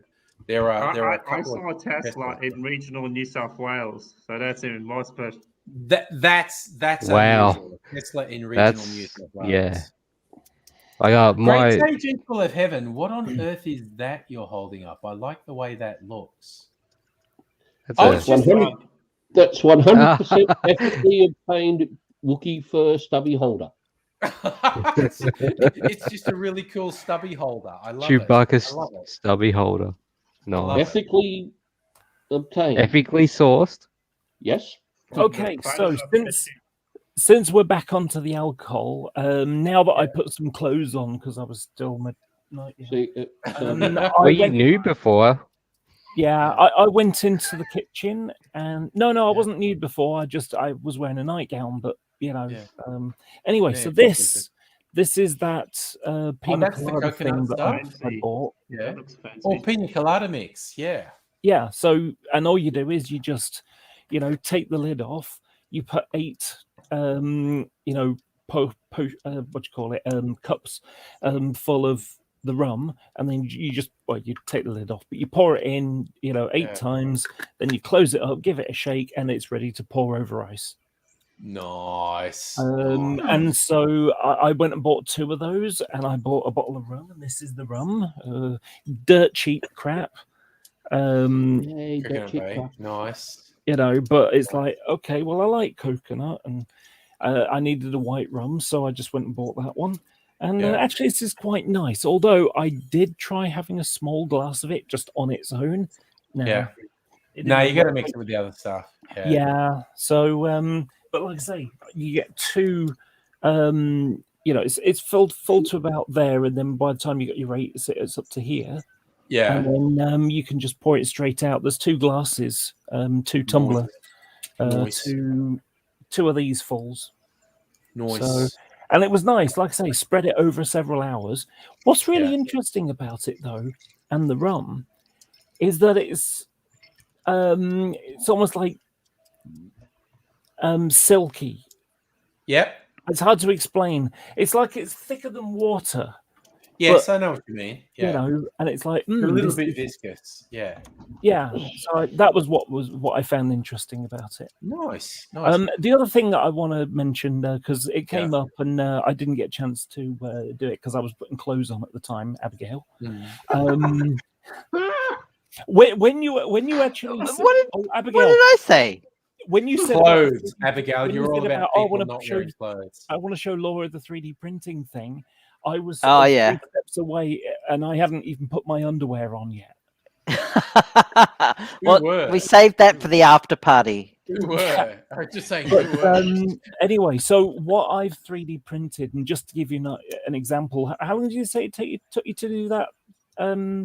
I think it was the small thing. I think you said this one was about 12 hours. Yeah, but you had the small thing, like the tube thing or whatever. this. Oh, Yeah, oh, you said I think you said something like 45 minutes or something. yes. I have two of them. Yeah. Bag. So so you made something that big in 45 minutes. So I'm doing a model train for somebody, and I'm going to some extra stages. So I'm basically taking something like this, and these bumps and there you go. These bumps on the roof, the ventilators. I've 3D printed some new ones, and so I'll just screen share what they're like. Greedles. Was that 3D printed what you showed before? The train, no, but I will show you in a moment. So this is the roof ventilators, and you can see, you know, and it's even got the rivets on as well. What program are you using there? This is Autodesk Inventor Professional. Okay. Autodesk. Okay. Now, just to give you an Old school. idea, if I measure from one side to the other, that's 8.5 millimeters wide there. So it's really quite small. It's tiny, yeah. And there are, I've got a couple of different vents for different jobs. They're also curved at the bottom, so they go on the roof properly. And then this is what they look like as 3D printed items. Now, this they're going to look really grainy because you know, this is what they look like as layers. And I've got mine. The resolution for mine is 40 layers per millimeter. So it's really, really precise. It's brilliant for little work like this. And then I've also got a bunch of steps for on the coaches as well. Does that mean like you won't have to do a lot of sanding or? No, you just snip them off. And so these are the roof vents that I made. And they're tiny. Okay. You know, they're just really tiny. Cool. Yes. My finger compared to them. And these are the steps. You know, and like I say, well, that took an hour and a quarter, hour and a half to do, and that's about what 5 millimeters tall. So it's very small. So this here, I've got a bunch of calibration cubes that are printed, and they've got X, Y, and Z on the appropriate axes, and you can it's exactly 2 centimeters. You can measure it in each axis and check out the layer height, etc., etc. It's for calibration. 20 minutes. Yeah. That's 20 how, minutes. Yeah. Okay. Yeah. 20 minutes I could make something like that fairly quickly. You know, because I can lower the layers. So I think it can do something like 8 layers per millimeter or something. But that still would take time. Yeah. And you said like your big massive you know, cone. the reservoir. Yeah, the reservoir thing. And that took 12 hours. So if you remember, the hot part, So I printed off this, the Star Trek shuttle, and this took 16 hours to print out. And did you paint that as well? I have done, I painted it now. Okay. Looks cool. Nice. Yeah, Cool. I haven't fully painted. Yeah, Type 9 for the win. Yeah, it's a bit white on the other side. But yeah, like I say, I printed it out and painted it up, and it looks quite nice now. Nice. And now that I've done that, I'm probably going to end up dropping it or breaking it or something because, you know. But as I joked about previously, Murphy's Law. There's a joke about Star Trek Voyager where their shuttlecraft got blown up 17 times or destroyed or damaged, or whatever. And the joke is the reason why that they were on replicator rations for so long was because they kept having to print out, you know, the parts to make new shuttles. To replicate new shuttle parts to build a new replacement one. And so I made one, and I went and when I was going to undercoat it, it felt. Here goes Nettie again, opening the stuff with a microphone again. Sorry. Rip ears. Yeah, well, like I have a cat, and she's decided to smooch the microphone a lot, so I need to mute myself. So what happened was I went to undercoat it, and I got it on like a big box that I'm holding, and I kind of lost the balance and it fell off. And normally, if it's something plastic, it'll kind of bounce okay. Whereas this landed sort of like that and smashed off the whole rear wing pylon section, and you can't really glue it back together. It's always going to be a weak point. So I just, in Star Trek Voyager fashion, I just replicated a new one. Could you mute while you're doing that, Nettie? Sorry. I was just noticing the side chat on the actual chat. Lemonhead's trying to work out the most annoying thing to play on loop. There's been a few good suggestions from Nyan Cat to Darude Sandstorm. There is a 24-hour long "Never Gonna Give You Up" loop. Yeah, Never Gonna Give You Up. Yeah, A good one. The I'd go classic. for I the think impression that Rick, I get. The Mighty Rick Mighty Boss Astley, Tones. I think What Rick about- Astley would be a great politician. Never going to give you up, never going to let you down, never going to turn around or desert you. You know. Yeah. What about Yes. Baby Shark? You know. Speaking of which, I printed Baby out a few Shark. more QR codes Oh, nice. for some friends. What about That was- Is anyone aware of what this is? Or not aware of what this is? I don't know I'll what. give them. Scan it. You have to scan it. Yeah, if you put Hang on. I'm gonna check that it still works. Hang on, I gotta bring my phone up.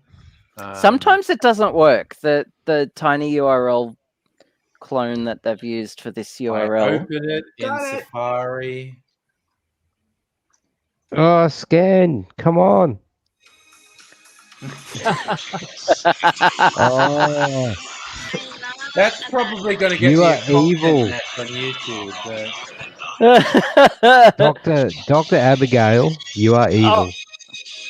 yeah, that's again. Nettie shut off. It's probably going to get me a content match on Yeah. YouTube. So Lemonhead, I suggest the mashup of New York and bacon pancakes Oh wow, that's a evil on one. loop. On loop, yeah. Are those just really, really obscure, bizarre anime things? Sorry, I'm just laughing at micro USB's comment.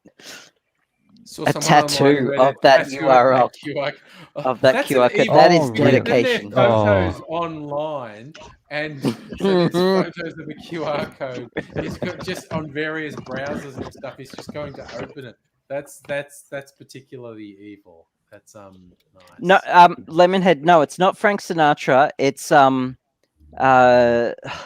don't know who sung it, but it's Bacon Pancakes by it's from Adventure Time, and it's a New York State of Mind, I think it's called, Oh yeah, or something That's like that. Billy Joel. that's Billy Joel. Oh, is it? Oh, okay. No, it's not that. I'm gonna Google it and then I will post a link. Yeah. I'm just thinking of mashups I like. I love DJs from Mars. You can find them on YouTube. They have a range of amazing mashups. Probably my favorite is "We Will Rock Your." I don't know, but it's a mashup of "We Will Rock You," "Smells Like Teen Spirit." What else? It's 4 different things matched up. Bangarang's in there, and No, the Prodigy. The Prodigy's in there. It's basically Okay, 4 can I- different 90s things mashed up, and it's really cool. May I post a link, Angry, to Yeah, this post- YouTube video? Post a link. I have that power. I have discovered. I think you do. Yeah. Yes. So there's an actual link. What's that lead people to? That's Abigail? Adventure Time Bacon Pancakes remixed with New York that New York song by I don't know who. Frank I don't know Sinatra? who, but It's New not York- Frank Sinatra. It's not. It's Be a boy. Concrete Jungle that dreams are made of. Its lights don't know. will It's inspire pancakes you. making me hungry. It's New York, New York. That No, reminds me of Leonard Sorry, Cohen. That's actually a Leonard Cohen. don't song. think I've Empire come State across of it. Mind by Jay-Z. By Is that it? Jay-Z. There you go. Thank you, Micro Okay. USB. Oh, right. Yep. I think, yeah. And I am not particularly familiar with Jay-Z's oeuvre. So Jay-Z. Yeah. By the no, way, I will defer Yes, to Dr. the Abigail. Americans. I won't refer to Jay-Z as Jay-Z. I won't refer to ZZ Top as ZZ Top. But if an Australian youth says Z, I will punch them. I- And, Yep. Yes. Like and it because is the not. only way they'll learn. It's It is harsh. not Dragon Ball Z. It is Dragon Ball Z. It is Dragon Ball Z. Thank you. It is not But- Dragon Ball It's the- Z. It's the same reason why I will say SQL in reference to SQL statements, but As when I'm opposed to referring to SQL. SQL Server, it's Yeah. called SQL Server, even Yeah. though it's spelled SQL. So Yeah. My there's some favorite nerdy one, database stuff for Yeah. for My listeners. favorite one is people say, "How do you pronounce the file extension GIF?" You obviously pronounce it GIF because it's an acronym for graphical interface. Oh god, I've forgotten what it is. But the G stands File for format. protocol. Oh, graphical no, No, interface it's file. F. F. But the G stands for graphical, so it's definitely G, not J. And some people cite that the nerd who invented the file format said at one convention that he pronounces it GIF. And it's like, I don't fucking care. You're still wrong. And my favorite is when people say the guy who invented it says it's pronounced GIF. Use a thing of Samuel Jackson as the head of S.H.I.E.L.D. saying, I recognize that the panel made a decision, but it's a stupid decision, so I'm ignoring it. What Yes. about JPEG? JPEG, I forget what that stands for. It's just actually. JPEG.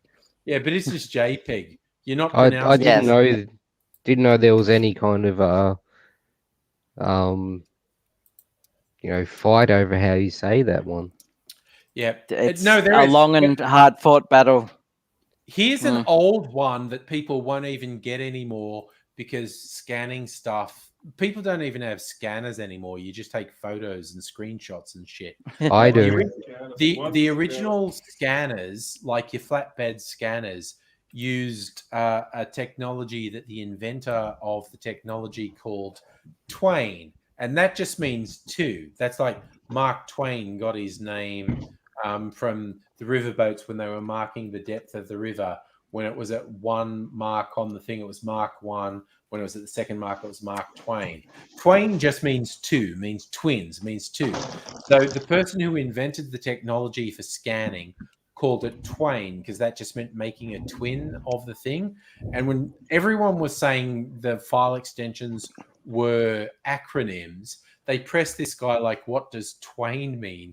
And he actually arbitrarily came up with Twain is an acronym for technology without an interesting name.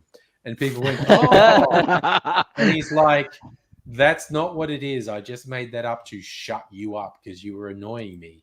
It was literally just, I arbitrarily came up with a name that meant twinning or copying something. And I said it was Twain. Laura, you desperately want to say something. Got something I'm screen sharing. Sorry, screen share. Let me if I can do that. Oh yes, GIF season.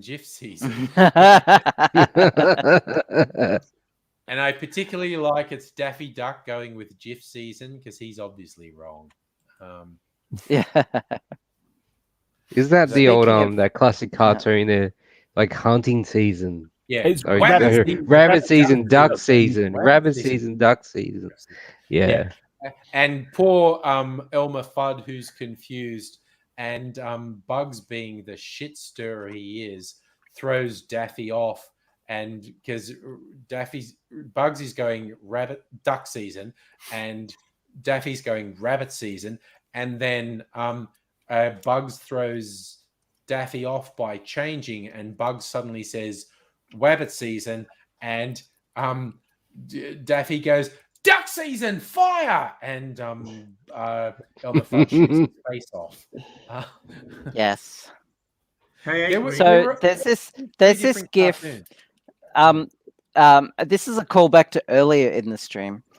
There's this GIF of it starts with the Earth, and then it zooms out to the solar system, then it zooms out to the local group of stars, then it zooms out to like the galaxy, then it zooms out to the local group of galaxies, and zooms out and out and out until the whole visible universe, and then it zooms out again, and it's Jesus saying, "Don't masturbate."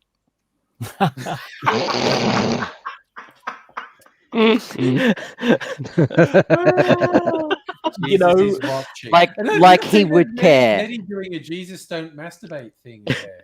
I don't know if you talked about this, Agri. Agri, what do you think about the dad not wearing the mask for the last 2 days from his car to the office? No, it wasn't 2 days, but yes, for those who missed it, justice has been served. Someone noted that Dan Andrews walked from his car. He was for 2 days. He's been fined twice. Oh, he has. It was 2 days, was it? It was 2 days. Yeah. So he walked twice. from his car to the press conference, and someone said, "You're breaking the rules." And Dan said, "Yeah, okay. The police should investigate it, and if I'm in breach, they should fine me." And he actually said, "If they don't fine me, I will pay the equivalent of the fine to a charity." And the cops went, "Oh yeah, people presented us with evidence. You were actually in contravention of the health order. So we're fining." Here's the thing. The fine was $200 per offense, so $400 in total. Yes. Now, I read that and thought, "Oh, Dan Andrews, he can afford that. That's chump change for him." And then I realized if I had that fine, that would be it. Like that would fuck up my month. And that's also the saying, if the punishment for a crime is a fine, that law only applies to poor people. My skill, except in there's a country that gives fines. It's Sweden, or something. Yeah, a fine. Yeah. So they had one guy got fined he got a speeding fine that was $500,000. Yeah. Wow. Yeah. What?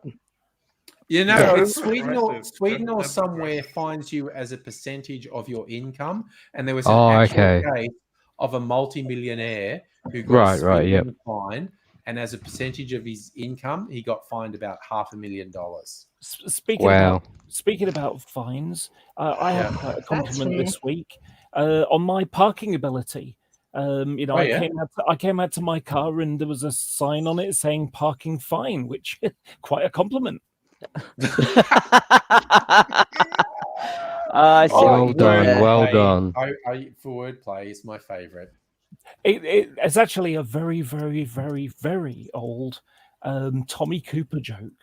That guy's been dead for at least 20 years. Yeah. Tommy Cooper, for those who don't know, he was really popular on British TV for a couple of decades. He wore a fez and he had a whole bunch of catchphrases, but one of them where he'd go, "Just like that, just like that." And there's a story that goes, he was in the Middle East at a market somewhere, and he was with a friend, and they just went, "They're selling fezzes, look." And he put the fez on his head because he was watching a TV show. And the vendor, who didn't even speak English, went, "Just like that, just like that." And Tommy Cooper went, "Oh, do you know who I am?" And he had a translator with him, and the vendor said, "I have no idea who you are, but every English person comes to my stall and puts a fez on their head and goes, just like that, just like that." And Tommy Cooper thought that was priceless. Actually, that's not quite accurate. The story is accurate, but it wasn't Tommy Cooper. It was just some famous person who went on holiday to, I think it was Tunisia or somewhere like that. Yeah, Tunisia, somewhere in Turkey or somewhere. Egypt. Like I say, the rest of the story is perfectly accurate. It wasn't Tommy Cooper, though. Well, again, who knows with these stories? I've read it attributed to Tommy Cooper, But okay, everyone, I'm going to let you in on a secret. When celebrities tell stories, they're often lying. So I don't want to shock you, but celebrities sometimes tell lies. No. And there is something else. There is something else I wanted to say because you know what I'm like. The conversation kind of goes off, and I need to bring it back because something popped into my head back then. We do that, yeah. And so talking about Bugs Bunny and Daffy Duck, and it's like, you know, gonna use a movie quote. Did you ever find Bugs Bunny attractive when he put on a dress and played a girl bunny? Yes, Wayne's World. No. Yeah.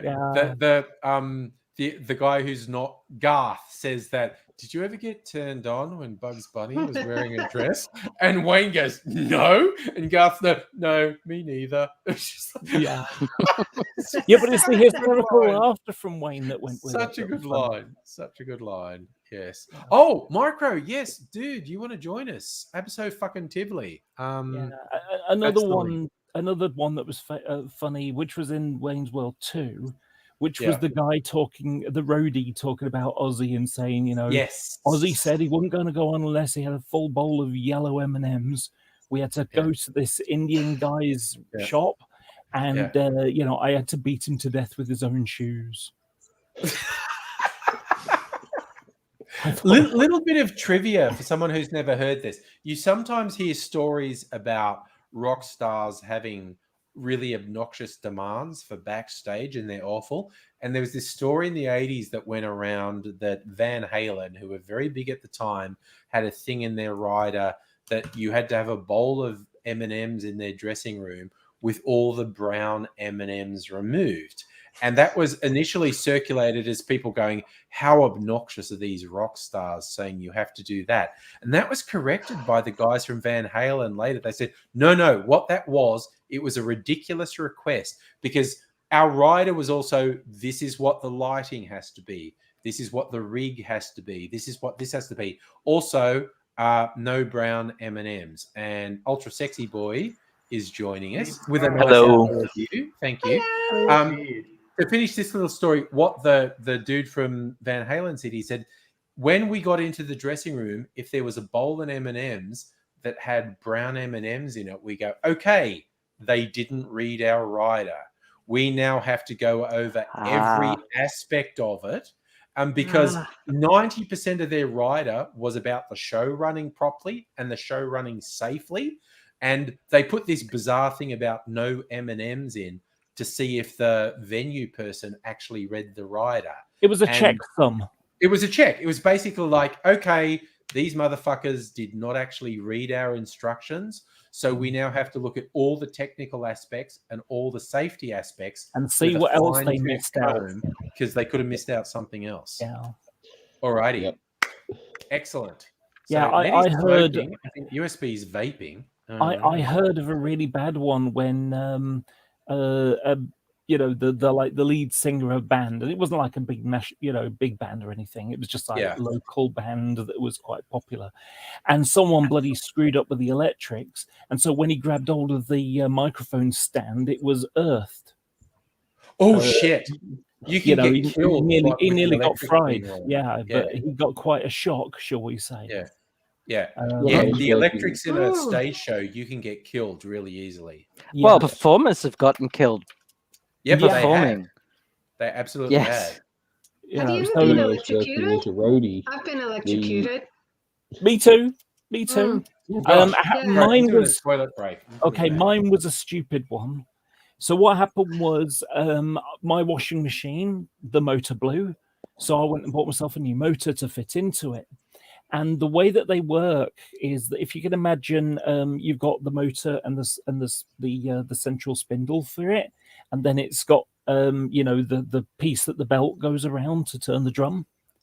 So just behind the drum piece, there's a rocker switch, and what happens is that it tells when it's spinning to stop the door from coming open. So what happened was, I asked the guy, what is this? what's this part do? And he said, oh, it's just, so it can tell whether the motor's spinning. Okay, so I went, and I thought it had to be touching it to establish whether it's spinning or not. The reality is that what happens is when you pull the door, it's like a cable. And so when you pull it, it pulls it down. And if the motor's spinning, it won't open because it'll fall off the edge and pull down.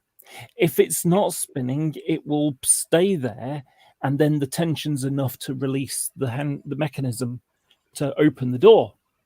So what happened was I couldn't get the damn thing working at first because I had it touching it and it was basically off to one side. So I couldn't open the door. The only way I could open the door was to pull it out, slide the lid off, reach down and pull the mechanism from the inside. And I didn't realize that I forgot to turn it off one time.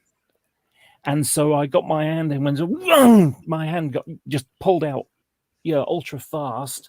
And I just had that tingle all the way up my arm. I felt the jolt go through me, scared the hell out of me. And I've never done that since, just an FYI. I can remember being a kid and for whatever reason, don't judge. I don't know why we did this, but me and my brother were like, let's take this butter knife and jam it into the electrical socket a bunch and see what happens.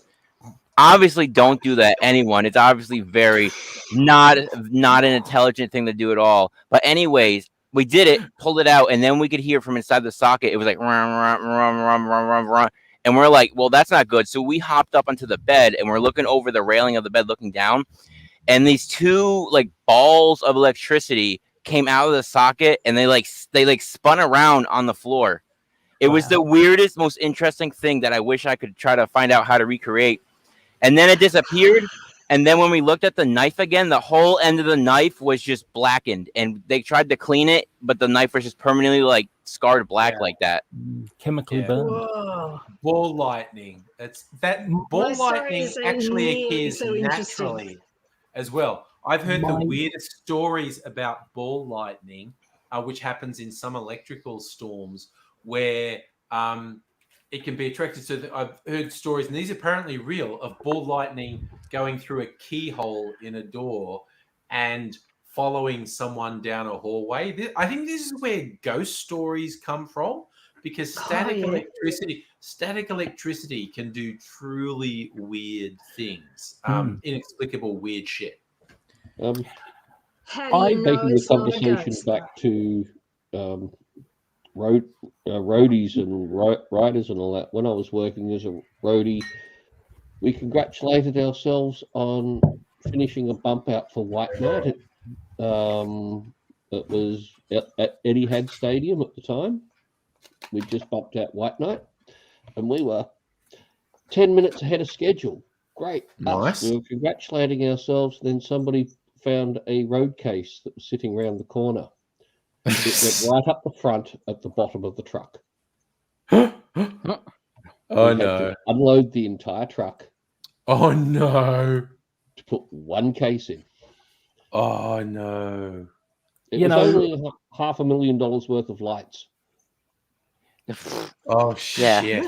I was about to say, as soon as you said working as a roadie, I'm just going, you are going to have the best stories. Not really. Not really. Based upon what Michael said about the sticking stuff in the plug socket, my friend, whenever he references his brother, describes him as a bit of an idiot. And amusingly, his mum, whenever she describes that son, also describes him as a bit of an idiot. Oh, no. But one of the reasons for this is that my friend convinced his brother to stick his fingers in the plug socket. Oh my god! Okay. Twice. Oh. No. Oh. You guys ever? Wow. It's like a bit of an idiot. He didn't learn the first time round. Yeah. And then the other one, where you mentioned lightning. So I have a trick question that I ask people in the UK because, being a cyclist, people complain about, cyclists on the pavement is really dangerous and people get killed doing stuff like that. And, I actually looked up the data. And I asked this question, I say, if I was to tell you that 18 pedestrians get killed every year from cyclists, that could be anyway, no matter who's to blame. So it could be the idiot cyclist going through a shopping centre and knocking a little old lady over. She falls, she bangs her head, she dies. It could be the stupid commuter cyclist goes through a red light through a pedestrian crossing. Or it could be the idiot pedestrian walking out because they're too busy looking at the phone. And they walk out onto the road and we're listening for cars but not looking anywhere. So whoever's to blame, do you think that resembles reality? And most people think, oh, yeah, in fact, I think it'd be more. And I said, the number's correct per decade. It was 46 people seriously injured and 1.8 people, and this was a survey over a decade that they collated it all together. And then I hit them with the lightning facts that in the UK, 3 people get killed and 30 to 60 get seriously injured by lightning every year. And that's like, so if you look at the data, you are more likely to be struck by lightning than be killed or seriously injured by a cyclist. But we don't go out the door and think, oh, it's raining, it's a bit cloudy today, I might get struck by lightning. The paranoia is bigger than the reality of it. I think you're more likely to get struck by lightning than win the lottery. I think that's like a fact. You're more likely, to walk outside and get struck by lightning than to win the lottery. People are very bad. I've definitely heard that one. Nettie, what's your electrocution story?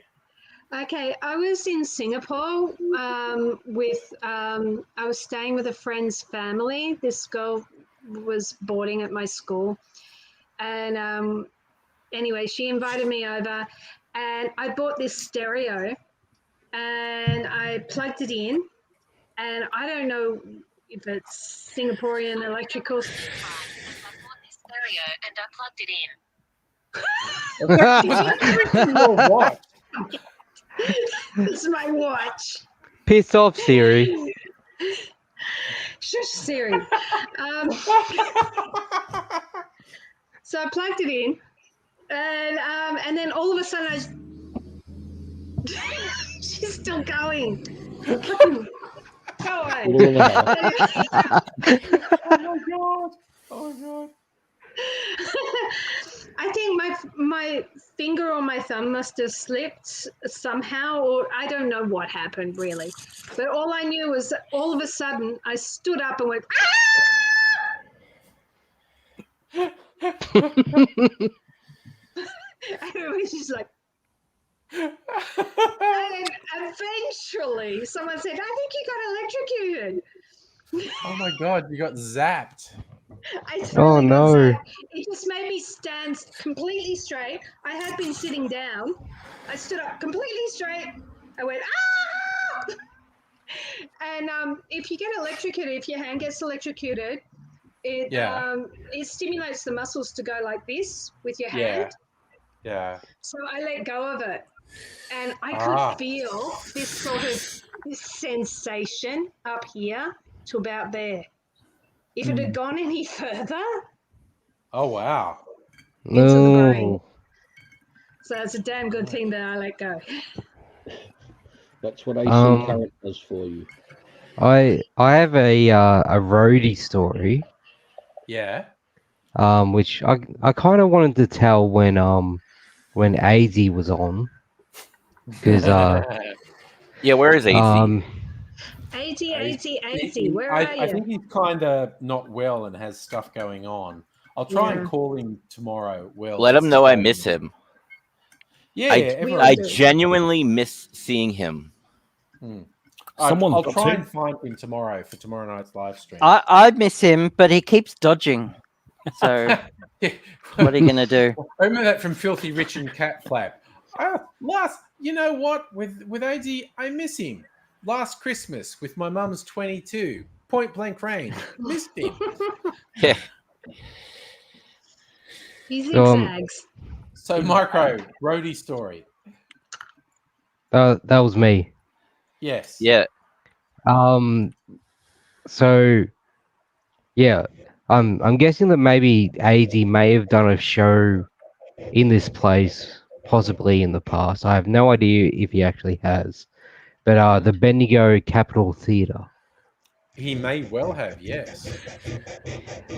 So yeah, their fly system is very old school. Basically, it's just it's not electronic at all. It's an old fly system that is completely manual. Yeah. And like I went and I did audio engineering, and then stupidly I moved back to Bendigo where there was not a lot of work Yeah. in that field, and I managed to get a job at the Bendigo Capitol Theatre. Okay. And I got put onto this show where the fly system was pulling up a piece of the set to reveal a piece, another piece of the set behind it. Yeah. But because it was all manual and the director was not used to that, um, he wasn't used to it being a lot slower because I was doing it manually. But there was no stop in the sliding mechanism at all. So if I went too far in the manual, pulling these ropes and stuff, we would have to stop the show for, possibly minutes to get this bit of the set back into the slot and all that kind of stuff. Mm-hmm. And I was just completely just stressing out and just completely shitting myself that I will Yep. just, I'll lift this bit of this set out of the slot and completely ruin the show. Mm-hmm. And the director was telling me to go faster and faster. And I was going as fast as I could, and there was times in the actual show where I was so close to just actually it would have popped out.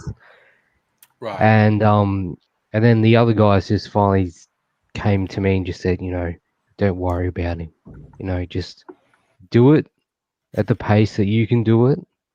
As long as you do not pop it out, we'll be fine.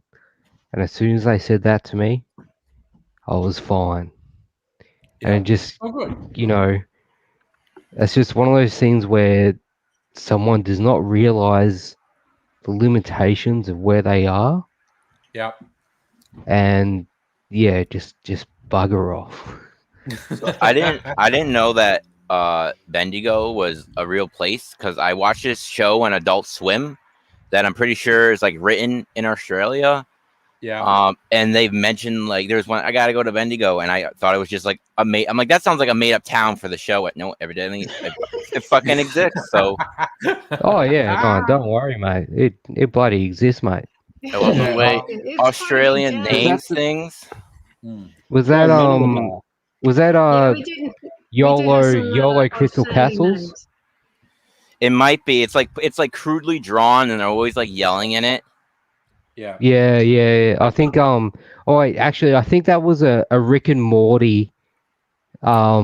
Oh yeah, no, was that Rick? I think you're right, Johnny. Yeah. Yeah, it was the Rick and Morty. The creators of those, the animators of the other show did a Rick and Morty episode. Yeah. Yes.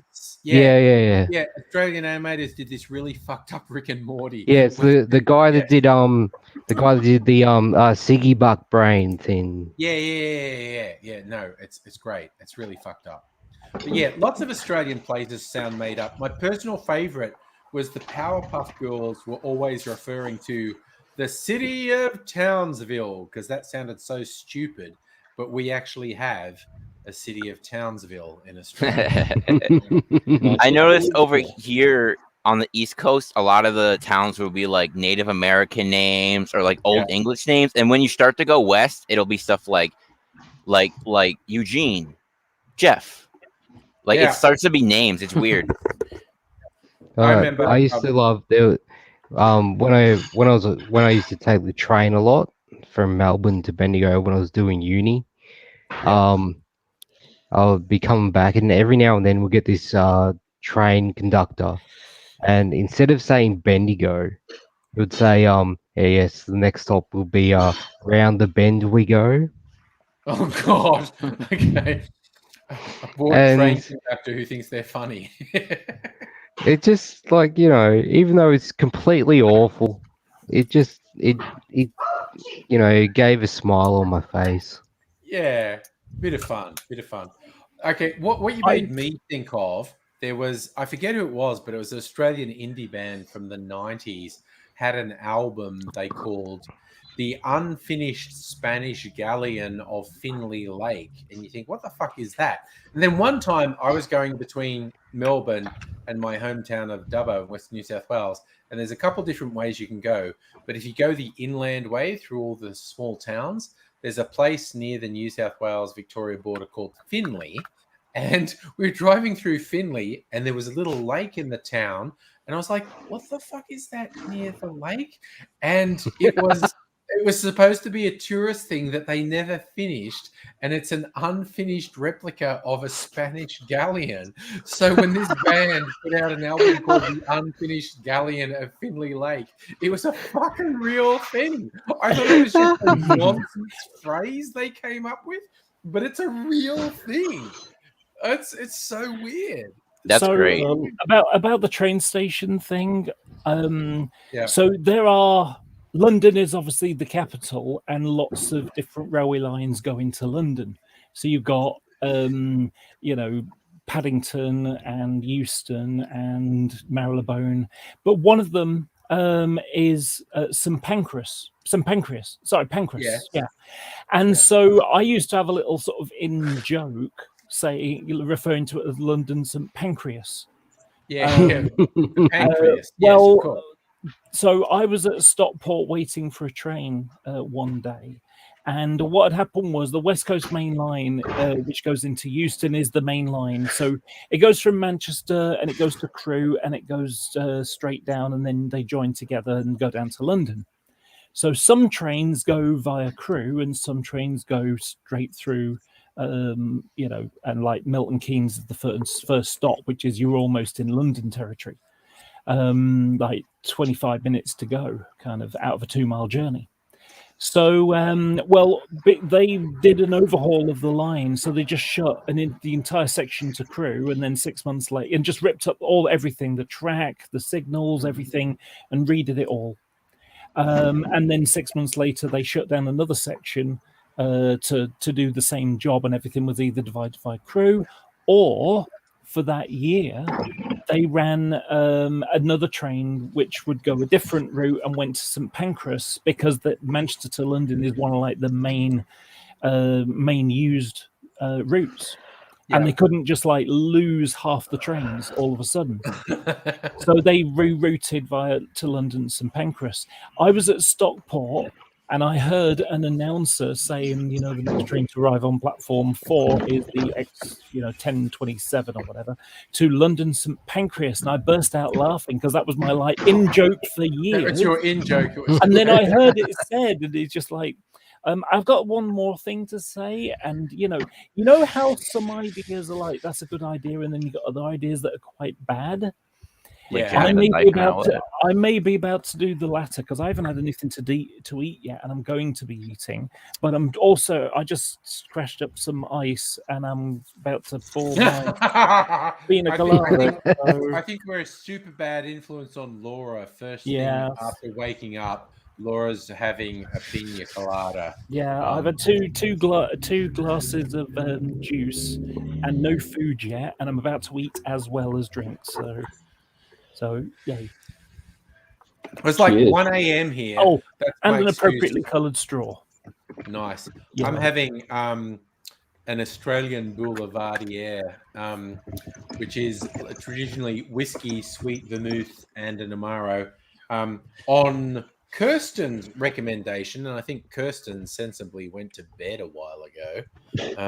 But this is one that she That's way too sensible. I know Kirsten's disturbingly sensible sometimes, but she convinced me to get the Autonomy Native Australian Amaro instead of using Campari, which I fucking hate. I got this, an Australian sweet vermouth, and an Australian whiskey. And so I've got an Australian boulevardier. And what's a boulevardier? Is a man about town who strolls down the boulevards. That's what it means in the French. So in Australian terms, I consider this to be a walkabout. So that's what this is. It's an Australian boulevardier is a walkabout. Down at St Kilda Beach. Yeah, you could walk on the St Kilda Boulevard with this, but again, because for those who don't know, that is walkabout is a term for Native Australians. And that was the thing they would literally do when you had a really bad problem that you couldn't sort out when you were with your family or your nation or your tribe. You just go, you know what? Fuck this. I just need to walk and think about it for a while, and that was called going walkabout. And 9 times out of 10. Shit would sort itself out. When you just thought everything was too complicated, you just go for a walk. It might be for days or weeks or months, and then you come back and you go, did shit get sorted out? Because it was all fucked up when I was here last. And I knew a guy, I went to uni with a guy who would literally go walkabout. If stress got too much, he would like, see you later. It was an Indigenous guy, and he would just be gone, whether it was for days or weeks. He would just be gone, and then he would come back and go, did shit sort itself out while I was gone? and the thing about it is, modern life. The cool thing about that mentality is it exactly the same mentality works really well for Twitter. Yeah, just Twitter drama, walk away from it. Yeah, fed up seeing transphobic people on Twitter. I'll just take a week off. A lot of modern problems can be solved. Are you going, Abigail? Yes. You going? Right. Good night, everyone. Bye. Have a good one. Goodbye. Game of Thrones tomorrow? I'll see. Because Will's here, and he just got home, and we'll see how my fatigue levels are going. But tentatively, yes. I don't see why not. Right. So good night, everyone. Good night. If Stella's still there, love you, Stella, and love you all. Yeah, I could listen to Dune either tomorrow or Sunday. Yeah. Dune Club is on Sunday. Dune Club, yes. what? 3 chapters. I haven't done my reading. 3, or if you're reading in the German edition, it's 3 chapters. Yeah, don't say 3 because the Gestapo will shoot you. The Gestapo. I thought you were talking about the movie. No, the movie. No. Years ago. Oh, the book. Okay. I noticed they had another trailer for the movie come out today. I'm quite keen. Okay. I don't think it's coming out in Australia before December or January, basically. I think it's December.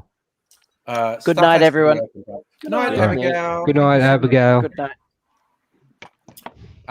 Yeah, I noticed in the last 24 hours they released another trailer online because it's going live in cinemas this month in the US. So sometime soon. I've still got my spiced rum I made on the thing. I need to make a cocktail with this and blue curacao, which will be a blue drink, which I call the Spice Must Flow. You know what I've got here?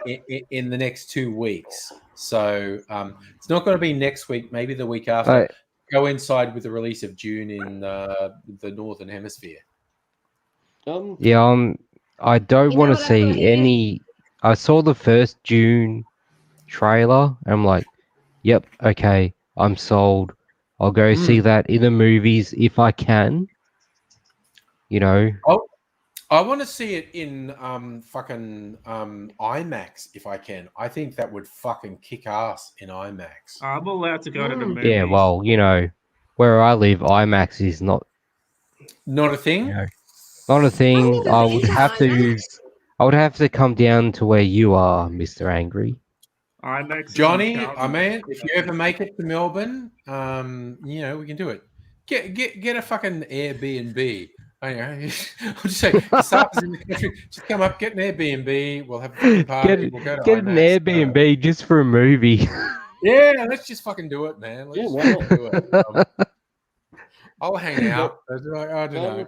Fucking hell. Not an Airbnb, but for Christmas, for New Year, I have like a little fireworks party at my place because I live high up and I get a great display. And unfortunately, I have a feeling it might be a little bit worse this year because Brexit means it's difficult for them to import fireworks now. Oh no! Anyway, so I've got some friends who live in Manchester, but rather than go back home when the party's over, they're just going to go to a local bed and breakfast type place, local motor hotel. Yep. Okay. Yep. I know because back in the day when I was working in an office, which, since in the last 18 months, I've been in the office maybe 4 times. I certainly haven't been there in the last 6 months. What's an office? Exactly. What the fuck is an office? But it's in the COVID. Yeah, my office where because Jesus, I'm coming up on 2 years in this job, and the office, such as it was, is on the periphery of CBD. It's not far from Carlton, which is where the museum is, which is where the IMAX is. It was actually walking distance. I used to do a thing where a big movie was opening in IMAX, and like a Star Wars movie or something, and they were doing 24-hour showings.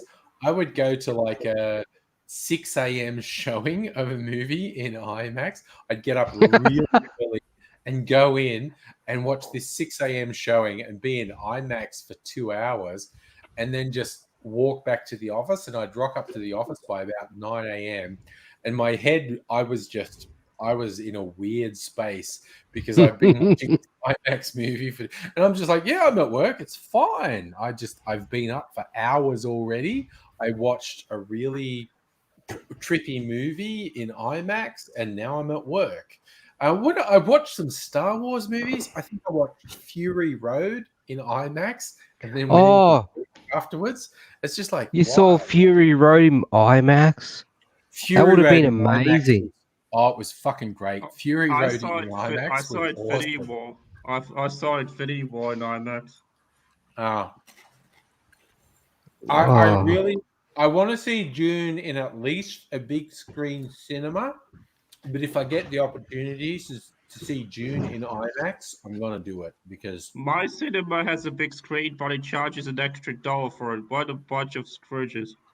Yeah, some of the cinemas here charge a little bit extra for the big screen cinemas. But yeah, for June, whenever the fuck it's available in Melbourne, which won't be before December, it might take till January, I'm going to go see it on a big screen. And I don't have a reliable source of hallucinogens. I'm just saying that if I did, I would probably buy some and go and watch Dune while tripping balls on a giant screen. I thought, you do know AZ. Surely you could... I mean, AZ takes so many things you could probably hallucinate just by like licking his face or something. Why does it still take 3 months for movies to get to Australia? You'd think we've got faster internet, like 3 months for it. Isn't June like released in the States already? No, it's released in the States in the next 2 weeks, I think. It's been delayed because of COVID. It's really funny because whenever you saw big budget movies with delayed release, it's because they were having problems in post-production. But June needs to play to full cinemas to make its money back because it costs so much to make. June could have been released a year ago, but no one was going to cinemas a year ago because of COVID. Venom's the same. We're not getting Venom until December either. It's ridiculous. Yeah, I think Venom has opened in the Northern Hemisphere, but I think June opens in about 2 weeks in the Northern Hemisphere, but I don't think it opens in Australia until November. December, yeah. I've heard Venom's kind of crap, so don't spoil it. Depends what you like. Yeah, true. I mean, the original Venom movie was kind of silly, but I also kind of enjoyed it. Tom Hardy. Like- Tom Carnage is one of Hardy's my pretty favorite funny, characters. essentially. Yeah, like I love Tom Hardy, but I just heard that He doesn't. like just these Venom films are just really kind of bad. But are they so bad they're good, or Yeah, it's going to depend. I don't think the Venom sequel is going to go down as a major moment in cinema history. 'Cause, Whether you enjoy it or not probably depends what I'm you enjoy. I'm really down for so bad it's good. Like, you know, The Room is one of my favorite films of all time. Oh my god, The Room is so fucking weird. Never seen it. And there's the movie with James Franco, which is like a Yeah, dramatization. the Danger Artist. Disaster Artist. Oh yeah, Disaster Artist. Sorry, yeah. About Sorry. how The Room got made. And what I love is the dude who's behind The Room, no one knows what his fucking story is, but the subtext is everyone thinks he's an Eastern European drug lord.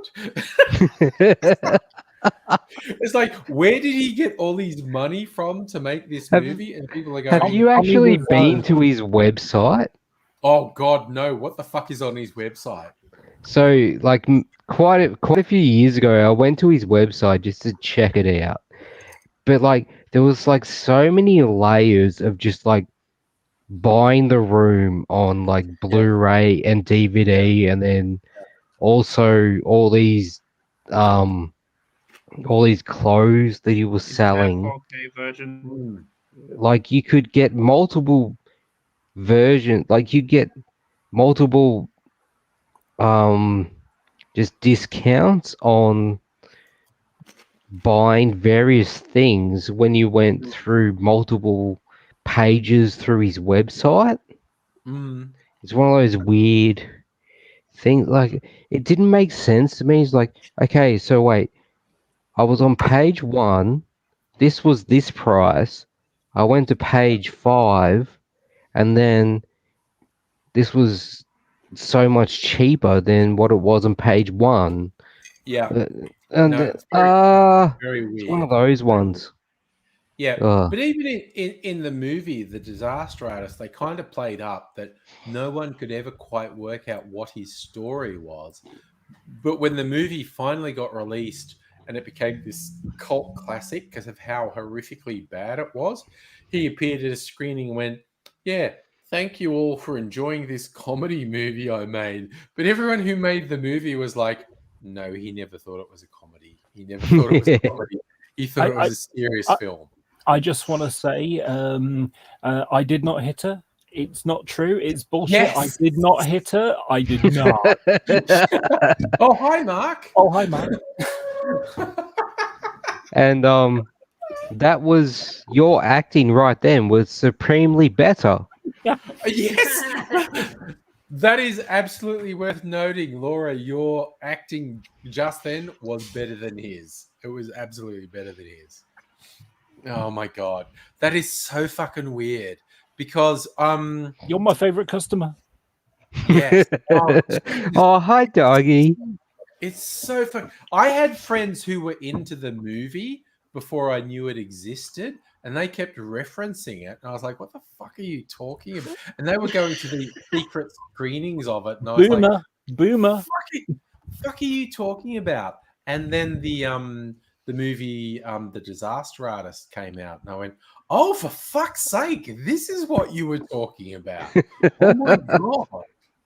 I What still the- haven't seen it.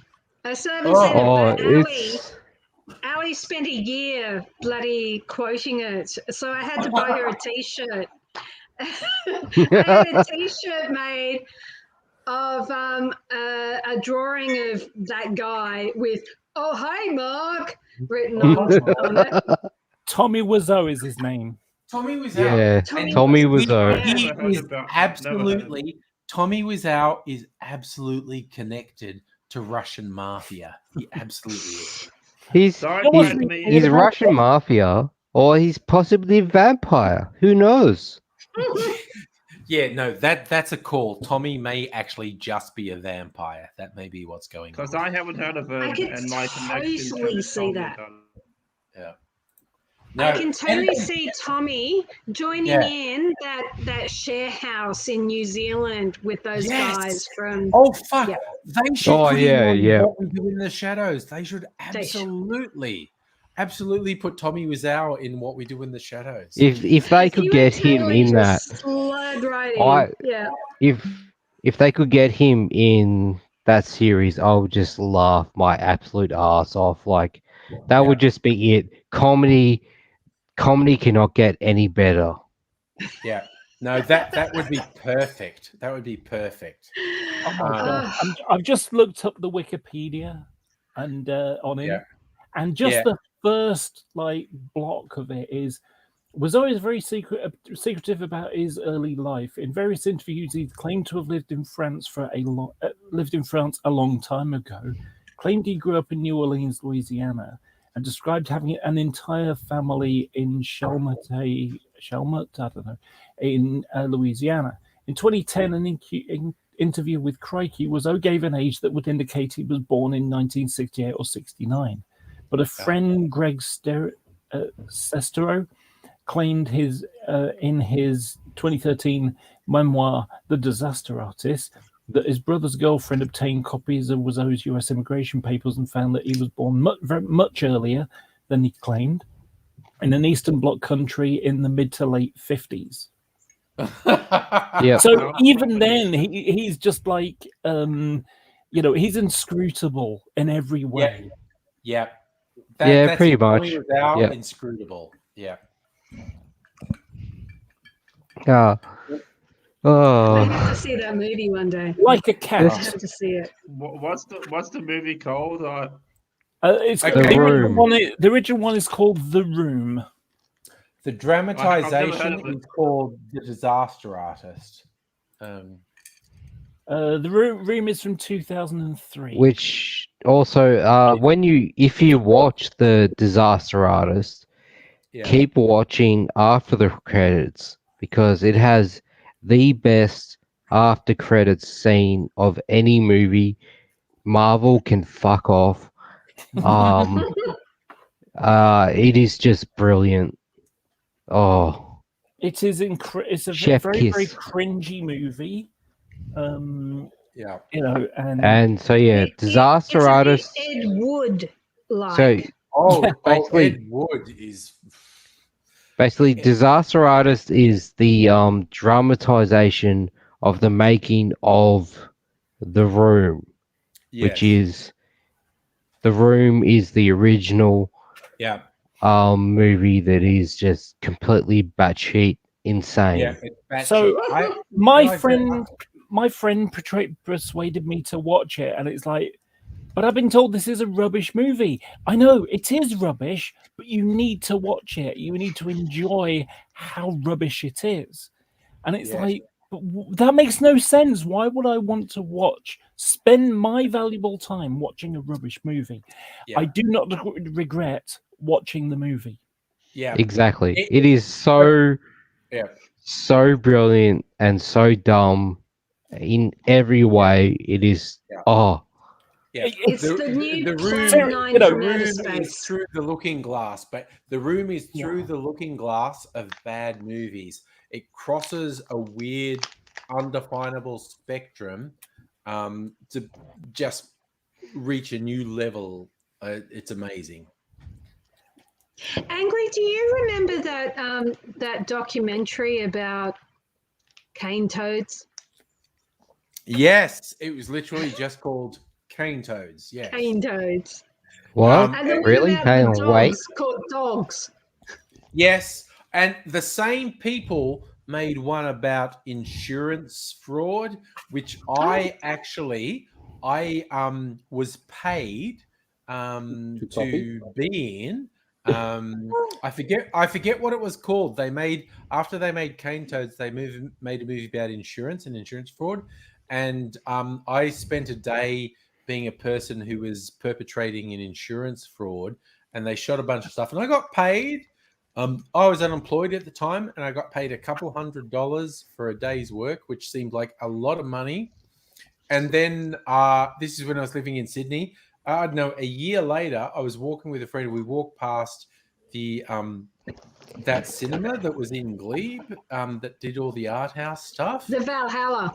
The Valhalla, yes. And they said, "What's on tonight?" And I said to my friend, "Fucking hell, I'm in that movie."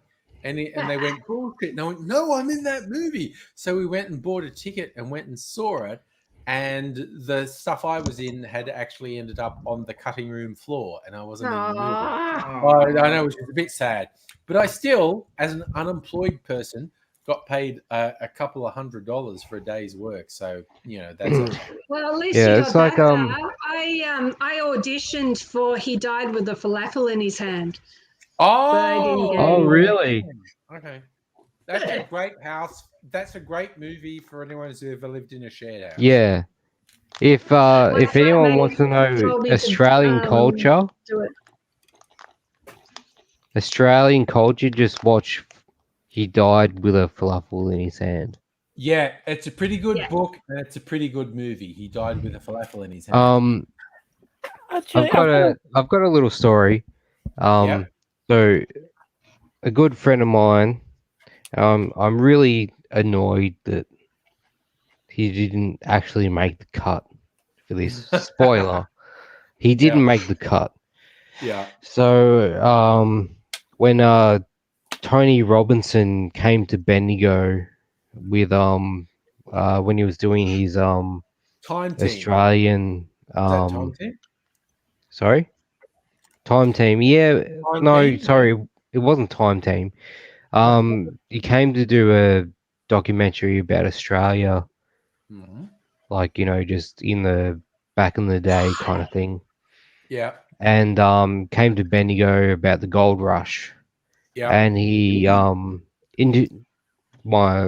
a good friend of mine got interviewed in for part of it, and it didn't make the cut. And a few years later, he unfortunately passed away in a very tragic way. Okay. And I was just thinking back, if he made the cut, that would just be like another documented way of his life, because like he was back in the day, he was in a kind of like semi-successful band from Bendigo that toured and stuff, called Goya's Child. Okay.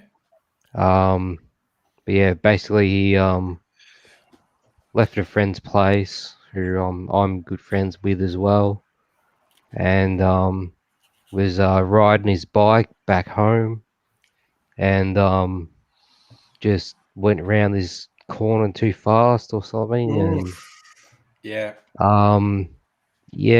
came off his bike and hit his head, and he was a cheapskate, so no. I think he had his helmet. I think he had a helmet on, but it was very old. Yeah. Very old and shit. Yeah. And smacked his head and went into the creek. Oh my god. Okay. Oh, wow. And I've been watching an old TV series, and I'm going to risk seeing if you can tell me what it is based upon the theme tune, which I'm going to make out of my mouth. Play the theme tune. Yeah. Okay. So I'm sort of going to beatbox it a bit. Now, this is from 1985, so that may narrow it down a bit. It's also an American, but with a British actor. So are you ready? All right. All right. And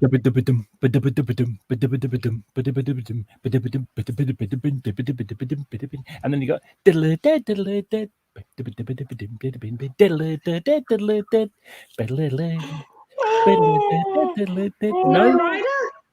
no, that would be different, but I'm so. I have a fucking feeling drunk. that angry is on the tip of his tongue. No, I'm so fucking drunk. Oh I well, have shit. no Oh idea well. what you're doing. It's the Equalizer, the original TV show. Oh my god, the Edward Woodward. Equalizer. Wow. Yeah, and I think I did pretty good justice to the drum I thing. honestly would.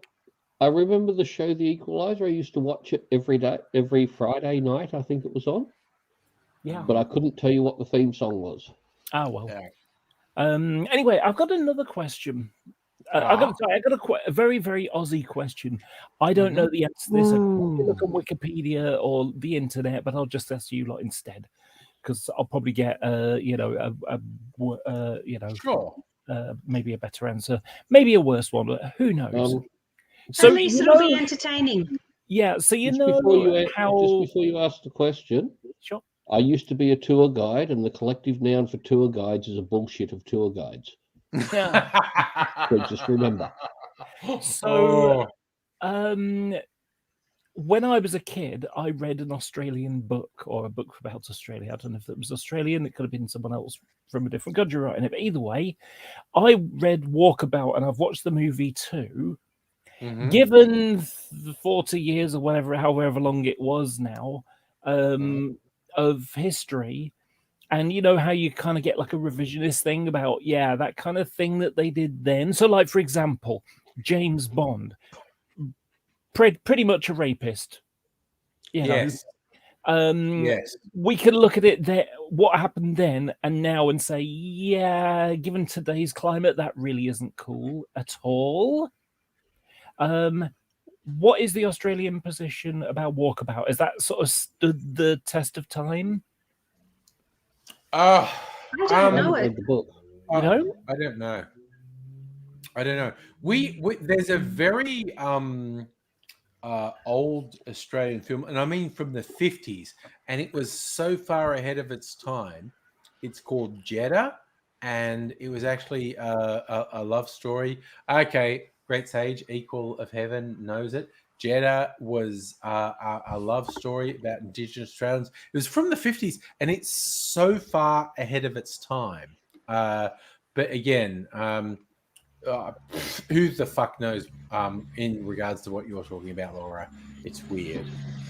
And Walkabout, I actually haven't seen Walkabout. Basically, a couple of white girls end up lost in the bush in Australia, and they come across an Aborigine guy who's on his walkabout, and so he's naked or semi-naked, and the older girl kind of thinks that, oh, he might rape me, and the fear in her eyes kind of convinces him in his head, because they don't speak the same language, that she's seen death in him, and so he ends up dying, from his mind, effectively.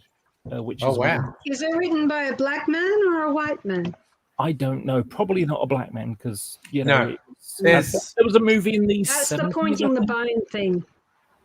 There's a series that was on ABC a couple of years ago, which I wish there'd be another season of to resolve. It was called Clever Man, Yes. which and the writers and producers were actually Indigenous Australians, and it was related to some very old stories about the First Peoples and a mythical race, sort of known as the Hairy People, who were somehow stronger and more amazing. And it was actually a sci-fi series. It's set in the future. And if I had known that, I would have watched it. No, Clever Man. It looked really Clever weird Man and is pretty good, but it's the streaming pace is on slightly Stan, slow. I think. Sorry, it's Great Sage Equal to Heaven. It's streaming on Stan. So Yeah, good. I Okay, think you I'll can catch it probably on get Stan. You can probably get it on ABC online because it's an ABC series. It had its moments. The pace was a little bit slow for me, but I don't know. The last season was a couple of years ago, so there's got to be any more. I don't mind it's slow burn because I watch a lot of anime, and a lot of anime is a slow burn. So, and that's true, yeah. But Clever Man is quite interesting because it's focused on Indigenous Australians and its tensions between people who are like the central protagonists. They're these two brothers. They're half brothers. One guy, both his parents were Indigenous, but the other guy, the dad, had a relationship with a white woman, and that's the other guy was born from the white woman. And the tension between these two guys, where one guy where both his parents were Indigenous, and the other one they shared a father, but his mother was white, and it's there's a whole tension there. The clever man in North American terms, like First Nations people in North America, the clever man is like a medicine man, someone who has special powers and whatnot. And it was really interesting, and I am very disappointed that we haven't had. There were 2 seasons of it, but the last season was like 2 or 3 years ago, and I'm very disappointed. If I remember correctly, weren't the Aboriginal communities segregated from the white communities? Sorry, what's the context there? I'm pretty sure that the First Nation communities within the city were actively segregated. In the series Clever Man, it wasn't like Indigenous people, but the hairy people who were like a mythical sort of prehistory race who'd come back. They were almost a mythical race, but they'd come back and revealed themselves to be real, and they were segregated. They were definitely partitioned off.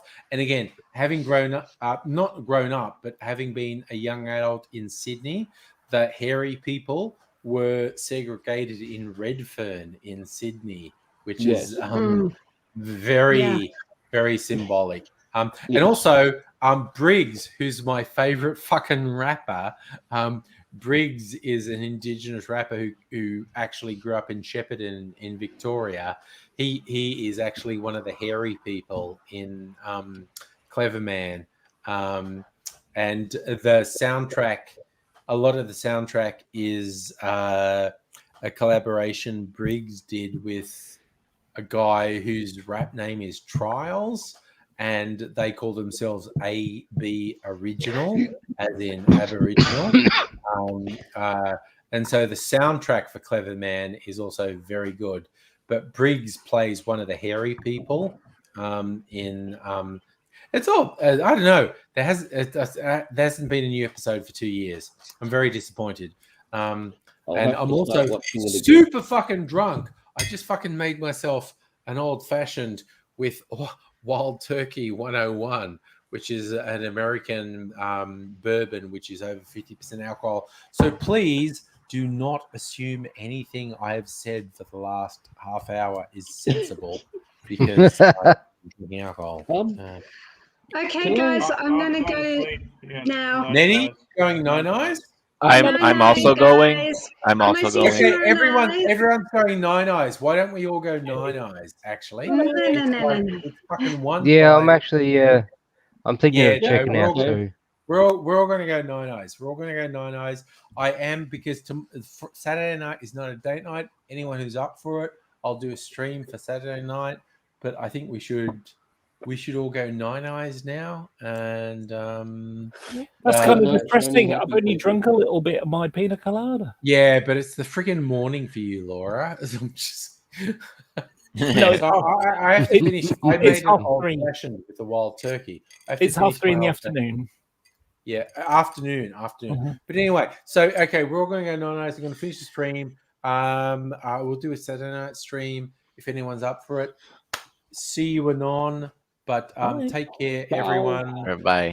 Bye for now. Bye.